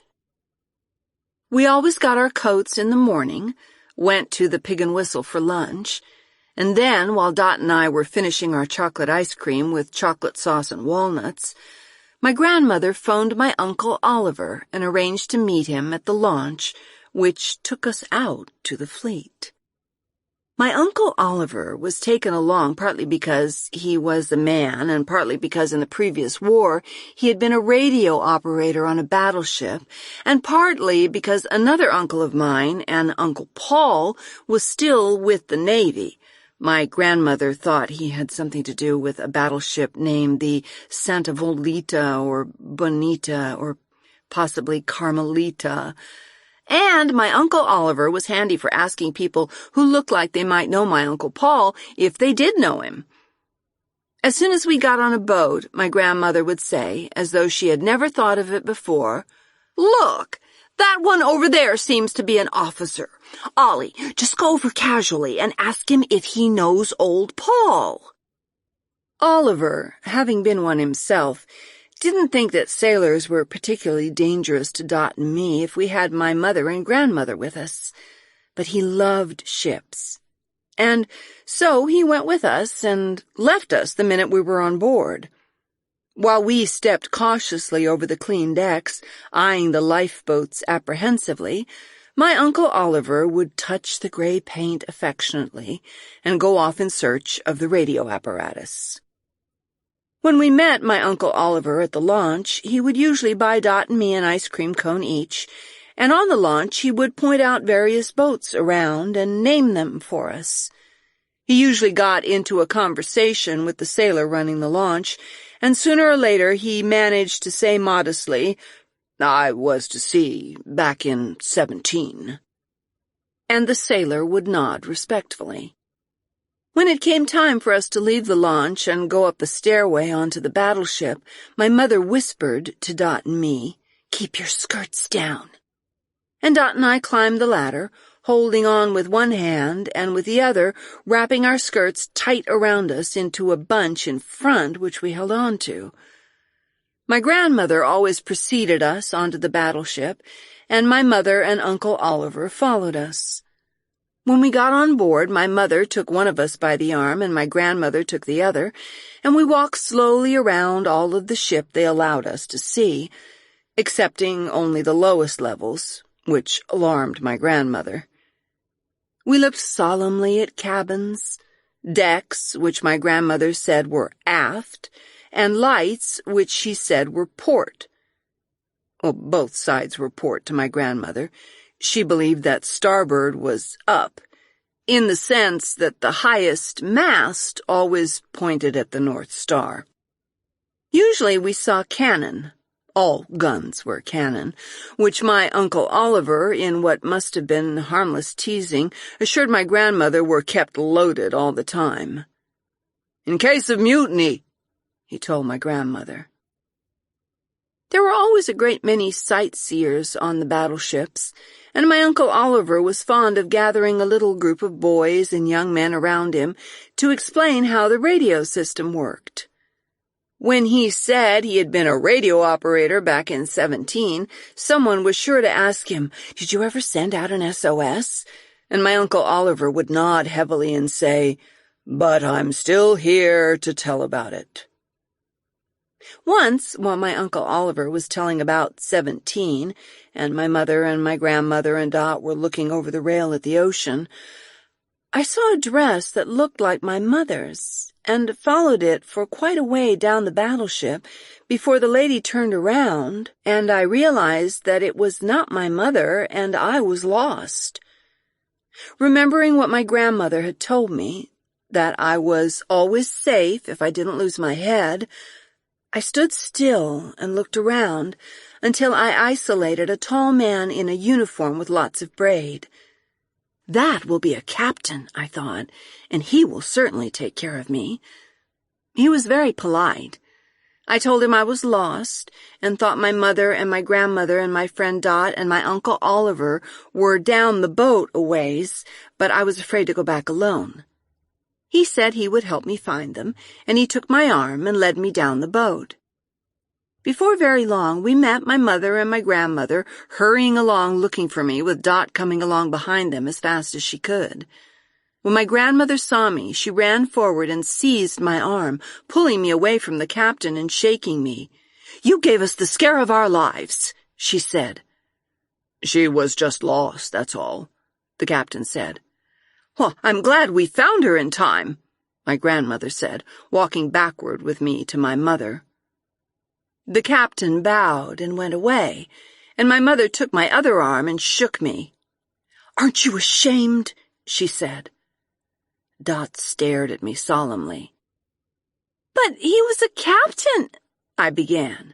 "He might have said he was a captain," my grandmother said, "but he was a Marine." "A Marine!" my mother said, looking over the side to see if the launch was there to take us back. "Get Oliver and tell him we've seen enough," she said to my grandmother. Because of what happened that evening, that was the last year we were allowed to see the fleet. We dropped Uncle Oliver off at home as usual, and my mother and my grandmother took Dot and me to the merry-go-round for dinner. We always had dinner in San Francisco after the fleet, and went to a movie and got home to Burlingame late in the evening. We always had dinner in the merry-go-round, where the food came along on a moving platform and you grabbed it as it went by. We went there because Dot and I loved it, and next to the battleships, it was the most dangerous place in San Francisco, because you had to pay 15 cents for every dish you took and didn't finish. And Dot and I were expected to pay for these mistakes out of our allowances. This last evening, Dot and I lost 45 cents, mainly because of a mocha cream dessert that Dot hadn't known was full of coconut. The movie Dot and I chose was full, although the usher outside told my grandmother there were plenty of seats. My mother refused to wait in line to get our money back, so my grandmother said we had to go on in and take our chances on seats. As soon as 2 seats were vacant, my grandmother shoved Dot and me toward them, and we sat down. The picture was well underway when the 2 seats next to Dot emptied, and we were looking for my grandmother and mother when Dot looked around suddenly and then grabbed my arm. "Look," she said in a sort of groan, and there were 2 sailors coming along the row of seats toward the empty ones. They reached the seats just as my mother and grandmother got down to the other end of the row, and my grandmother had just time to say loudly, "You leave those girls alone!" when 2 seats a few aisles away were vacated, and they had to go sit down.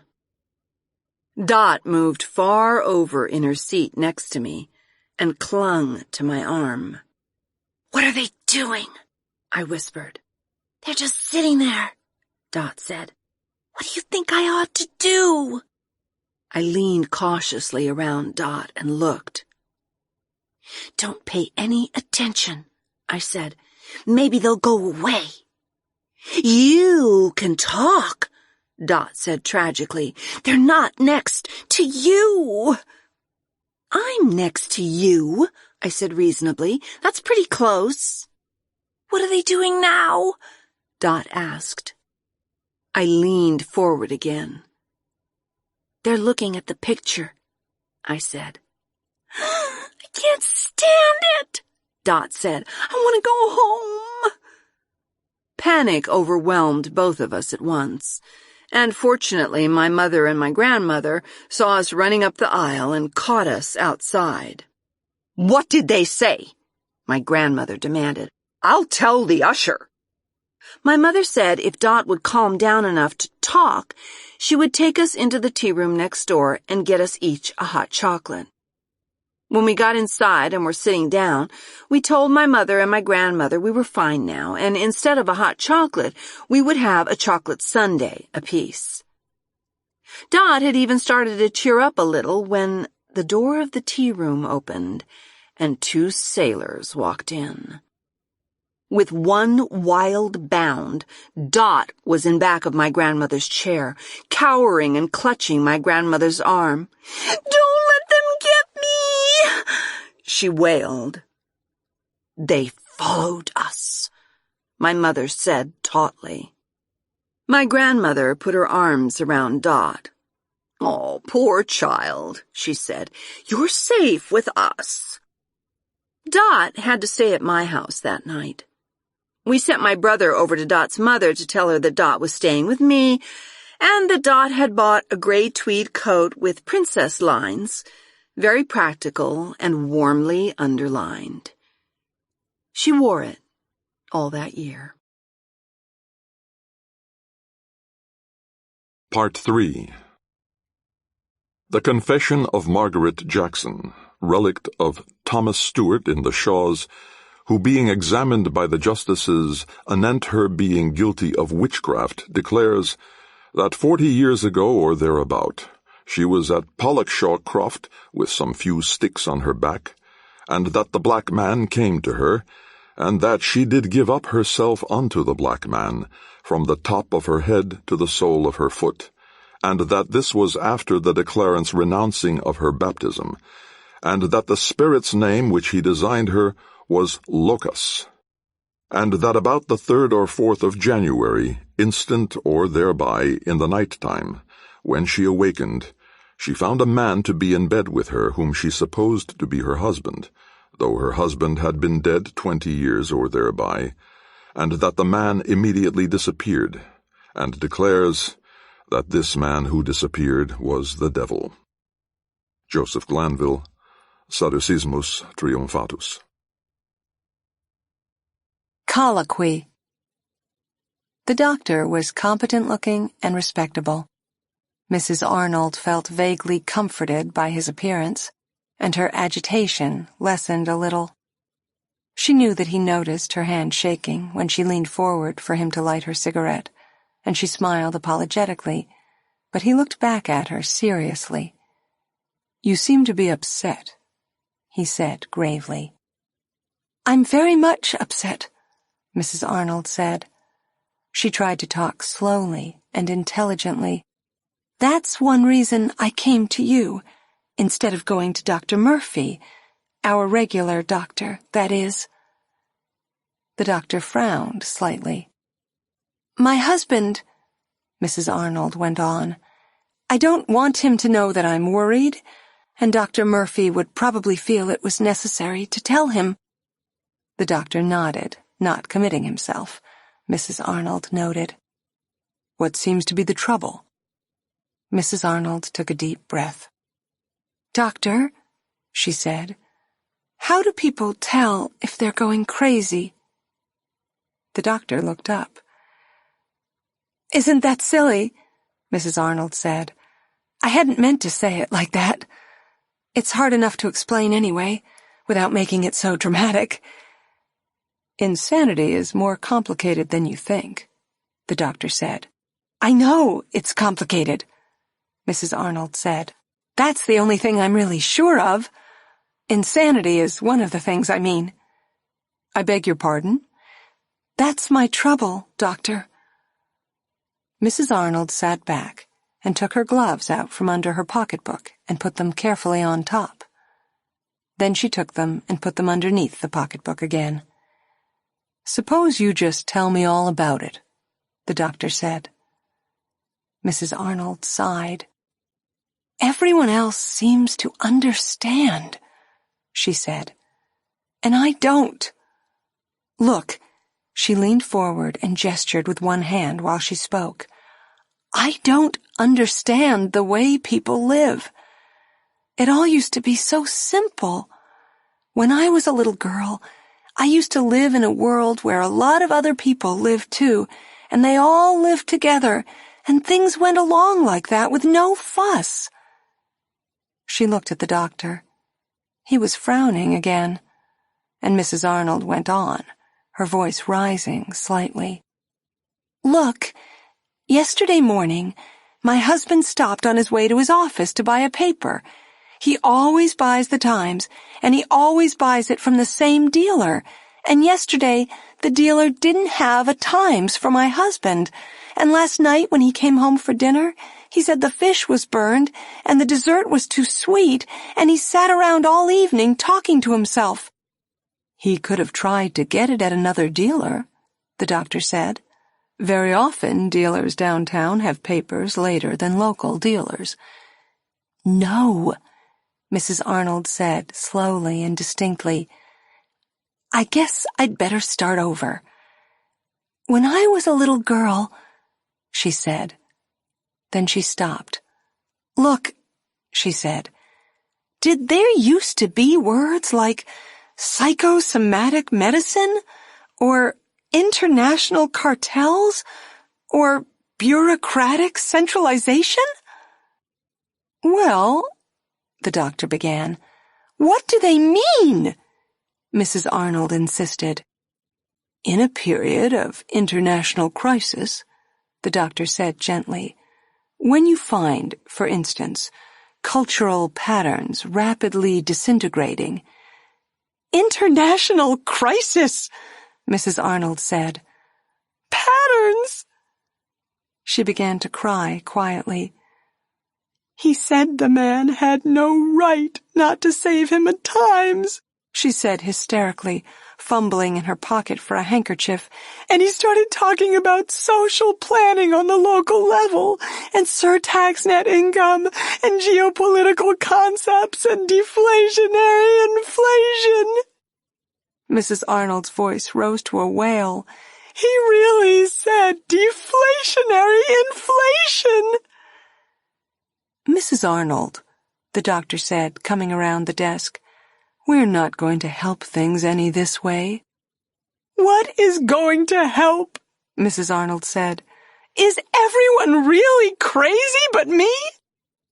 Mrs. Arnold, the doctor said severely, I want you to get hold of yourself. In a disoriented world like ours today, alienation from reality frequently disoriented, Mrs. Arnold said. She stood up. Alienation, she said. Reality. Before the doctor could stop her, she walked to the door and opened it. Reality, she said, and went out. Elizabeth. Just before the alarm went off, she was lying in a hot, sunny garden, with green lawns around her and stretching as far as she could see. The bell of the clock was an annoyance, a warning which had to be reckoned with. She moved uneasily in the hot sun and knew she was awake. When she opened her eyes, and it was raining, and she saw the white outline of the window against the gray sky, she tried to turn over and bury her face in the green grass. But it was morning, and habit was lifting her up and dragging her away into the rainy, dull day. It was definitely past 8 o'clock. The clock said so. The radiator was beginning to crackle, and on the street 2 stories below, she could hear the ugly morning noises of people stirring, getting out to work. She put her feet reluctantly out from under the blankets and onto the floor and swung herself up to sit on the edge of the bed. By the time she was standing up and in her bathrobe, the day had fallen into its routine. After the first involuntary rebellion against every day's alarm, she subsided regularly into the shower, makeup, dress, breakfast schedule, which would take her through the beginning of the day and out into the morning, where she could forget the green grass and the hot sun and begin to look forward to dinner and the evening. Because it was raining and the day seemed unimportant, she put on the first things she came to, a gray tweed suit that she knew was shapeless and heavy on her now that she was so thin, a blue blouse that never felt comfortable. She knew her own face too well to enjoy the long, careful scrutiny that went with putting on makeup. Toward 4 o'clock in the afternoon, her pale, narrow cheeks would warm up and fill out, and the lipstick that looked too purple with her dark hair and eyes would take on a rosier touch in spite of the blue blouse. But this morning, she thought, as she had thought nearly every morning, standing in front of her mirror, I wish I'd been a blonde, never realizing quite that it was because there were thin hints of gray in her hair. She walked quickly around her one-room apartment, with a sureness that came of habit rather than conviction. After more than 4 years in this one home, she knew all its possibilities. How it could put on a sham appearance of warmth and welcome when she needed a place to hide in. How it stood over her in the night when she woke suddenly. How it could relax itself into a disagreeable, unmade, badly put-together state mornings like this, anxious to drive her out and go back to sleep. The book she had read the night before lay face down on the end table, the ashtray next to it dirtied. The clothes she had taken off lay over the back of a chair, to be taken to the cleaner this morning. With her coat and hat on, she made the bed quickly, pulling it straight on top over the wrinkles beneath, stuffed the clothes to go to the cleaner into the back of the closet, and thought, I'll dust and straighten and maybe wash the bathroom tonight, come home and take a hot bath and wash my hair and do my nails. By the time she had locked the apartment door behind her and started down the stairs, she was thinking, maybe today I'll stop in and get some bright material for slipcovers and drapes. I could make them evenings, and the place wouldn't look so dreary when I wake up mornings. Yellow. I could get some yellow dishes and put them along the wall in a row, like in Mademoiselle or something, she told herself ironically as she stopped at the front door, the brisk young businesswoman and her one-room home, suitable for entertaining brisk young businessmen. I wish I had something that folded up into a bookcase on one side and a Sheraton desk on the other, and opened out into a dining room table big enough to seat 12. While she was standing just inside the door, pulling on her gloves and hoping the rain might stop in these few seconds, the door next to the stairway opened, and a woman said, "Who's that?" "It's Miss Style," she said. "Mrs. Anderson?" The door opened wide, and an old woman put her head out. "I thought it was that fellow has the apartment right over you," she said. "I've been meaning to catch him about leaving them skis outside his door. Nearly broke my leg." "I've been wishing I didn't have to go out. It's such a bad day." The old woman came out of her room and went to the front door. She pulled aside the door curtain and looked out, wrapping her arms around herself. She was wearing a dirty house dress, and the sight of her made Miss Styles' gray tweed suit suddenly seem clean and warm. "I've been trying to catch that fellow for 2 days now," the old woman said. "He goes in and out so quiet." She giggled, looking sideways at Miss Style. "I nearly caught that man of yours night before last," she said. "He comes down the stairs quiet, too. I saw who it was in time." And she giggled again. "Well, I guess all the men come downstairs quiet, all afraid of something." "Well, if I'm going to go out, I might as well do it," Miss Styles said. She still stood in the doorway for a minute, hesitating before walking out into the day and the rain and the people. She lived on a fairly quiet street, where later there would be children shouting at each other, and on a nice day an organ grinder. But today, in the rain, everything looked dirty. She hated to wear rubbers because she had graceful, slim feet. On a day like this, she went slowly, stepping carefully between puddles. It was very late. There were only a few people still sitting at the counter in the corner drugstore. She sat on a stool, reconciled to the time, and waited patiently until the clerk came down the counter with her orange juice. "Hello, Tommy," she said dismally. "Morning, Miss Style," he said. "Lousy day." "Isn't it?" she said. "A fine day not to go out." "I came in this morning," Tommy said. "I would have given my right arm to stay home in bed. There ought to be a law against rain." Tommy was little and ugly and alert. Looking at him, Miss Style thought, he has to get up and come to work in the mornings just like I do, and just like everyone else in the world. The rain is just another break in the millions of lousy things, in getting up and going to work. "I don't mind snow," Tommy was saying, "and I don't mind the hot weather, but I sure do hate rain." He turned suddenly when someone called him and went dancing down to the other end of the counter, bringing up with a flourish before his customer. "Lousy day, isn't it?" he said. "Sure do wish I was in Florida." Miss Style drank her orange juice, remembering her dream.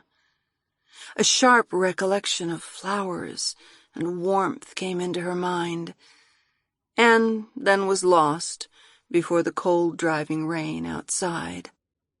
Tommy came back with her coffee and a plate of toast. "Nothing like coffee to cheer you up in the morning," he said. "Thanks, Tommy," she said, unenthusiastic. "How's your play coming, by the way?" Tommy looked up eagerly. "Hey," he said, "I finished it. I meant to tell you.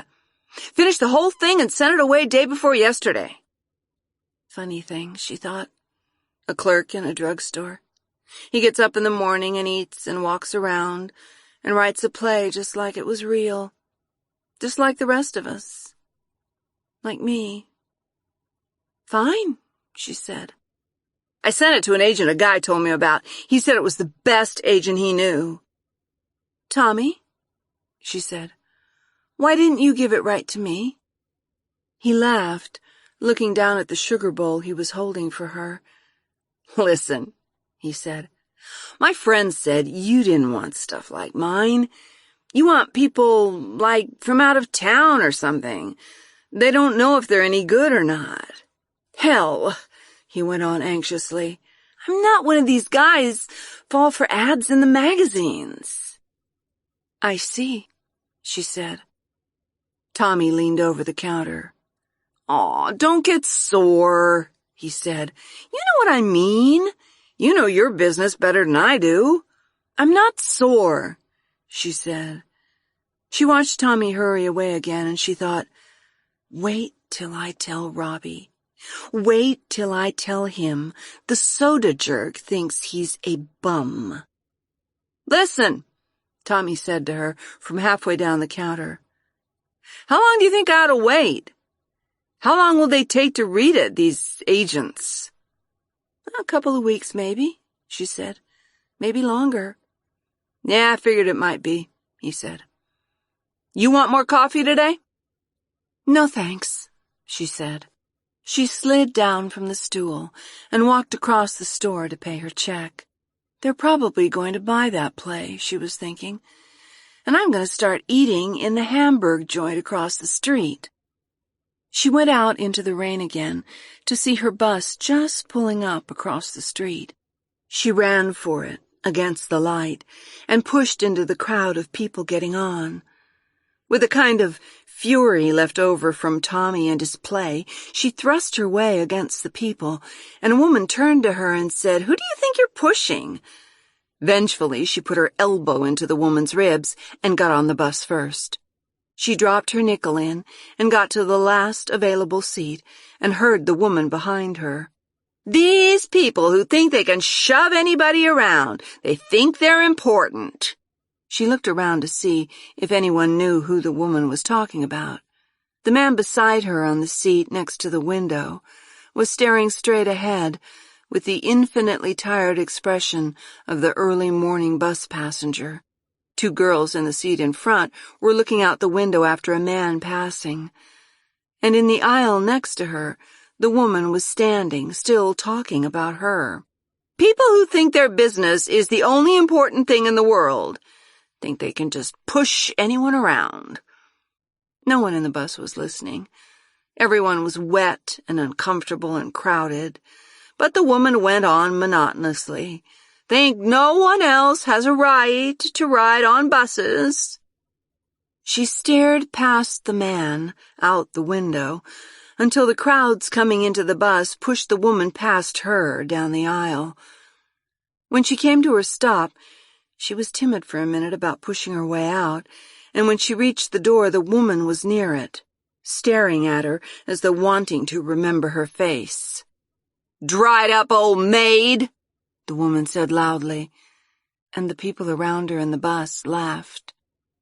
Miss Style put on an expression of contempt, stepping carefully down to the curb, looking up just as the bus pulled away, to see the woman's face still watching her from the window. She walked through the rain to the old building where her office was, thinking, that woman was just waiting for anyone to cross her path this morning. I wish I'd said something back to her. "Morning, Miss Style," the elevator operator said. "Morning," she said. She walked into the open-work iron elevator and leaned against the back wall. "Bad day," the operator said. He waited for a minute and then closed the door. "Fine day not to go out," he said. "Sure is," she said. I wish I'd said something to that woman in the bus, she was thinking. I shouldn't have let her get away with it, let the day start off like that, with a nasty incident. I should have answered her back and got to feeling good and pleased with myself. Start the day off right. "Here you are," the operator said. "You don't have to go out again for quite a while." "Glad of that," she said. She got out of the elevator and walked down the hall to her office. There was a light on inside, making the Robert Shack's literary agents stand out against the door. Looks almost cheerful, she thought. Robbie must be in early. She had worked for Robert Shax for nearly 11 years. When she came to New York the Christmas she was 20, a thin, dark girl with neat clothes and hair and moderate ambition, holding on to her pocketbook with both hands, afraid of subways, she answered an ad and met Robert Shax before she had even found a room to live in. It had been one of those windfall ads, an assistant wanted in a literary agency, and there was no one around to tell Elizabeth Style, asking people timidly how to find the address, that if she got the job, it wasn't worth getting. The literary agency was Robert Shax, and a thin, clever man who had disliked Elizabeth so violently that after 2 years she had taken Robert Shax away to start his own agency. Robert Shax was on the door, and on all the checks. And Elizabeth Style hid away in her office, wrote the letters, kept the records, and came out occasionally to consult the files she allowed Robert Shax to keep on display. They had spent much time in the 8 years trying to make this office look like a severe environment for a flourishing business. A miserable place that its owners were too busy to pretty up more than enough to meet the purposes of its clients. The door opened into a tight little reception room, painted tan the year before, with 2 cheap chrome and brown chairs, a brown linoleum floor, and a framed picture of a vase of flowers over the small desk, which was occupied 5 afternoons a week by a Miss Wilson, a colorless girl who answered the phone sniffling. Beyond Miss Wilson's desk were 2 doors, which did not give the effect of limitless offices stretching on down the building that Robert Shax had hoped they might. The one on the left had on the door Robert Shax, and the one on the right had on the door Elizabeth Style, and through the pebbled glass doors you could see dimly the shape of the narrow window each office owned, crowding close enough to the door and walls to admit that the 2 offices together were no wider than the reception room, and to hint darkly that all that protected the privacy of Mr. Shax and Miss Style was a beaver board partition painted to look like the walls.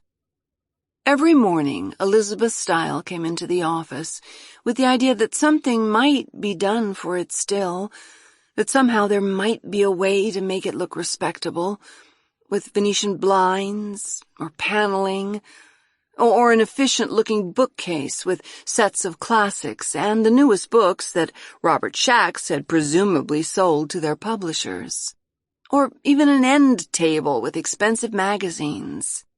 Miss Wilson thought it would be nice to have a radio, but Robert Shax wanted an expensive office with heavy carpeting and desks sitting solidly on the floor and a battery of secretaries. This morning the office looked more cheerful than usual, probably because it was still raining outside, or else because the lights were already on and the radiators were going. Elizabeth Style went over to the door of her office and opened it, saying, "Morning, Robbie," because since there was no one in the office, there was no need to pretend that the beaver board partitions were walls. "Morning, Liz," Robbie said, and then, "Come on in, will you?" "I'll take my coat off," she said. There was a tiny closet in the corner of her office where she hung up her coat, squeezing in back of the desk to do it. She noticed that there was mail on her desk, 4 or 5 letters with a bulky envelope that would be a manuscript. She spread the letters out to make sure there was nothing of any particular interest, and then went out of her office and opened the door of Robbie's. He was leaning down over his desk, in an attitude meant to show extreme concentration. The faintly bald top of his head was toward her, and his heavy round shoulders cut off the lower half of the window. His office was almost exactly like hers. It had a small filing cabinet and an autographed photograph of one of the few reasonably successful writers the firm had handled. The photograph was signed, "To Bob, with deepest gratitude, Jim," and Robert Shax was fond of using it as a happy example in his office conversations with eager authors. When she had closed the door, Elizabeth was only a step away from the straight visitor's chair slanting at the desk. She sat down and stretched her feet out in front of her. "I got soaked coming in this morning," she said. "It's an awful day," Robbie said, without looking up. When he was alone with her, he relaxed the heartiness that he usually stocked in his voice. He let his face look tired and worried. He was wearing his good gray suit that day, and later, with other people around, he would look like a golfer, a man who ate good rare roast beef and liked pretty girls. "It's one hell of a day," he repeated. He looked up at her. "Liz," he said, "that goddamned minister is in town again." "No wonder you look so worried," she said. She had been ready to complain at him, to tell him about the woman on the bus, to ask him to sit up straight and behave. But there was nothing to say. "Poor old Robbie," she said. "There's a note from him," Robbie said. "I've got to go up there this morning. He's in that goddamned rooming house again." "What are you planning to tell him?" Robbie got up and turned around to the window. When he got out of his chair, he had just room to turn around to get to the window or the closet or the filing cabinet. On a pleasanter day, she might have made an amiable remark about his weight. "I don't know what in hell I'm planning to tell him," Robbie said. "I'll promise him something." "I know you will," she thought. She had the familiar picture of Robbie's maneuvers to escape an awkward situation in the back of her mind. She could see Robbie shaking the old man's hand briskly, calling him sir and keeping his shoulders back, saying that the old man's poems were fine, sir, really magnificent, promising anything, wildly, just to get away. "You'll come back in some kind of trouble," she said mildly. Robbie laughed suddenly, happily. "But he won't bother us for a while." "You ought to call him up or something. Write him a letter," she said. "Why?" She could see that he was pleased with the idea of coming back in trouble, of being irresponsible and what he would call carefree. He would make the long trip uptown to the minister's rooming house by subway and take a taxi for the last 2 blocks to arrive in style and sit for a tiresome hour talking to the old man, just to be carefree and what he might call gallant. Make him feel good, she thought. He has to go, not me. "You shouldn't be trusted to run a business by yourself," she said. "You're too silly." He laughed again and walked around the desk to pat her head. "We get along pretty well, don't we, Liz?" "Fine," she said. He was beginning to think about it now. He was holding his head up and his voice was filling out. "I'll tell him someone wants one of his poems for an anthology," he said. "Just don't give him any money," she said. "He has more than we have now." He went back to his closet and took out his coat, his good coat today, and threw it carelessly over his arm. He put his hat on the back of his head and picked up his briefcase from the desk. "Got all the old guy's poems in here," he said. "I figured I could kill some time reading them aloud to him." "Have a nice trip," she said. He patted her on the head again and then reached out for the door. "You'll take care of everything here?" "I'll try to cope with it," she said. She followed him out the door and started into her own office. Halfway across the outer office he stopped, not turning. "Liz," he said. "Well?" He thought for a minute. "Seems like there was something I wanted to tell you," he said. "It doesn't matter." "See you for lunch?" she asked. I'll be back about 12:30, he said. He closed the door, and she heard his footsteps going emphatically down the hall to the elevator. Busy footsteps, she thought, in case anyone was listening in this fearful old building. She sat for a minute at her desk, smoking, and wishing she could paint her office walls a light green. If she wanted to stay late at night, she could do it herself. It would only take one can of paint, she told herself bitterly, to do an office like this, with enough left over to do the front of the building. Then she put out her cigarette and thought, I've worked in it this long. Maybe someday we'll get $1 million client and can move into a real office building where they have soundproof walls. The mail on her desk was bad. A bill from her dentist, a letter from a client in Oregon, a couple of ads, a letter from her father, and the bulky envelope that was certainly a manuscript. She threw out the ads and the dentist's bill, which was marked "Please remit," set the manuscript and the other letter aside, and opened the letter from her father. It was in his own peculiar style, beginning, "Dearest daughter," and ending, "Your affectionate father," and told her that the feed store was doing badly, that her sister in California was pregnant again, that old Mrs. Gill had asked after her the other day, and that he found himself very much alone since her mother's death. And he hoped she was well. She threw the letter into the wastebasket on top of the dentist bill. The letter from the client in Oregon wanted to know what had happened to a manuscript sent in 3 months before. The large, bulky envelope contained a manuscript written in longhand from a young man in Allentown who wanted it sold immediately and their fee taken out of the editor's check. She glanced through the manuscript carelessly, turning over the pages and reading a few words on each. Halfway through, she stopped and read a whole page, and then turned back a little and read more. With her eyes still on the manuscript, she leaned over and reached into the bottom drawer of her desk, stirring papers around until she found a small 10-cent notebook partly filled with notes. She opened the notebook to a blank page, copied out a paragraph from the manuscript, thinking, I can switch that around and make it a woman instead of a man. And she made another note, make W use any name but Helen, which was the name of the woman in the story.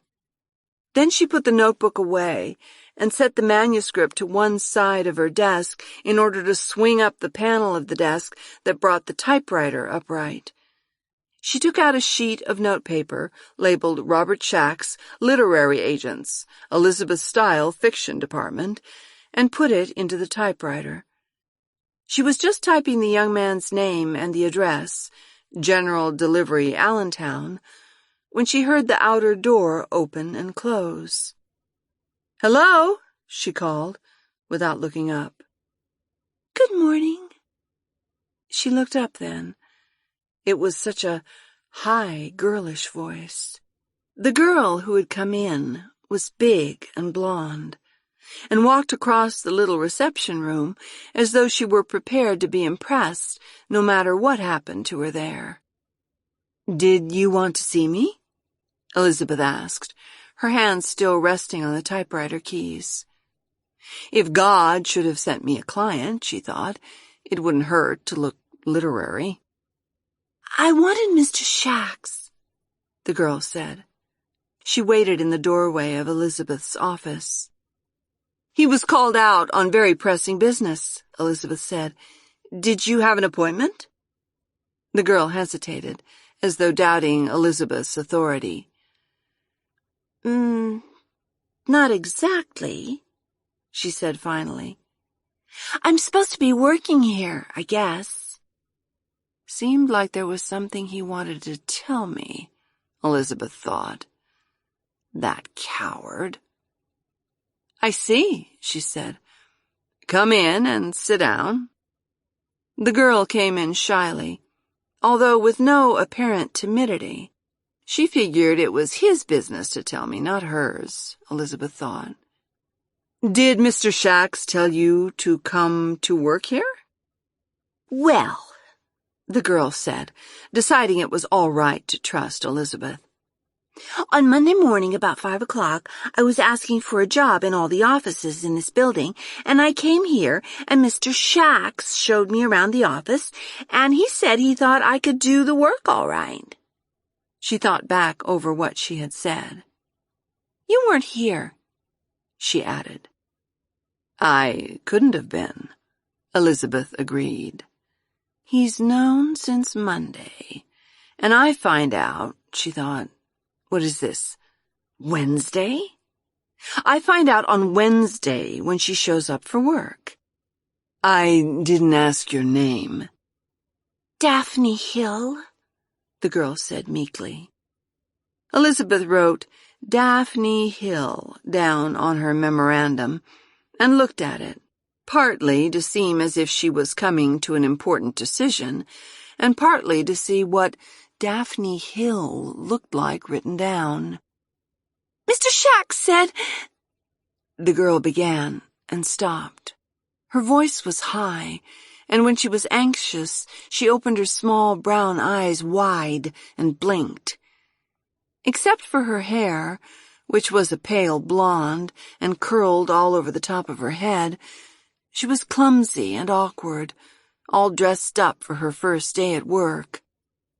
What did Mr. Shax say?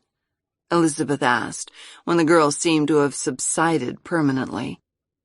He said he wasn't satisfied with the girl he had now, and I was to learn her job and to get to do it, and I was to come today because he was going to tell her yesterday that I was coming. Fine, Elizabeth said. Can you type, do you suppose? I guess so, the girl said.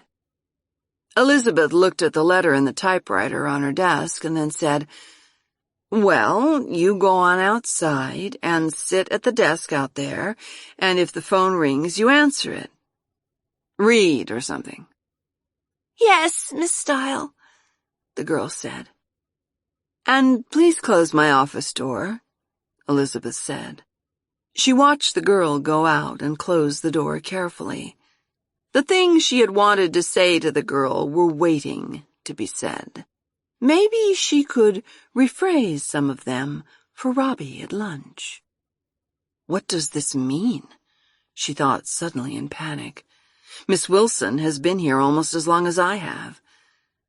Is he trying in his own heavy-handed fashion to beautify the office? He might better buy a bookcase.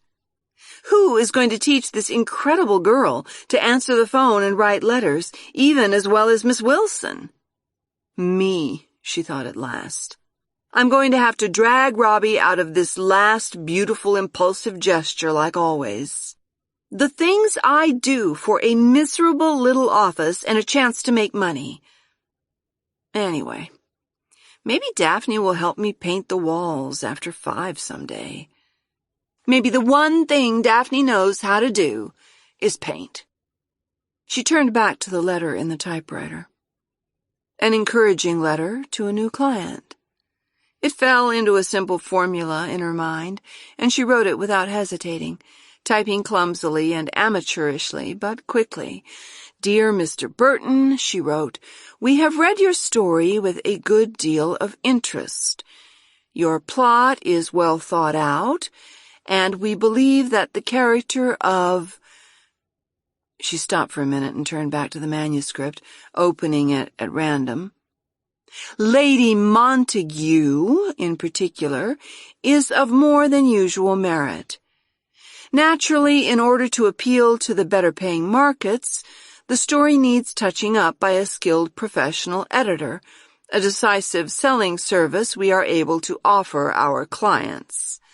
Our rates... Miss Style? In spite of the beaver-board partitions, Elizabeth said, If you want to talk to me, Miss Hill, come in. After a minute, Miss Hill opened the door and came in. Elizabeth could see her pocketbook on the desk outside. the lipstick and compact sitting next to it. When does Mr. Shax get back? Probably not till this afternoon. He went out on important business with a client, Elizabeth said. Why, did anyone call? No, I just wondered, Miss Hill said. She closed the door and went heavily back to her desk. Elizabeth looked again at the letter in the typewriter and then turned her chair around to put her still wet feet on the radiator under the window. After a minute, she opened the bottom drawer of her desk again and this time took out a pocket reprint of a mystery story. With her feet on the radiator, she settled down to read.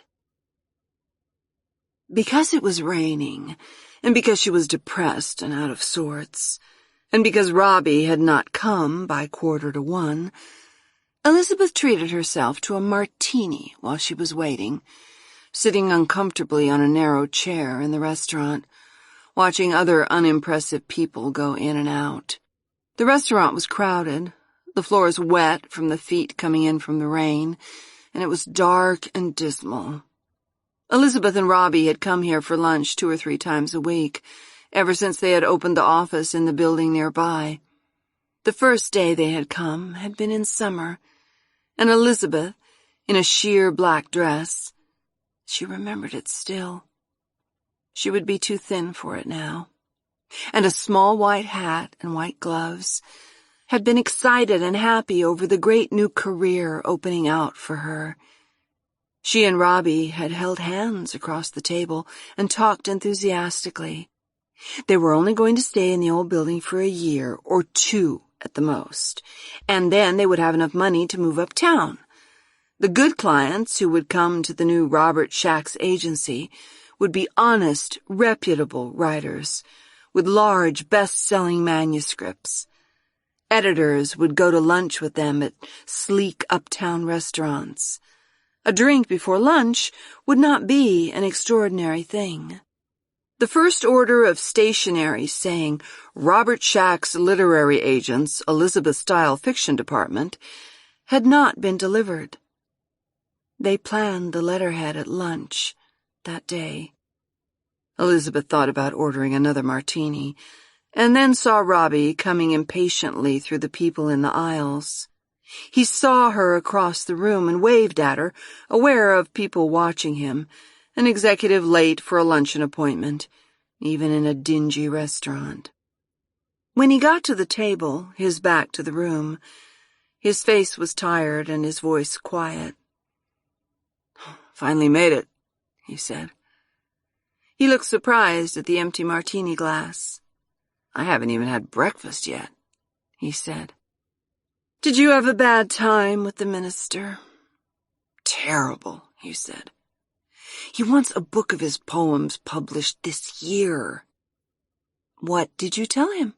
Elizabeth tried not to let her voice sound strained. Time enough for that later, she thought, when he feels like answering me. "I don't know," Robbie said. "How the hell do I know what I told the old fool?" He sat down heavily. "Something about we'd do our best." That means he's really made a mess of it, Elizabeth thought. If he did well, he'd tell me in detail. She was suddenly so tired that she let her shoulders droop and sat stupidly staring off at the people coming in and out of the door. What am I going to say to him, she thought. What words will Robbie understand best? "What are you looking so glum about?" Robbie asked suddenly. "No one made you go away the hell uptown without breakfast."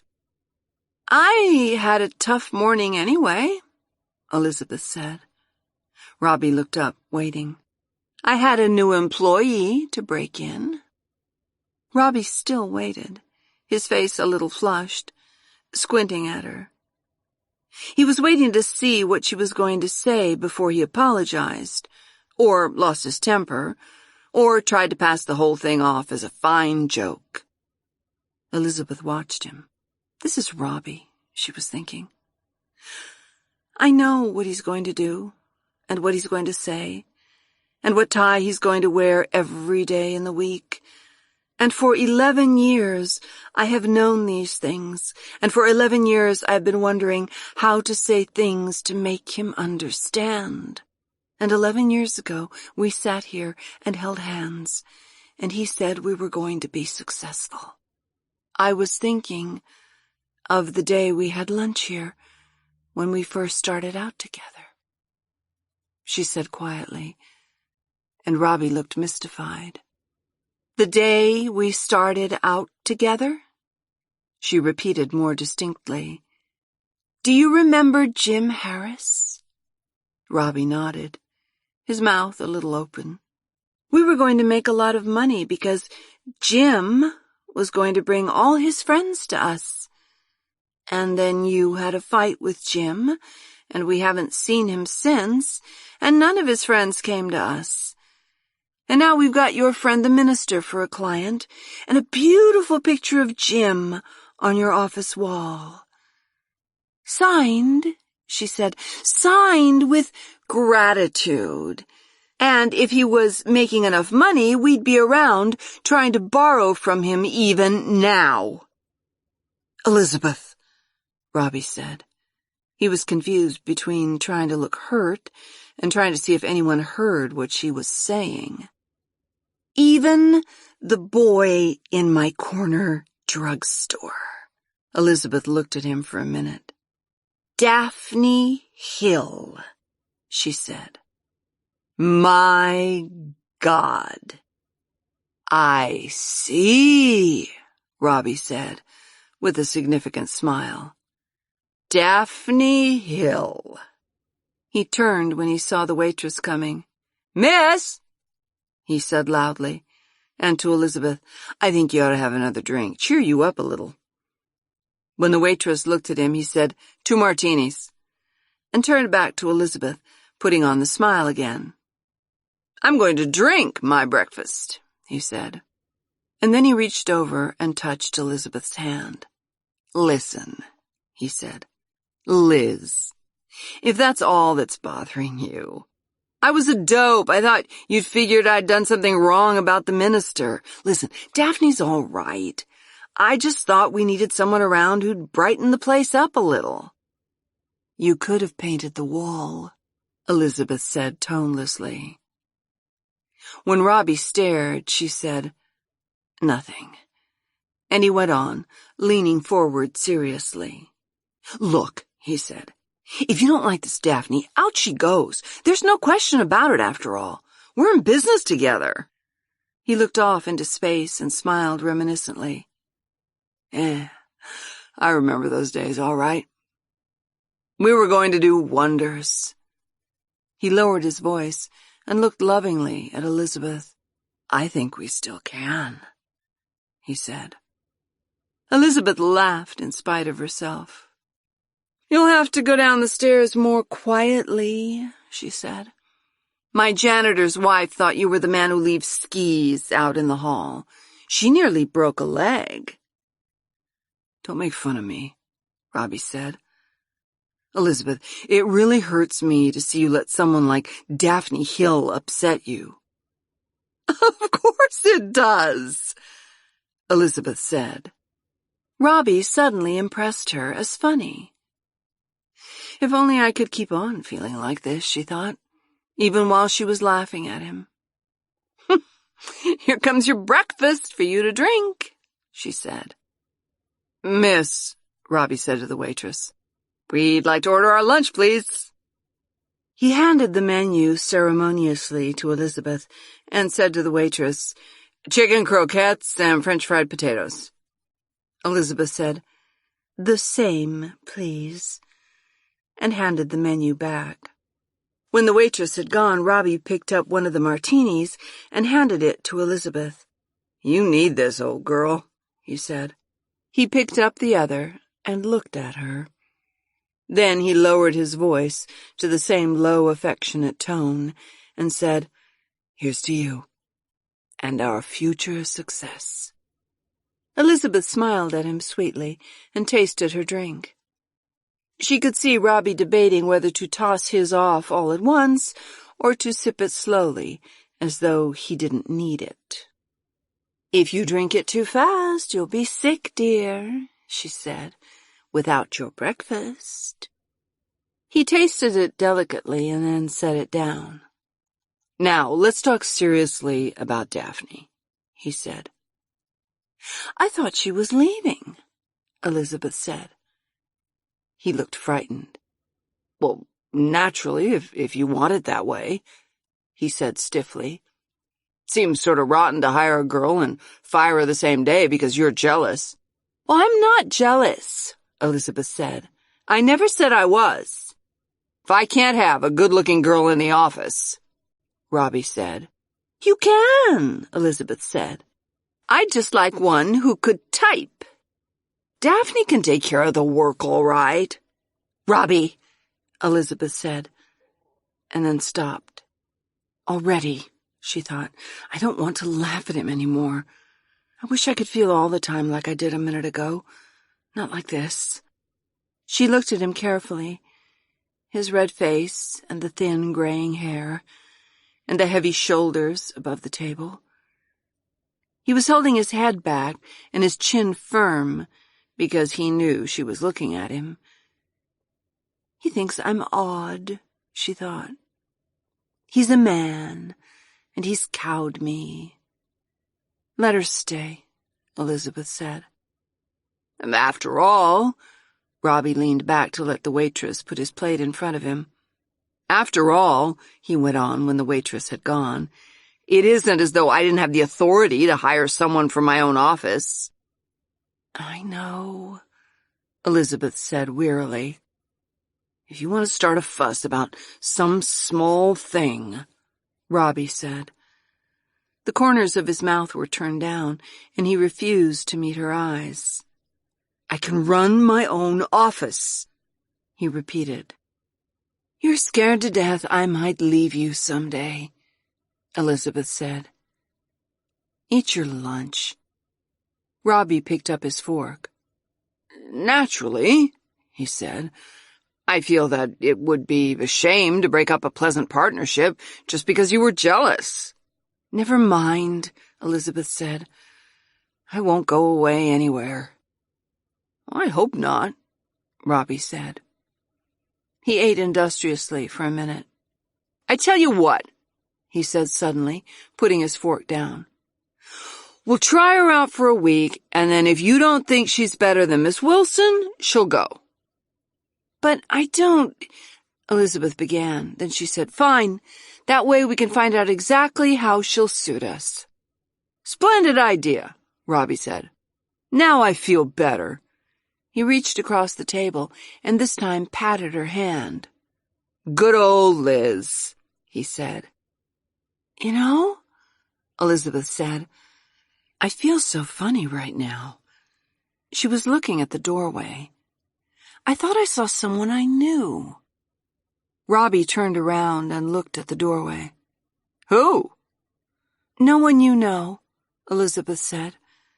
A boy from my hometown. It wasn't the same person, though. Always think you see people you know in New York, Robbie said, turning back to his fork. Elizabeth was thinking, it must have been talking about old times with Robbie and the 2 drinks I had. I haven't thought of Frank for years. She laughed out loud and Robbie stopped eating to say, What's the matter with you anyway? People will think something's wrong. I was just thinking, Elizabeth said. Suddenly, she felt that she must talk to Robbie, treat him as she would anyone else she knew well, like a husband almost. I haven't thought about this fellow for years, she said. It just brought 1,000 things back to my mind. An old boyfriend? Robbie said without interest. Elizabeth felt the same twinge of horror she might have felt 15 years ago at the suggestion. Oh, no, she said. Well, he took me to a dance once. My mother called up his mother and asked to have him take me. Chocolate ice cream with chocolate sauce, Robbie said to the waitress. Just coffee, Elizabeth said. He was a wonderful boy, she said to Robbie. Why can't I stop myself, she was thinking. I haven't thought about this for years. Listen, Robbie said, did you tell Daphne she could go out for lunch? I didn't tell her anything, Elizabeth said. Well, we better hurry then, Robbie said. The poor kid must be starving. Frank, Elizabeth thought. Seriously, she said, what did you and the minister decide? I'll tell you later, Robbie said, when I get my ideas straight. Right now, I'm not so sure what we did decide. And he'll spring it on me suddenly, Elizabeth thought, so I won't have time to think. He's just promised to publish the minister's poems at his own expense. Or he's gone out of town, will I deal with it? Or someone's going to sue us. Frank wouldn't have been in a place like this anyway. If he's eating at all, it's someplace where everything is quiet, and they call him Sir, and the women are all beautiful. It doesn't matter anyway, she said. Of course it doesn't, Robbie said. He evidently felt it was necessary to add one final clinching touch before they went back to Daphne Hill. As long as we can fight it together, we'll come through everything fine, he said. We work well together, Liz. He stood up and turned to get his coat and hat. His suit was wrinkled, and he felt uncomfortable in it, from the way he moved his shoulders uneasily. Elizabeth finished the last of her coffee. You get fatter every day, she said. He looked around at her, his eyes frightened. You think I ought to start dieting again? He asked. They came up in the elevator together, standing in opposite corners, each looking off into space, through the iron grillwork of the elevator, into something private and secret. They had gone up and down in this elevator 4 or 6 or 8 or 10 times a day since they moved into the building, sometimes happily, sometimes coldly angry with one another, sometimes laughing or quarreling furiously with quick, violent phrases. The elevator operator probably knew more about them than Elizabeth's landlady, or the young couple who had the apartment across the hall from Robbie. And yet, they got into the elevator daily, and the elevator operator spoke to them civilly, and stood with his back to them, riding up and down, entering briefly into their quarrels, possibly smiling with his back turned. Today he said, "Weather's still bad?" And Robbie said, "Worse than ever." And the operator said, "Now, there ought to be a law against it," and let them off at their floor. I wonder what he thinks of us, the elevator man, Elizabeth said, following Robbie down the hall. Probably wishes he could get off that elevator for a while and sit down in an office, Robbie said. He opened the door to the office and said, "Miss Hill?" Daphne Hill was sitting at the reception desk, reading the mystery Elizabeth had left to go out to lunch. "Hello, Mr. Shax," she said. "Did you take that off my desk?" Elizabeth said, surprised for a minute into speaking at once without thinking. "Wasn't it all right?" Daphne said. "I didn't have anything to do." "We'll find you plenty to do, young lady," Robbie said heartily, the brisk businessman again. "Sorry to keep you waiting for lunch." "I went out and got something to eat," Daphne said. "Good," Robbie said, looking sideways at Elizabeth. "We'll have to make some arrangement for the future." "Hereafter," Elizabeth said sharply, "don't go into my office without permission." "Sure," Daphne said, startled. "You want your book back?" "Keep it," Elizabeth said. She went into her office and closed the door. She heard Robbie saying, "Miss Dial doesn't like to have her things disturbed, Miss Hill." And then, "Come into my office, please." As though there were real partitions, Elizabeth thought. She heard Robbie go quickly into his office, and Daphne pound her deliberate way after him, and the door close. She sighed, and thought, I'll pretend they're real partitions. Robbie will. She noticed a note standing against her typewriter where she had left it with the letter to Mr. Burton still half finished. She picked up the note and read it with heavy concentration to drown out Robbie's employer voice on the other side of the partition. The note was from Miss Wilson and said, Miss Style, no one told me there was a new girl coming, and since I've been working here so long, I think you should have told me. I guess she can learn the work as well by herself. Please tell Mr. Shax to send me my money at home. The address is in the file as he knows. There was a call from a Mr. Robert Hunt for you. Will you call him back at his hotel, the Addison House? Please tell Mr. Shax to send the money. It comes now to 2 weeks and an extra week for notice. Alice Wilson. She must have been mad, Elizabeth thought, not to wait around for her money. She must have been furious. I guess Daphne was the first to tell her, and she felt like I did. He'll never send her any money. She could hear Robbie's voice saying, It's a terrible business, the most heartbreaking I know. He's talking about freelance writing, she thought. Daphne probably wants to sell her life history. She went out of the door of her office and around to Robbie's and knocked. If Robbie says, Who is it, she thought, I'll say, The elevator man, come up to sit down for a while. Then Robbie said, Come on in, Liz, don't be silly. Robbie, she said, opening the door. Miss Wilson was here and left a note. Oh, I forgot to tell you, Daphne said, and I didn't get a chance yet anyway. She said to tell Mr. Shax to send her money. I'm sorry about this, Robbie said. She should have been told yesterday. It's a damn shame for her to find out like this. Daphne was sitting in the one other chair in his office, and he hesitated and then said, Sit here, Elizabeth. Elizabeth waited until he started to hoist himself up and then said, That's all right, Robbie, I'm going back to work. Robbie read Miss Wilson's letter carefully. Miss Hill, he said, make a note to send Miss Wilson her back pay and the extra week she asks for.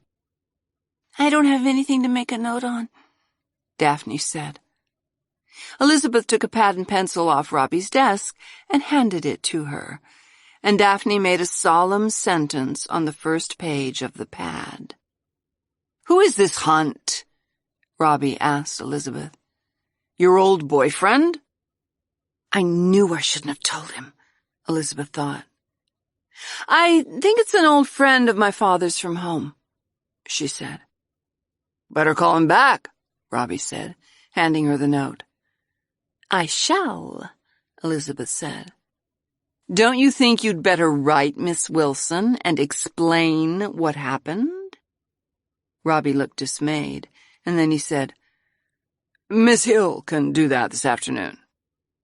Elizabeth, carefully not looking at Daphne, said, Fine idea. That will give her something to do. She closed the door quietly when she went out, and closed the door of her own office after herself to give the illusion of privacy. She knew that Robbie would listen to her talking on the phone. She had an odd picture of Robbie and Daphne, sitting silently, one on either side of Robbie's desk, two heavy, serious faces turned slightly to the partition, listening soberly to Elizabeth talking to her father's old friend. She looked up the hotel number in the book, hearing Robbie say, Tell her we're all sincerely sorry, but that circumstances beyond my control, and so on. Make it as pleasant as possible. Remember to tell her we'll consider her for the first new job we have here. Elizabeth dialed the number. waiting for the sudden silence in Robbie's office. She asked the hotel clerk for Mr. Robert Hunt, and when he answered, she made her voice low and said, "Uncle Robert? This is Beth." He answered enthusiastically, "Beth, it's fine hearing your voice. Mom thought you'd be too busy to call back." "Is she with you? How nice," Elizabeth said. "How are you both?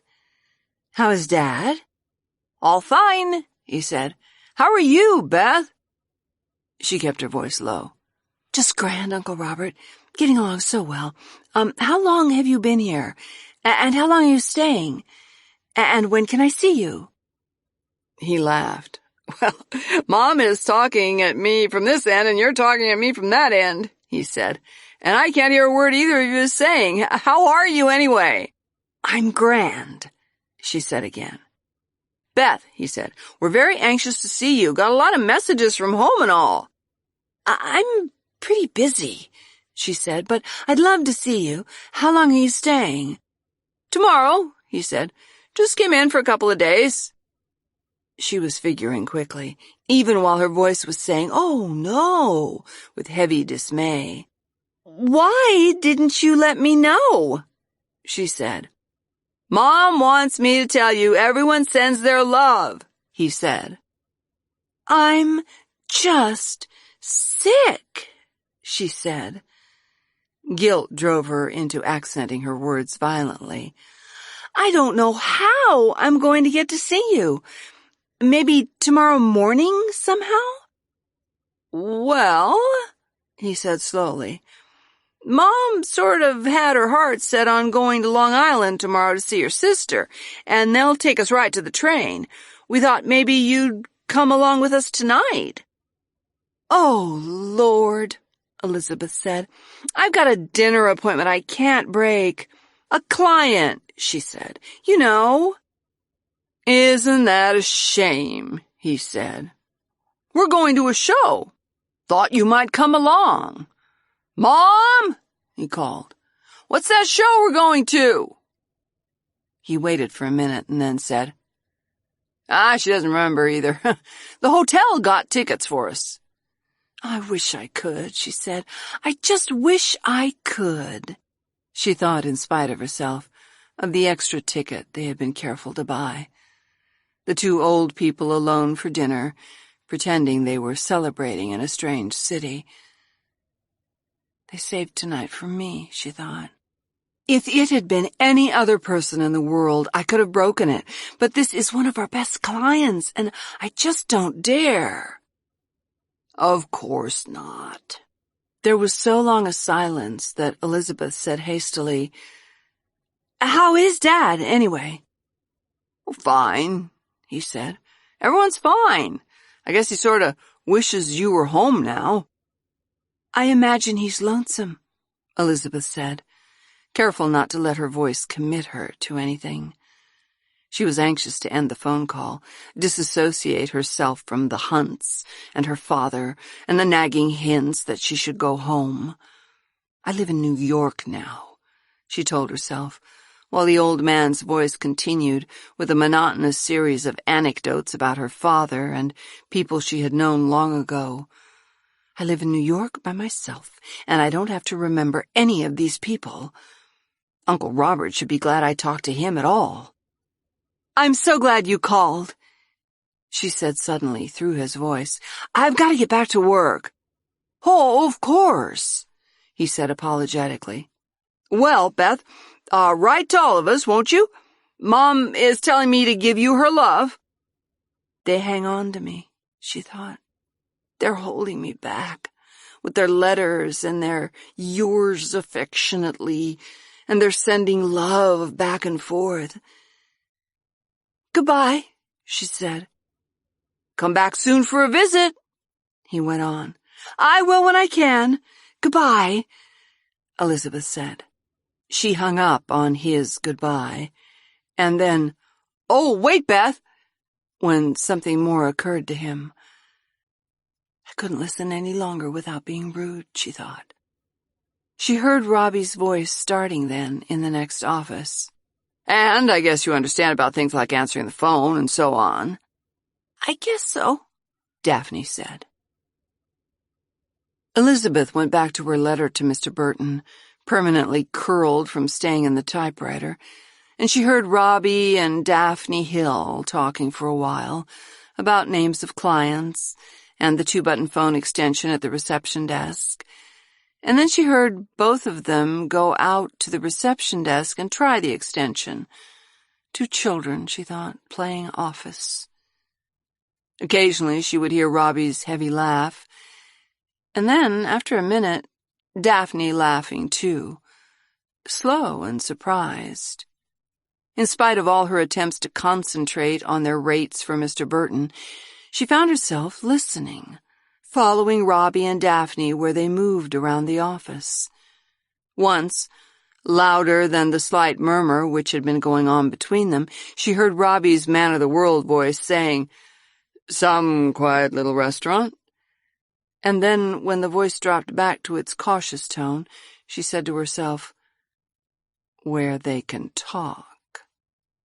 She waited, not to sound like an intruder, until she heard Daphne settle down solidly at the reception desk and Robbie start back for his own office. Then she said, "Robbie?" There was a silence, and then he came around and opened her office door.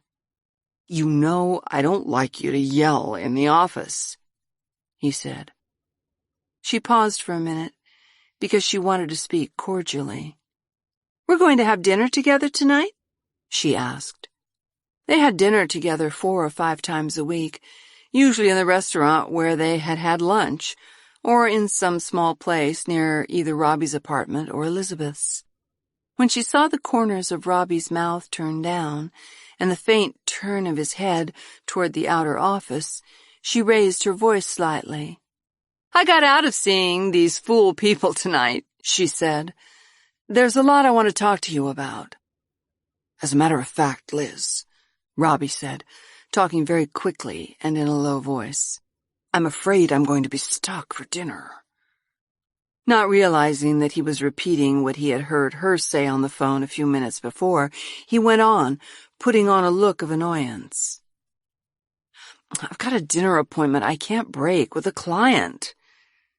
When Elizabeth looked surprised, he said, "The minister.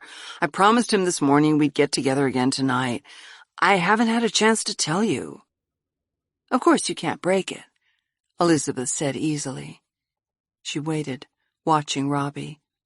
He was sitting uneasily on the corner of her desk, playing absently with a pencil, wanting to leave, and afraid to go too abruptly. "What am I doing?" Elizabeth thought suddenly. "Playing hide-and-seek?" "Why don't you go to a movie or something?" she said. Robbie laughed mournfully. "Oh, I wish I could," he said. Elizabeth reached over and took the pencil away from him. "Oh, poor old Robbie," she said. "You're all upset. You ought to get off somewhere and relax." Robbie frowned anxiously. "Why should I?" he said. "Isn't this my office?" Elizabeth made her voice tender. "You ought to get out of here for a few hours, Robbie. I'm serious. You won't be able to work this afternoon." She decided to allow herself one small, spiteful dig. "Particularly if you have to see that old horror tonight," she said. Robbie's mouth opened and closed, and then he said, "I can't think when it's such lousy weather. Rain drives me crazy." "I know it does," Elizabeth said. She stood up. "You get your hat and coat on, and leave your briefcase and everything here," she said, pushing him toward the door. "And then come back after sitting in a movie for a couple of hours, and you'll feel like $1 million to go out and out-talk the minister." "I don't want to go out again in this weather," Robbie said. "Stop and get a shave," Elizabeth said. She opened the door to her office and saw Daphne Hill staring at her. "Get a haircut," she said, touching the back of his head. Miss Hill and I will get along fine without you. Won't we, Miss Hill? Sure, Daphne said. Robbie went uneasily into his office and came out a minute later carrying his wet coat and hat. I don't know what you want me to go out for, he said. I don't know what you want to stay here for, Elizabeth said, escorting him to the outer door. You're not good for anything when you feel like this. She opened the front door and he walked out. See you later. See you later, Robbie said, starting down the hall. Elizabeth watched him until he had gone into the elevator, and then she closed the door behind her and turned to Daphne Hill. Is that letter to Miss Wilson anywhere near written? She asked. I was just doing it, Daphne said. Bring it to me when you finish. Elizabeth went into her office and closed the door and sat down at the desk. Frank, she was thinking. It couldn't have been Frank. He would have said hello or something. I haven't changed that much. If it was Frank, what was he doing around here? It won't do any good, she thought. There's no way of finding him anyway. She took the telephone book from the corner of her desk and looked for Frank's name. It wasn't there. And she turned further until she came to the H's, running her finger down the page till she found Harris, James. Pulling the phone over, she dialed the number and waited. When a man answered, she said, Is this Jim Harris? That's right, he said. This is Elizabeth Style. Hello, he said. How are you? I've been waiting for you to get in touch with me, she said.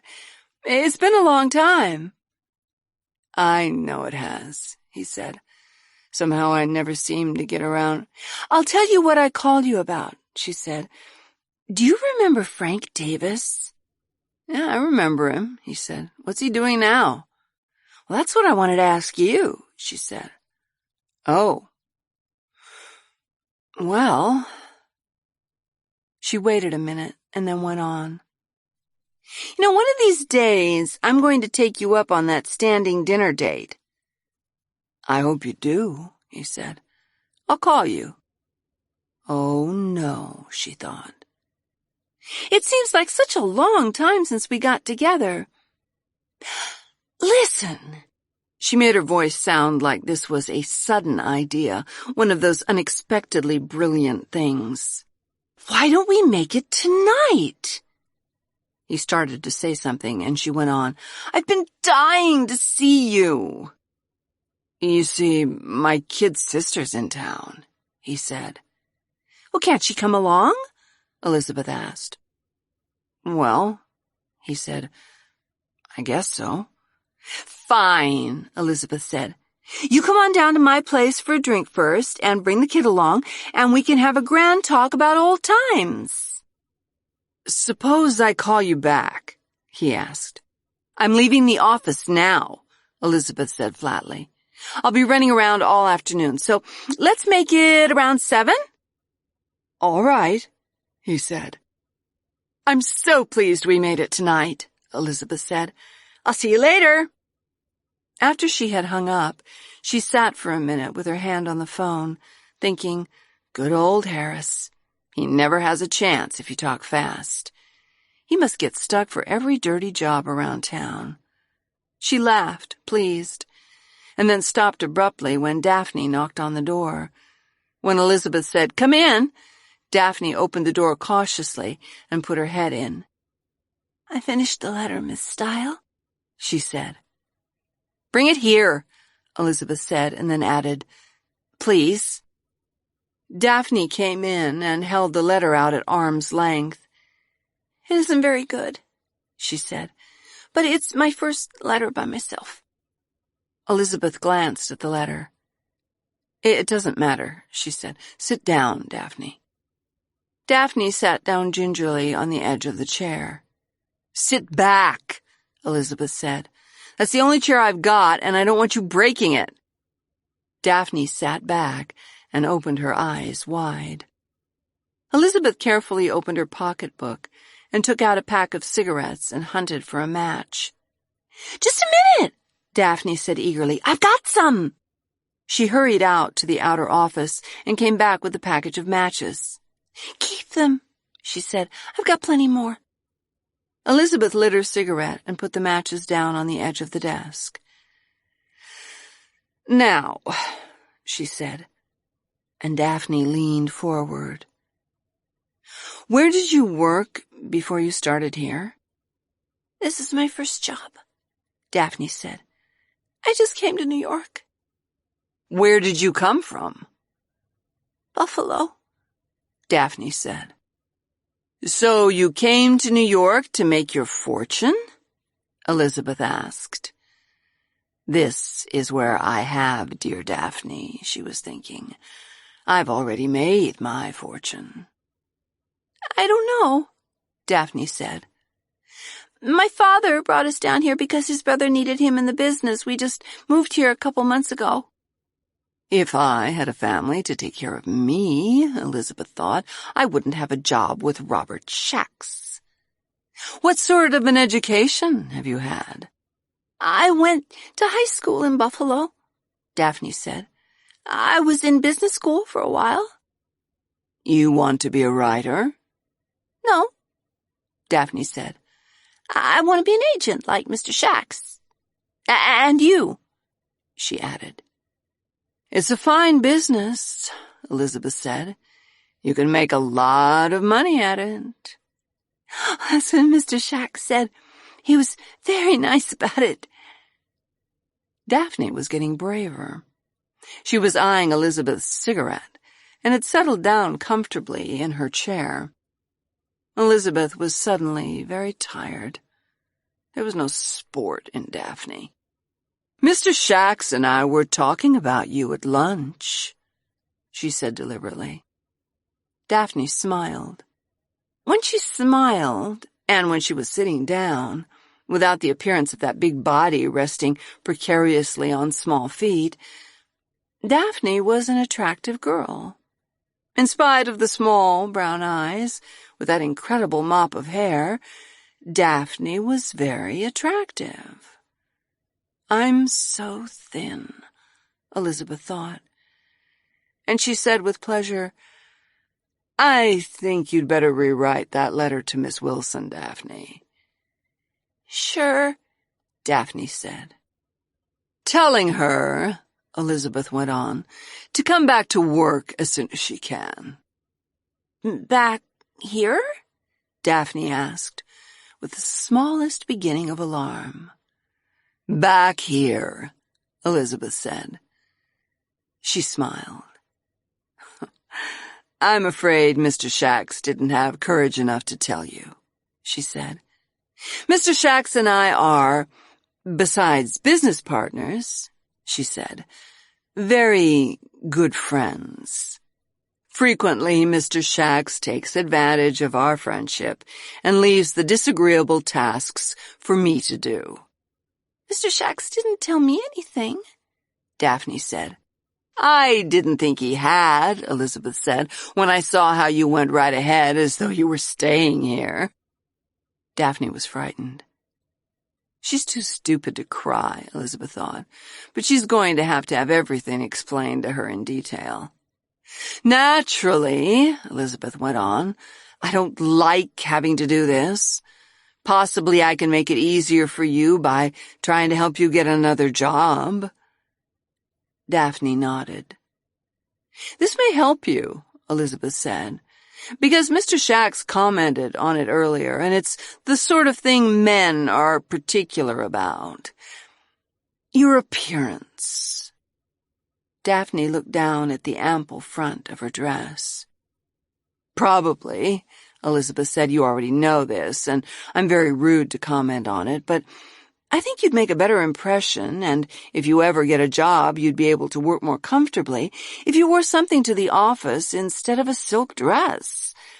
It makes you seem, somehow, as though you were just in from Buffalo." You want me to wear a suit or something?" Daphne asked. She spoke slowly and without malice. "Well, something quieter, anyway," Elizabeth said. Daphne looked Elizabeth up and down. "A suit like yours?" she asked. "A suit would be fine," Elizabeth said. "And try to comb your hair down." Daphne touched the top of her head tenderly. "Just try to be more orderly in general," Elizabeth said. "You have beautiful hair, Daphne, but it would look more suitable to an office if you were to wear it more severely." "Like yours?" Daphne asked, looking at the gray in Elizabeth's hair. "Any way you please," Elizabeth said, "just so it doesn't look like a floor mop." She turned pointedly back to her desk, and after a minute Daphne rose. "Take this back," Elizabeth said, holding out the letter to Miss Wilson, "and rewrite it the way I told you to." "Yes, Miss Style," Daphne said. "You can go home as soon as you're through with the letter," Elizabeth said. "Leave it on your desk, along with your name and address, and Mr. Shax will send you your day's pay." "I don't care whether he does or not," Daphne said abruptly. Elizabeth looked up for a minute and regarded Daphne steadily. "Do you think you have any right to criticize Mr. Shax's decisions?" she asked. For a few minutes, Elizabeth sat at her desk, waiting to see what Daphne would do. After the door had closed quietly behind Daphne, and she had walked to her desk, there had been a heavy silence. She's sitting at her desk there, Elizabeth thought, thinking it over.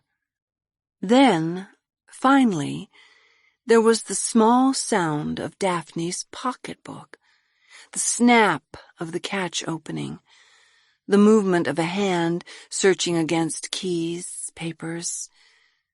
"She's taking her compact out," Elizabeth thought. "She's looking to see if what I said about her appearance is true. She's wondering if Robbie said anything, how he said it, whether I made it worse or smoothed it over for her. I should have told her he said she was a fat pig, or the ugliest thing he had ever seen. She might not even have seen through that. What's she doing now?" Daphne had said, "damn," very distinctly. Elizabeth sat forward in her chair, not wanting to let any trace of action escape. Then there was the quiet sound of the typewriter. Daphne was typing the letter to Miss Wilson. Elizabeth shook her head slowly and laughed. She lighted a cigarette with one of Daphne's matches, still on the edge of the desk, and looked blankly at the letter to Mr. Burton, still in the typewriter. Sitting with one arm hooked over the back of the chair and the cigarette in her mouth, she typed slowly with one finger, "The hell with you, Burton," and then tore the page out of the typewriter and threw it in the wastebasket. "That's every single bit of work I've done today," she told herself. "And it doesn't matter after looking at Daphne's face when I told her." She looked at her desk, the letters waiting to be answered, the criticisms by a professional editor waiting to be written, the complaints to be satisfied, and thought, "I'll go on home. I can take a bath and clean the place and get some stuff for Jim and the kid's sister. I'll only wait till Daphne leaves." "Daphne?" she called. After a hesitation, "Yes, Miss Style?" "Aren't you through yet?" Elizabeth said.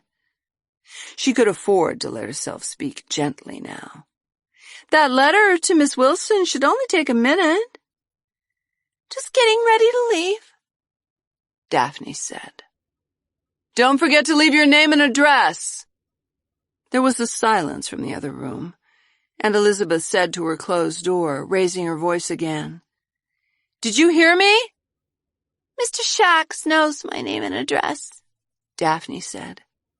The outer door opened, and Daphne said, "Goodbye." "Goodbye," Elizabeth said. She got out of the taxi at her corner, and after paying the man, she had a $10 bill and some change in her pocketbook. This, with $20 more in her apartment, was all the money she had until she could ask Robbie for more. Figuring quickly, she decided to take $10 of her money at home to get her through the evening. Jim Harris would have to pay for her dinner. $10 then for taxis and emergencies. She would ask Robbie for more tomorrow. The money in her pocketbook would go for liquor and cocktail things. She stopped in the liquor store on the corner and bought a bottle of rye, a fifth, so that she would have some to offer Robbie the next time he came down. With her bottle under her arm, she went into the delicatessen and bought ginger ale. Hesitantly, she selected a bag of potato chips and then a box of crackers and a liverwurst spread to put on them. She was unused to entertaining. She and Robbie spent evenings quietly together, seldom seeing any people except an occasional client and sometimes an old friend who invited them out. Because they were not married, Robbie was reluctant to take her anywhere where he might be embarrassed by her presence. They ate their meals in small restaurants, did their rare drinking at home or in a corner bar, saw neighborhood movies. When it was necessary for Elizabeth to invite people to visit her, Robbie was not there. They had once given a party in Robbie's larger apartment to celebrate some great occasion, probably a client of some sort, and the party had been so miserable and the guest so uncomfortable that they had never given another and had been invited to only one or two. Consequently, Elizabeth, although she spoke so blithely of coming down for a drink, was almost completely at a loss when people actually came. As she climbed the stairs to her apartment, her packages braced between her arm and her chin, she was worrying over and over the progress of having a drink, the passing of crackers, the taking of coats. The appearance of her room shocked her. She had forgotten her hurried departure this morning and the way she had left things around. Also, the apartment was created and planned for Elizabeth. That is, the hurried departure every morning of a rather unhappy and desperate young woman with little or no ability to make things gracious, the lonely, ugly evenings in one chair with one book and one ashtray, the nights spent dreaming of hot grass and heavy sunlight. There was no possible arrangement of these things that would permit of a casual grouping of 3 or 4 people, sitting easily around a room, holding glasses, talking lightly. In the early evening, with one lamp on and the shadows in the corners, it looked warm and soft, but you had only to sit down in the one armchair, or touch a hand to the gray wood end table that looked polished, to see that the armchair was hard and cheap, the gray paint chipping. For a minute Elizabeth stood in the doorway, holding her packages, trying clearly to visualize her room as it might be smoothed out by an affectionate hand. But the noise of footsteps above coming down the stairs drove her inside with the door shut, and once in, there was no clear vision. She had her feet on the unpolished floor. There was a dirty fingerprint on the inside doorknob. Robbie's, Elizabeth thought. She opened the glass French doors that screened the kitchenette and put her packages down. The kitchenette was part of one wall, with a tiny stove built in under a cabinet, a sink installed over a refrigerator, and over the sink, 2 shelves on which stood her collection of china, 2 plates, 2 cups and saucers, 4 glasses. She also owned a small saucepan, a frying pan, and a coffee pot. She had bought all her small house furnishings in a 5 and 10 a few years before, planning a tiny complete kitchen where she could make miniature roasts for herself and Robbie, even bake a small pie or cookies, wearing a yellow apron and making funny mistakes at first. Although she had been a fairly competent cook when she first came to New York, capable of frying chops and potatoes, in the many years since she had been near a real stove, she had lost all her knowledge, except the fudge-making play in which she indulged herself occasionally.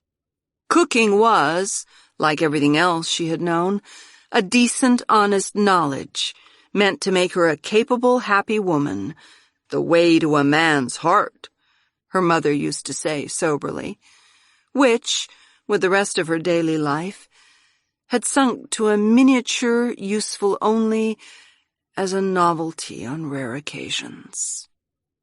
She had to take down the 4 glasses and wash them.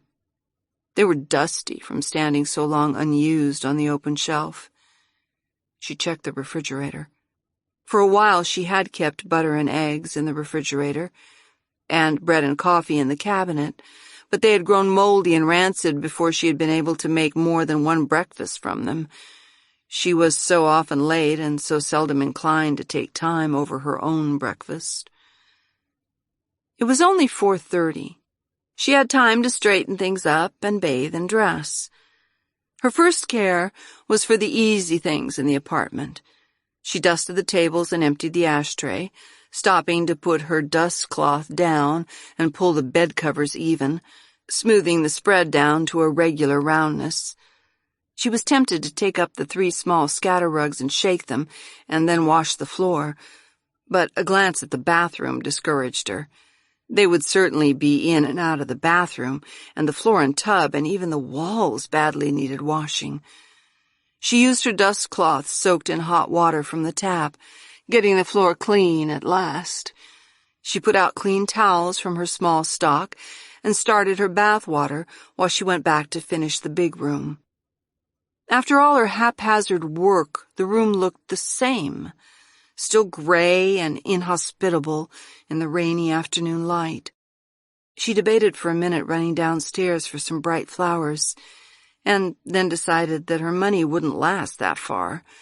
They would only be in the room for a short while anyway, and with something to drink and something to eat, any room should look friendly. When she finished her bath, it was nearly 6, and dark enough to light the lamp on the end table. She walked barefoot across the room, feeling clean and freshened, conscious of the cologne she had put on, with her hair curling a little from the hot water. With the feeling of cleanness came an excitement. She would be happy tonight. She would be successful. Something wonderful would happen to change her whole life. Following out this feeling, she chose a dark red silk dress from the closet. It was youthfully styled, and without the gray in her hair, it made her look nearer 20 than over 30. She selected a heavy gold chain to wear with it, and thought, I can wear my good black coat. Even if it's raining, I'll wear it to feel nice. While she dressed, she thought about her home. Considered honestly, there was no way to do anything with this apartment. No yellow drapes or pictures would help. She needed a new apartment. A pleasant, open place with big windows and pale furniture, with the sun coming in all day. To get a new apartment, she needed more money. She needed a new job. And Jim Harris would have to help her. Tonight would be only the first of many exciting dinners together, building into a lovely friendship that would get her a job and a sunny apartment. While she was planning her new life, she forgot Jim Harris, his heavy face, his thin voice. He was a stranger, a gallant, dark man with knowing eyes who watched her across a room. He was someone who loved her. He was a quiet, troubled man who needed sunlight, a warm garden, green lawns. A Fine Old Firm. Mrs. Concord and her daughter, Helen, were sitting in their living room. sewing and talking and trying to keep warm. Helen had just put down the stockings she had been mending and walked over to the French doors that opened out onto the garden. "I wish spring would hurry up and get here," she was saying when the doorbell rang. "Good Lord," Mrs. Concord said. "If that's company, the rug's all covered with loose threads." She leaned over in her chair and began to gather up the odds and ends of material around her as Helen went to answer the door. She opened it and stood smiling when the woman outside held out a hand and began to talk rapidly. "You're Helen? I'm Mrs. Friedman," she said. "I hope you won't think I'm just breaking in on you, but I have been so anxious to meet you and your mother." "How do you do?" Helen said. "Won't you come in?" She opened the door wider and Mrs. Friedman stepped in. She was small and dark and wearing a very smart leopard coat. "Is your mother home?" she asked Helen, just as Mrs. Concord came out of the living room. "I'm Mrs. Concord," Helen's mother said. "I'm Mrs. Friedman," Mrs. Friedman said. "Bob Friedman's mother." "Bob Friedman," Mrs. Concord repeated. Mrs. Friedman smiled apologetically. "I thought surely your boy would have mentioned Bobby," she said. "Of course he has," Helen said suddenly. "He's the one Charlie's always writing about, Mother. It's so hard to make a connection," she said to Mrs. Friedman, "because Charlie seems so far away." Mrs. Concord was nodding. "Of course," she said. "Won't you come in and sit down?" Mrs. Friedman followed the Concords into the living room and sat in one of the chairs not filled with sewing. Mrs. Concord waved her hand at the room. "It makes such a mess," she said, "but every now and then Helen and I just get to work and make things. These are kitchen curtains," she added, picking up the material she had been working on. "They're very nice," Mrs. Friedman said politely. "Well, tell us about your son," Mrs. Concord went on. "I'm amazed that I didn't recognize the name right away, but somehow I associate Bob Friedman with Charles in the army, and it seemed strange to have his mother here in town." Mrs. Friedman laughed. "That's just about the way I felt," she said. "Bobby wrote me that his friend's mother lived here only a few blocks from us and said, why didn't I drop in and say hello?" "I'm so glad you did," Mrs. Concord said. "I guess we know about as much about Bob as you do by now," Helen said. "Charlie's always writing about him." Mrs. Friedman opened her purse. "I even have a letter from Charlie," she said. "I thought you'd like to take a look at it." "Charles wrote you?" Mrs. Concord asked. "Just a note. He likes the pipe tobacco I send Bobby," Mrs. Friedman explained. "And I put a tin of it in for him the last time I sent Bobby a package." She handed the letter to Mrs. Concord and said to Helen, "I imagine I could tell you all about yourselves. Bobby's said so much about all of you." "Well," Helen said, "I know that Bob got you a Japanese sword for Christmas. That must have looked lovely under the tree. Charlie helped him buy it from the boy that had it. Did you hear about that? And how they almost had a fight with the boy?" "Bobby almost had a fight," Mrs. Friedman said. "Charlie was smart and stayed out of it." "No, we heard it that Charlie was the one who got in trouble," Helen said. She and Mrs. Friedman laughed. "Maybe we shouldn't compare notes," Mrs. Friedman said. "They don't seem to stick together on their stories." She turned to Mrs. Concord, who had finished the letter and handed it to Helen. "I was just telling your daughter how many complimentary things I've heard about you." "We've heard a lot about you, too," Mrs. Concord said. "Charlie showed Bob a picture of you and your two daughters. The younger one's Nancy, isn't it?" "Nancy, yes," Mrs. Concord said. "Well, Charlie certainly thinks a lot of his family," Mrs. Friedman said. "Wasn't he nice to write me?" she asked Helen.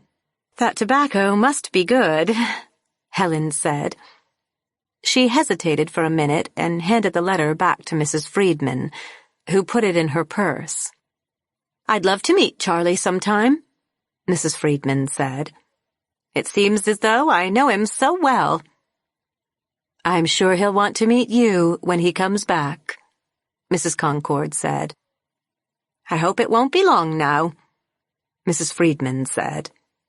All three were silent for a minute. And then Mrs. Friedman went on with animation.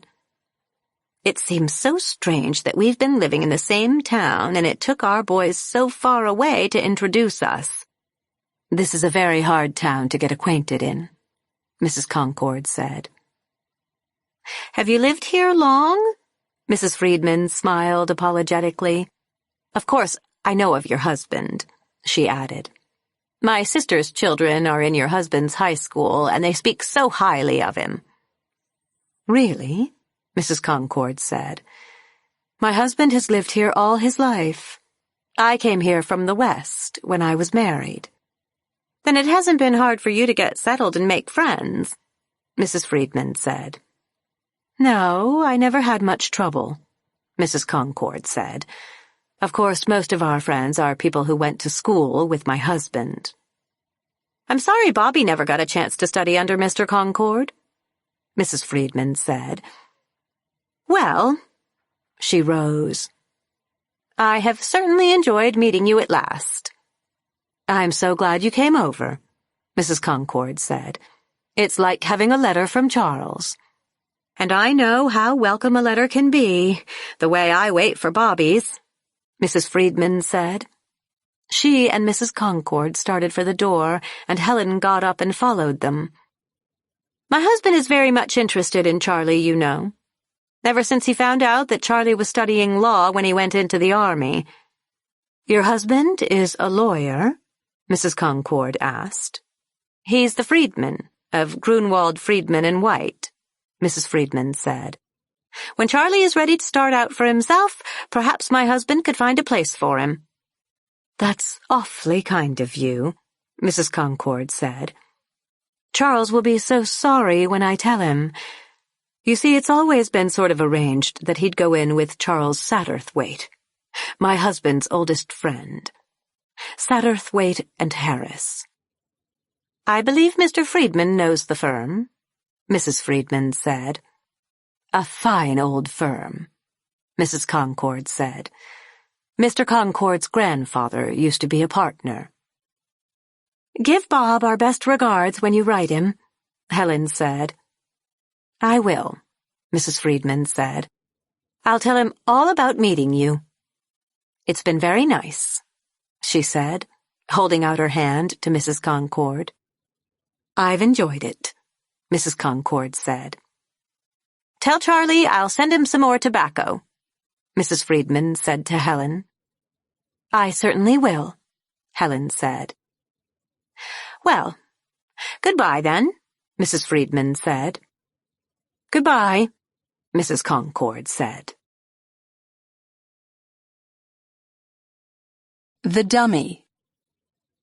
It was a respectable, well-padded restaurant with a good chef and a group of entertainers who called themselves a floor show. The people who came there laughed quietly and dined thoroughly, appreciating the principle that the check was always a little more than the restaurant and the entertainment and the company warranted. It was a respectable, likable restaurant, and two women could go into it alone with perfect decorum and have a faintly exciting dinner. When Mrs. Wilkins and Mrs. Straw came noiselessly down the carpeted staircase into the restaurant, none of the waiters looked up more than once, quickly. Few of the guests turned, and the head waiter came quietly and bowed agreeably before he turned to the room and the few vacant tables far in the back. "Do you mind being so far away from everything, Alice?" Mrs. Wilkins, who was hostess, said to Mrs. Straw. "We can wait for a table if you like, or go somewhere else." "Of course not." Mrs. Straw was a rather large woman in a heavy flowered hat, and she looked affectionately at the substantial dinners set on nearby tables. "I don't mind where we sit. This is really lovely." "Anywhere will do," Mrs. Wilkins said to the head waiter. "Not too far back, if you can help it." The head waiter listened carefully and nodded, stepping delicately off between the tables to one very far back, near the doorway where the entertainers came in and out. Near the table where the lady who owned the restaurant was sitting drinking beer, near the kitchen doors. "Nothing nearer?" Mrs. Wilkins said, frowning at the head waiter. The head waiter shrugged, gesturing at the other vacant tables. One was behind a post, another was set for a large party, a third was somehow behind the small orchestra.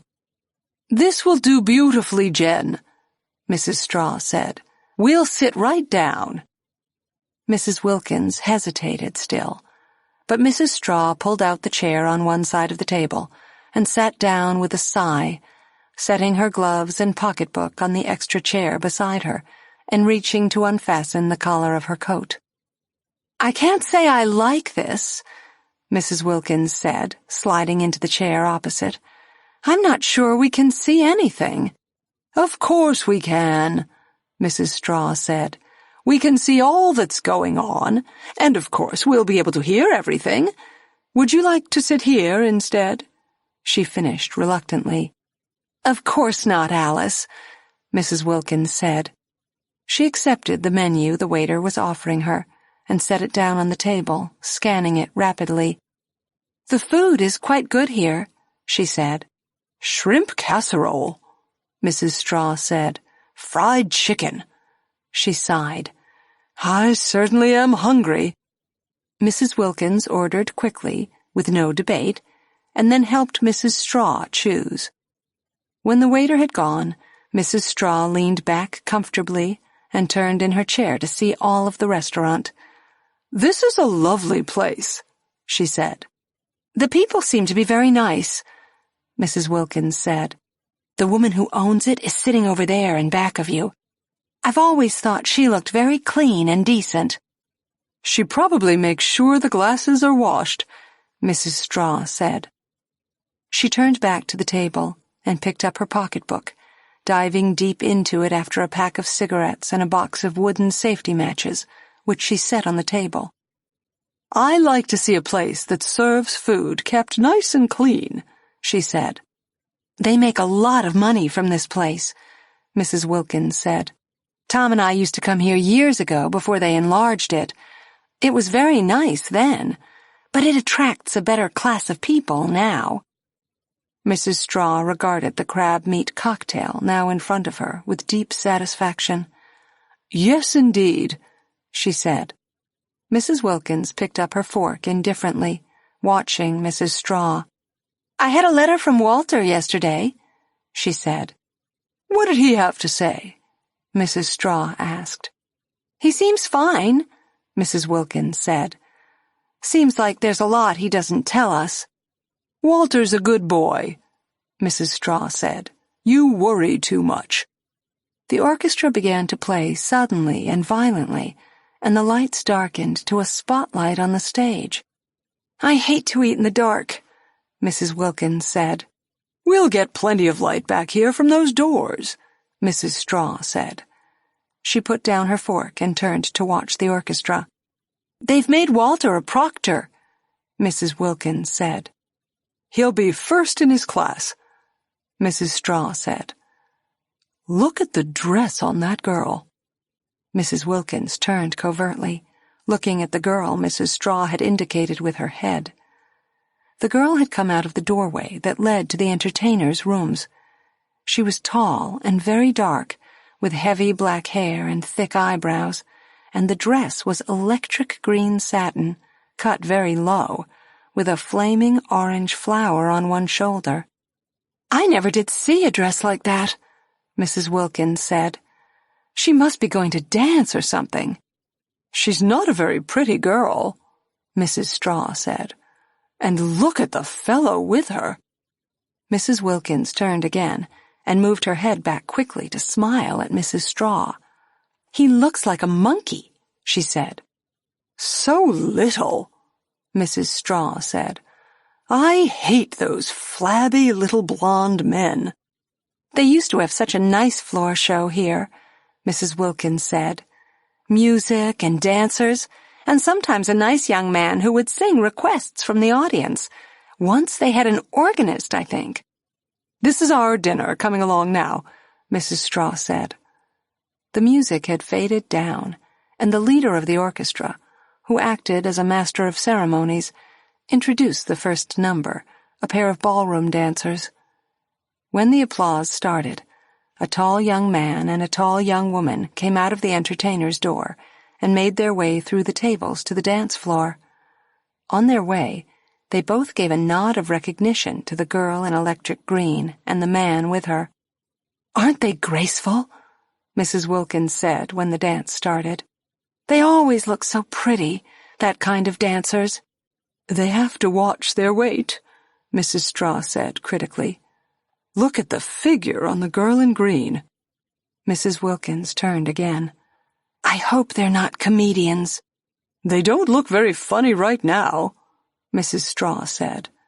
She estimated the butter left on her plate. Every time I eat a good dinner, she said, I think of Walter and the food we used to get in school. Walter writes that the food is quite good, Mrs. Wilkins said. He's gained something like 3 pounds. Mrs. Straw raised her eyes. For heaven's sake! What is it? I think he's a ventriloquist, Mrs. Straw said. I do believe he is. They're very popular right now, Mrs. Wilkins said. I haven't seen one since I was a kid, Mrs. Straw said. He's got a little man, what do you call them, in that box there. She continued to watch, her mouth a little open. Look at it, Jen. The girl in green and the man had sat down at a table near the entertainer's door. She was leaning forward, watching the dummy, which was sitting on the man's lap. It was a grotesque wooden copy of the man. Where he was blonde, the dummy was extravagantly yellow-haired, with sleek wooden curls and sideburns. Where the man was small and ugly, the dummy was smaller and uglier, with the same wide mouth, the same staring eyes, the horrible parody of evening clothes, complete to tiny black shoes. I wonder how they happen to have a ventriloquist here, Mrs. Wilkins said. The girl in green was leaning across the table to the dummy, straightening his tie, fastening one shoe, smoothing the shoulders of his coat. As she leaned back again, the man spoke to her and she shrugged indifferently. I can't take my eyes off that green dress, Mrs. Straw said. She started as the waiter came softly up to her with the menu, waiting uneasily for their dessert orders, his eye on the stage where the orchestra was finishing a between-acts number. By the time Mrs. Straw had decided on apple pie with chocolate ice cream, the master of ceremonies was introducing the ventriloquist. And Marmaduke, a chip off the old block. I hope it's not very long, Mrs. Wilkins said. We can't hear from here anyway. The ventriloquist and the dummy were sitting in the spotlight, both grinning widely, talking fast. The man's weak blonde face was close to the dummy's staring grin, their black shoulders against one another. Their conversation was rapid. The audience was laughing affectionately, knowing most of the jokes before the dummy finished speaking, silent with interest for a minute, and then laughing again before the words were out. I think he's terrible, Mrs. Wilkins said to Mrs. Straw during one roar of laughter. They're always so coarse. Look at our friend in the green dress, Mrs. Straw said. The girl was leaning forward, following every word, tense and excited. For a minute, the heavy sullenness of her face had vanished. She was laughing with everyone else, her eyes light. She thinks it's funny, Mrs. Straw said. Mrs. Wilkins drew her shoulders closer together and shivered. She attacked her dish of ice cream primly. I always wonder, she began after a minute, Why places like this, with really good food, never seem to think about desserts? It's always ice cream or something. Nothing better than ice cream, Mrs. Straw said. You'd think they'd have pastries or some nice pudding, Mrs. Wilkins said. They never seem to give any thought to it. I've never seen anything like that fig and date pudding you make, Jan, Mrs. Straw said. Walter always used to say that was the best, Mrs. Wilkins began, and was cut short by a blare from the orchestra. The ventriloquist and the dummy were bowing, the man bowing deeply from the waist, and the dummy bobbing his head courteously. The orchestra began quickly with a dance tune, and the man and the dummy turned and trotted off the stage. Thank heavens, Mrs. Wilkins said. I haven't seen one of those for years, Mrs. Straw said. The girl in green had risen, waiting for the man and the dummy to come back to the table. The man sat down heavily, the dummy still on his knee, and the girl sat down again, on the edge of her chair, asking him something urgently. What do you think? He said loudly, without looking at her. He waved to a waiter, who hesitated, looking in back of him at the table where the woman who owned the restaurant was sitting alone. After a minute, the waiter approached the man, and the girl said, her voice clear over the soft waltz the orchestra was playing, Don't drink anything more, Joey. We'll go somewhere and eat. The man spoke to the waiter, ignoring the girl's hand on his arm. He turned to the dummy, speaking softly, and the dummy's face and broad grin looked at the girl and then back at the man. The girl sat back, looking out of the corners of her eyes at the owner of the restaurant. I'd hate to be married to a man like that, Mrs. Straw said. He's certainly not a very good comedian, Mrs. Wilkins said. The girl was leaning forward again, arguing, and the man was talking to the dummy, making the dummy nod in agreement. When the girl put a hand on his shoulder, the man shrugged it away without turning around. The girl's voice rose again. Listen, Joey, she was saying. In a minute, the man said. I just want to have this one drink. Yeah, leave him alone, can't you? The dummy said. You don't need another drink now, Joey, the girl said. You can get another drink later. The man said, Look, honey, I've got a drink ordered. I can't leave before it comes. Why don't you make old Deadhead shut up? The dummy said to the man. Always making a fuss when she sees someone having a good time. Why don't you tell her to shut up? You shouldn't talk to her like that, the man said to the dummy. It's not nice. I can talk if I want to, the dummy said. She can't make me stop. Joey, the girl said, I want to talk to you. Listen, let's go somewhere and talk. Shut up for a minute, the dummy said to the girl. For God's sake, will you shut up for a minute? People at nearby tables were beginning to turn, interested in the dummy's loud voice, and laughing already, hearing him talk. Please, be quiet, the girl said.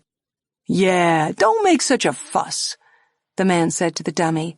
I'm just going to have this one drink. She doesn't mind. He's not going to bring you any drink, the girl said impatiently. They told him not to. They wouldn't give you a drink here the way you're acting.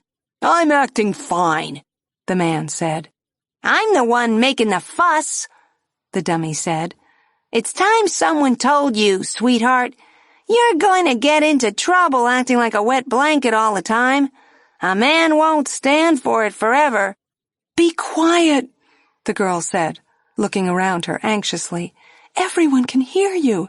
Let them hear me, the dummy said. He turned his grinning head around at his audience and raised his voice. Just because a man wants to have a good time, she has to freeze up like an ice bag. Now, Marmaduke, the man said to the dummy, you'd better talk nicer to your old mother. Why, I wouldn't tell that old bag the right time, the dummy said. If she doesn't like it here, Let her get back on the streets. Mrs. Wilkins' mouth opened and shut again. She put her napkin down on the table and stood up. While Mrs. Straw watched blankly, she walked over to the other table and slapped the dummy sharply across the face.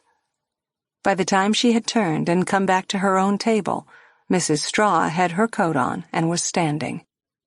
"We'll pay on our way out," Mrs. Wilkins said curtly. She picked up her coat, and the two of them walked with dignity to the door. For a moment, the man and girl sat looking at the dummy, slumped over sideways, its head awry. Then the girl reached over and straightened the wooden head. 7 Types of Ambiguity. The basement room of the bookstore seemed to be enormous. It stretched in long rows of books off into dimness at either end, with books lined in tall bookcases along the walls and books standing in piles on the floor. At the foot of the spiral staircase winding down from the neat small store upstairs, Mr. Harris, owner and sales clerk of the bookstore, had a small desk cluttered with catalogs, lighted by one dirty overhead lamp. The same lamp served to light the shelves which crowded heavily around Mr. Harris's desk. Farther away, along the lines of book tables, there were other dirty overhead lamps, to be lighted by pulling a string, and turned off by the customer when he was ready to grope his way back to Mr. Harris's desk, pay for his purchases, and have them wrapped. Mr. Harris, who knew the position of any author or any title in all the heavy shelves, had one customer at the moment, a boy of about 18, who was standing far down the long room directly under one of the lamps, leafing through a book he had selected from the shelves. It was cold in the big basement room. Both Mr. Harris and the boy had their coats on. Occasionally Mr. Harris got up from his desk to put a meager shovelful of coal on a small iron stove which stood in the curve of the staircase. Except when Mr. Harris got up, or the boy turned to put a book back into the shelves and take out another, the room was quiet, the books standing silent in the dim light. Then the silence was broken by the sound of the door opening in the little upstairs bookshop where Mr. Harris kept his bestsellers and art books on display. There was the sound of voices, while both Mr. Harris and the boy listened, and then the girl who took care of the upstairs bookshop said, "Right on down the stairs. Mr. Harris will help you." Mr. Harris got up and walked around to the foot of the stairs, turning on another of the overhead lamps so that his new customer would be able to see his way down. The boy put his book back in the shelves and stood with his hand on the back of it, still listening. When Mr. Harris saw that it was a woman coming down the stairs, he stood back politely and said, "Watch the bottom step. There's one more than people think." The woman stepped carefully down and stood looking around. While she stood there, a man came carefully around the turn of the staircase, ducking his head so his hat would clear the low ceiling. "Watch the bottom step," the woman said in a soft, clear voice. The man came down beside her and raised his head to look around as she had. "Quite a lot of books you have here," he said. Mr. Harris smiled his professional smile. "Can I help you?" The woman looked at the man, and he hesitated a minute and then said, "We want to get some books, quite a few of them." He waved his hand inclusively. "Sets of books." "Well, if it's books you want," Mr. Harris said, and smiled again, "maybe the lady would like to come over and sit down." He led the way around to his desk, the woman following him, and the man walking uneasily between the tables of books, his hands close to his sides as though he were afraid of breaking something. Mr. Harris gave the lady his desk chair, and then sat down on the edge of his desk, shoving aside a pile of catalogues. "This is a very interesting place," the lady said in the same soft voice she had used when she spoke before. She was middle-aged and nicely dressed. All her clothes were fairly new, but quiet and well-planned for her age and air of shyness. The man was big and hearty-looking, his face reddened by the cold air, and his big hands holding a pair of wool gloves uneasily. "We'd like to buy some of your books," the man said. "Some good books." "Anything in particular?" Mr. Harris asked. The man laughed loudly, but with embarrassment. "Tell you the truth," he said. "I sound sort of foolish now, but I don't know much about these things, like books." In the large, quiet store, his voice seemed to echo after his wife's soft voice and Mr. Harris's. "We're sort of hoping you'd be able to tell us," he said. "None of this trash they turn out nowadays." He cleared his throat. "Something like Dickens," he said. "Dickens," Mr. Harris said. "I used to read Dickens when I was a kid," the man said. "Books like that now, good books." He looked up as the boy who had been standing off among the books came over to them. "I'd like to read Dickens again," the big man said. "Mr. Harris?" the boy asked quietly. Mr. Harris looked up. "Yes, Mr. Clark?" he said. The boy came closer to the desk as though unwilling to interrupt Mr. Harris with his customers. "I'd like to take another look at the Empson," he said. Mr. Harris turned to the glass-doored bookcase immediately behind his desk and selected a book. "Here it is," he said. "You'll have it read through before you buy it at this rate." He smiled at the big man and his wife. "Someday he's going to come in and buy that book," he said. "And I'm going to go out of business from shock." The boy turned away, holding the book, and the big man leaned forward to Mr. Harris. "I figure I'd like 2 good sets, big, like Dickens," he said. "And then a couple of smaller sets." "And a copy of Jane Eyre," his wife said in her soft voice. "I used to love that book," she said to Mr. Harris. "I can let you have a very nice set of the Brontes," Mr. Harris said. "Beautiful binding." "I want them to look nice," the man said, "but solid for reading. I'm going to read through all of Dickens again." The boy came back to the desk, holding the book out to Mr. Harris. "It still looks good," he said. "It's right here when you want it," Mr. Harris said, turning back to the bookcase with the book. "It's pretty scarce, that book." "I guess it'll be here a while longer," the boy said. "What's the name of this book?" the big man asked curiously. 7 Types of Ambiguity, the boy said. "It's quite a good book." "That's a fine name for a book," the big man said to Mr. Harris. "Pretty smart young fella, reading books with names like that." "It's a good book," the boy repeated. "I'm trying to buy some books myself," the big man said to the boy. "I want to catch up on a few I've missed. Dickens, I've always liked his books." "Meredith is good," the boy said. "You ever try reading Meredith?" "Meredith," the big man said. "Let's see a few of your books," he said to Mr. Harris. "I'd sort of like to pick out a few I want." "Can I take the gentleman down there?" the boy said to Mr. Harris. "I've got to go back anyway to get my hat." "I'll go with the young man and look at the books, Mother," the big man said to his wife. "You stay here and keep warm." "Fine," Mr. Harris said. "He knows where the books are as well as I do," he said to the big man. The boy started off down the aisle between the book tables, and the big man followed, still walking carefully, trying not to touch anything. They went down past the lamp still burning where the boy had left his hat and gloves, and the boy turned on another lamp further down. "Mr. Harris keeps most of his sets around here," the boy said. "Let's see what we can find." He squatted down in front of the bookcases, touching the backs of the rows of books lightly with his fingers. "How do you feel about the prices?" he asked. "I'm willing to pay a reasonable amount for the books I have in mind," the big man said. He touched the book in front of him experimentally with one finger. $150, $200 altogether. The boy looked up at him and laughed. "That ought to get you some nice books," he said. "Never saw so many books in my life," the big man said. "I never thought I'd see the day when I'd just walk into a bookstore and buy up all the books I always wanted to read." "It's a good feeling." "I never got a chance to read much," the man said. "Went right into the machine shop where my father worked when I was much younger than you, and worked ever since. Now all of a sudden I find I have a little more money than I used to, and Mother and I decided we'd like to get ourselves a few things we always wanted." "Your wife was interested in the Brontes," the boy said. "Here's a very good set." The man leaned down to look at the books the boy pointed out. "I don't know much about these things," he said. "They look nice, all alike. What's the next set?" "Carlyle," the boy said. "You can skip him. He's not quite what you're looking for. Meredith is good, and Thackeray.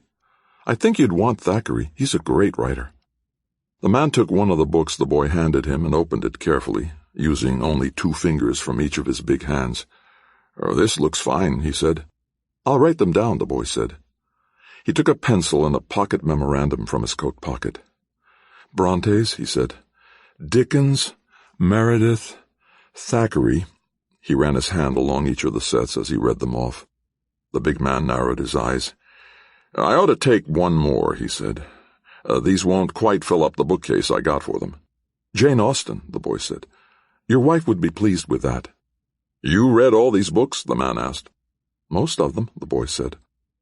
The man was quiet for a minute, and then he went on. I never got much of a chance to read anything, going to work so early. I've got a lot to catch up on. You're going to have a fine time, the boy said. That book you had a while back, the man said. What was that book? It's aesthetics, the boy said.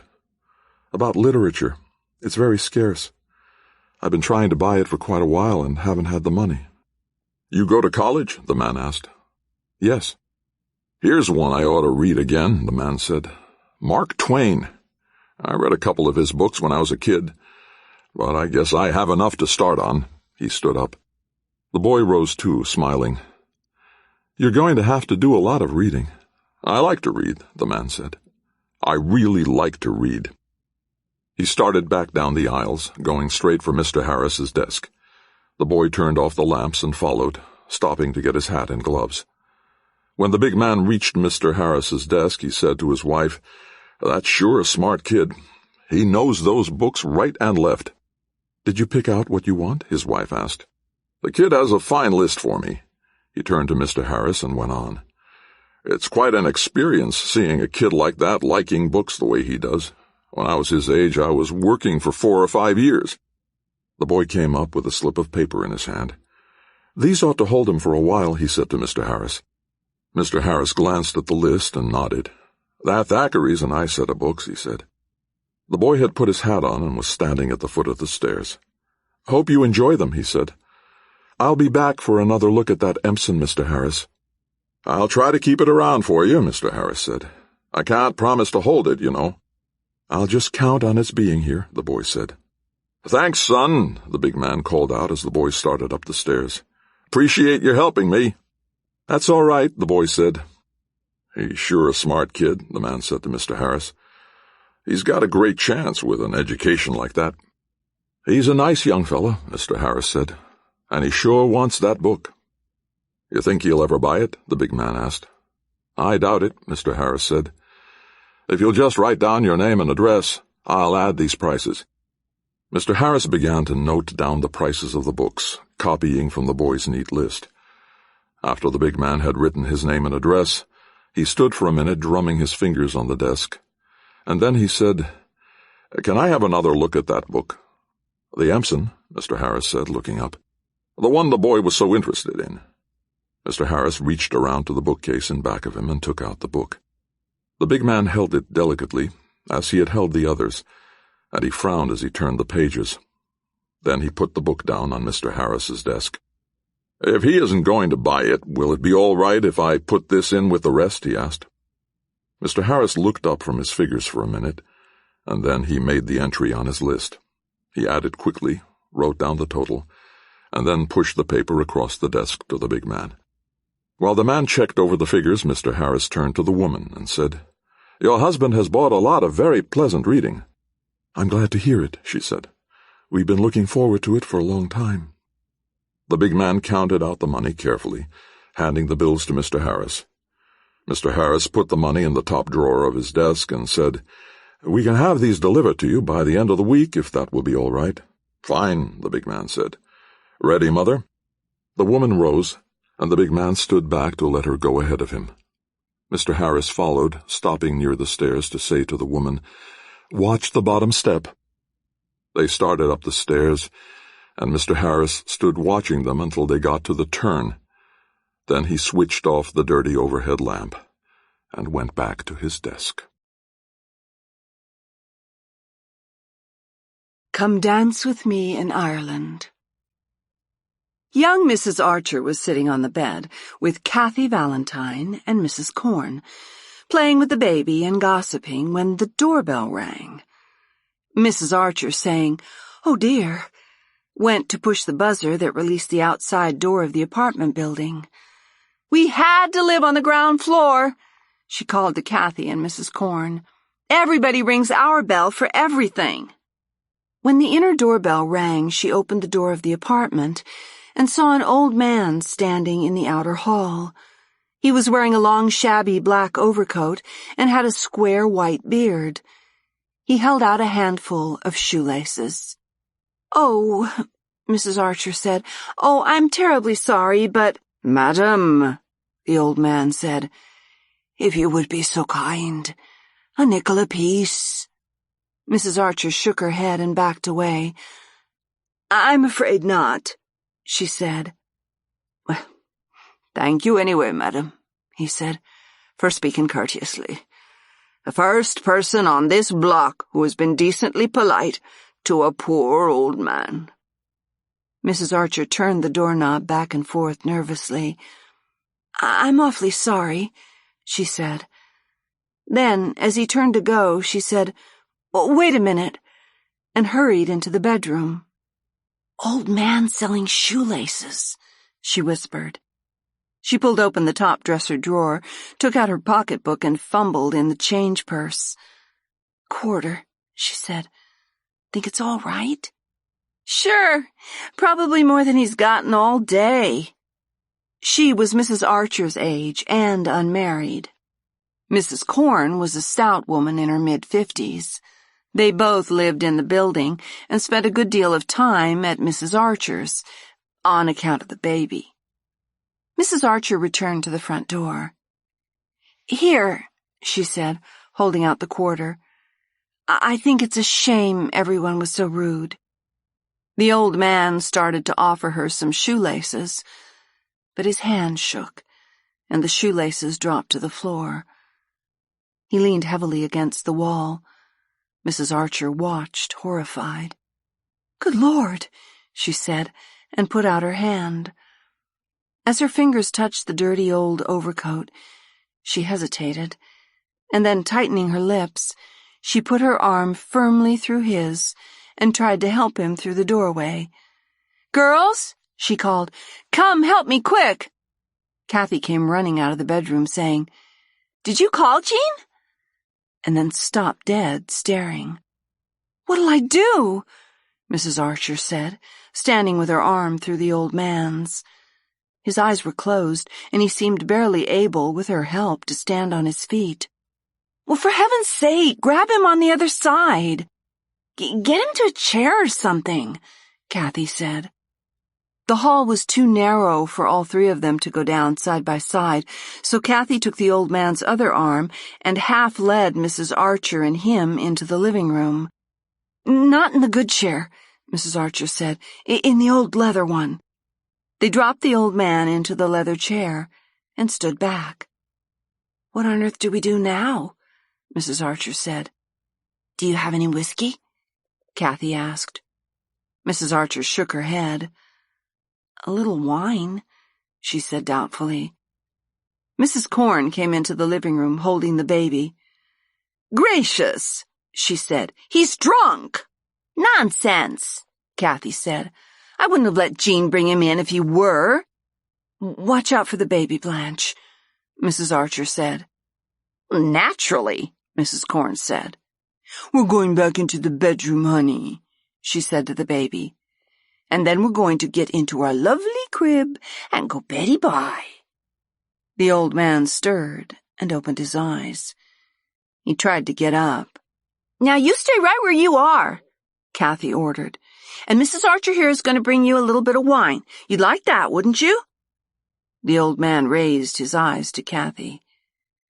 "Thank you," he said. Mrs. Archer went into the kitchen. After a moment's thought, she took the glass from over the sink, rinsed it out, and poured some sherry into it. She took the glass of sherry back into the living room and handed it to Kathy. "Shall I hold it for you, or can you drink by yourself?" Kathy asked the old man.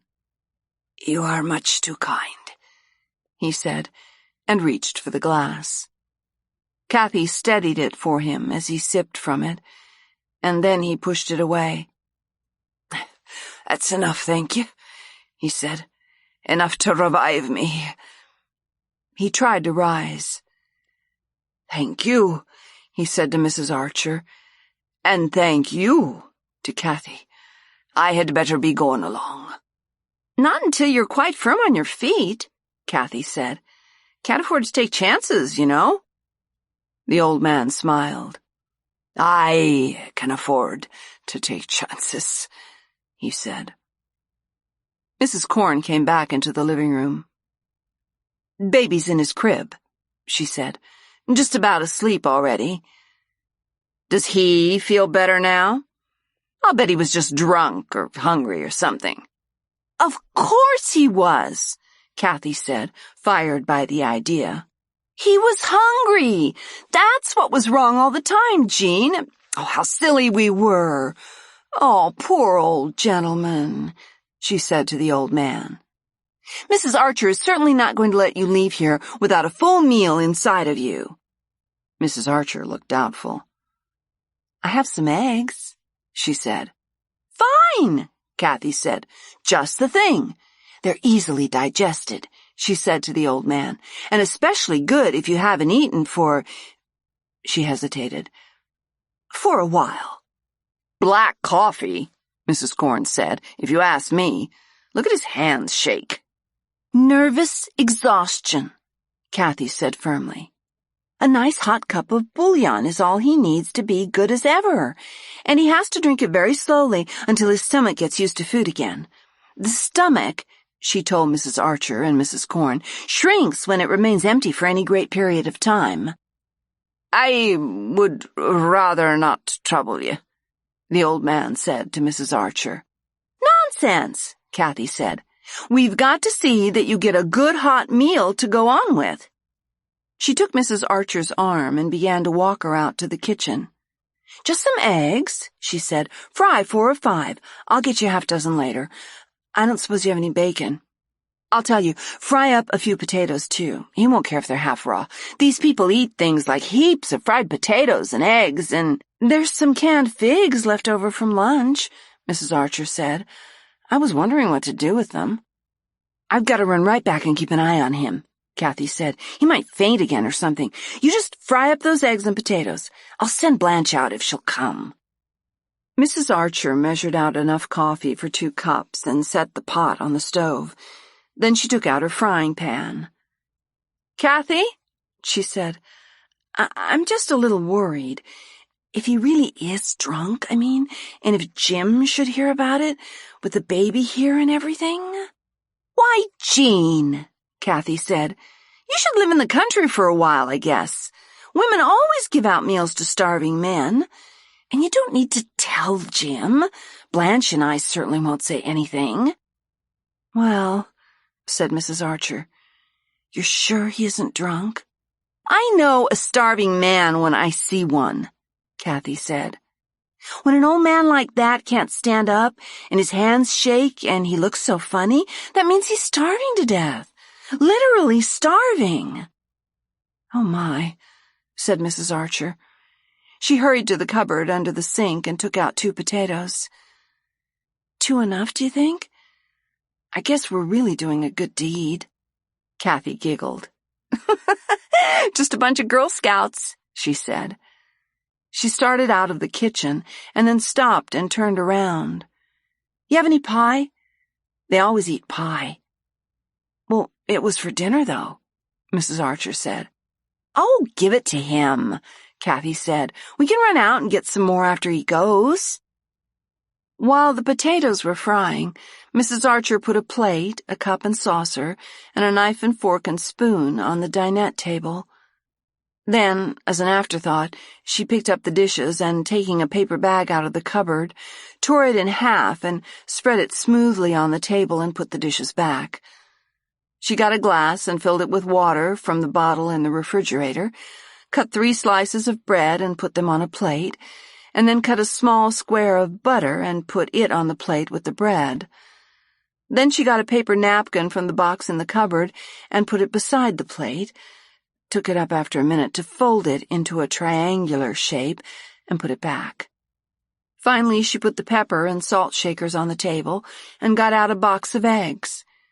She went to the door and called, Kathy, ask him how does he want his eggs fried? There was a murmur of conversation in the living room, and Kathy called back, Sunny side up! Mrs. Archer took 4 eggs, and then another, and broke them one by one into the frying pan. When they were done, she called out, All right, girls, bring him in. Mrs. Corn came into the kitchen, inspected the plate of potatoes and eggs, and looked at Mrs. Archer without speaking. Then Kathy came, leading the old man by the arm. She escorted him to the table and sat him down in a chair. There, she said. Now, Mrs. Archer's fixed you a lovely hot meal. The old man looked at Mrs. Archer. I'm very grateful, he said. Isn't that nice? Kathy said. She nodded approvingly at Mrs. Archer. The old man regarded the plate of eggs and potatoes. Now pitch right in, Kathy said. Sit down, girls. I'll get a chair from the bedroom. The old man picked up the salt and shook it gently over the eggs. This looks delicious, he said finally. You just go right ahead and eat, Kathy said, reappearing with the chair. We want to see you get filled up. Pour him some coffee, Jean. Mrs. Archer went to the stove and took up the coffee pot. Please, don't bother, he said. Well, that's all right, Mrs. Archer said, filling the old man's cup. She sat down at the table. The old man picked up the fork and then put it down again to take up the paper napkin and spread it carefully over his knees. What's your name? Kathy asked. O'Flaherty, madam. John O'Flaherty. Well, John, Kathy said, I am Miss Valentine, and this lady is Mrs. Archer, and the other one is Mrs. Corn. How do you do? The old man said. I gather you're from the old country, Kathy said. I beg your pardon? Well, Irish, aren't you? Kathy said. I am, madam. The old man plunged the fork into one of the eggs and watched the yolk run out onto the plate. I knew Yeats, he said suddenly. Really? Kathy said, leaning forward. Let me see. He was the writer, wasn't he? Come out of charity. Come dance with me in Ireland, the old man said. He rose and, holding on to the back of the chair, bowed solemnly to Mrs. Archer. Thank you again, madam, for your generosity. He turned and started for the front door. The 3 women got up and followed him.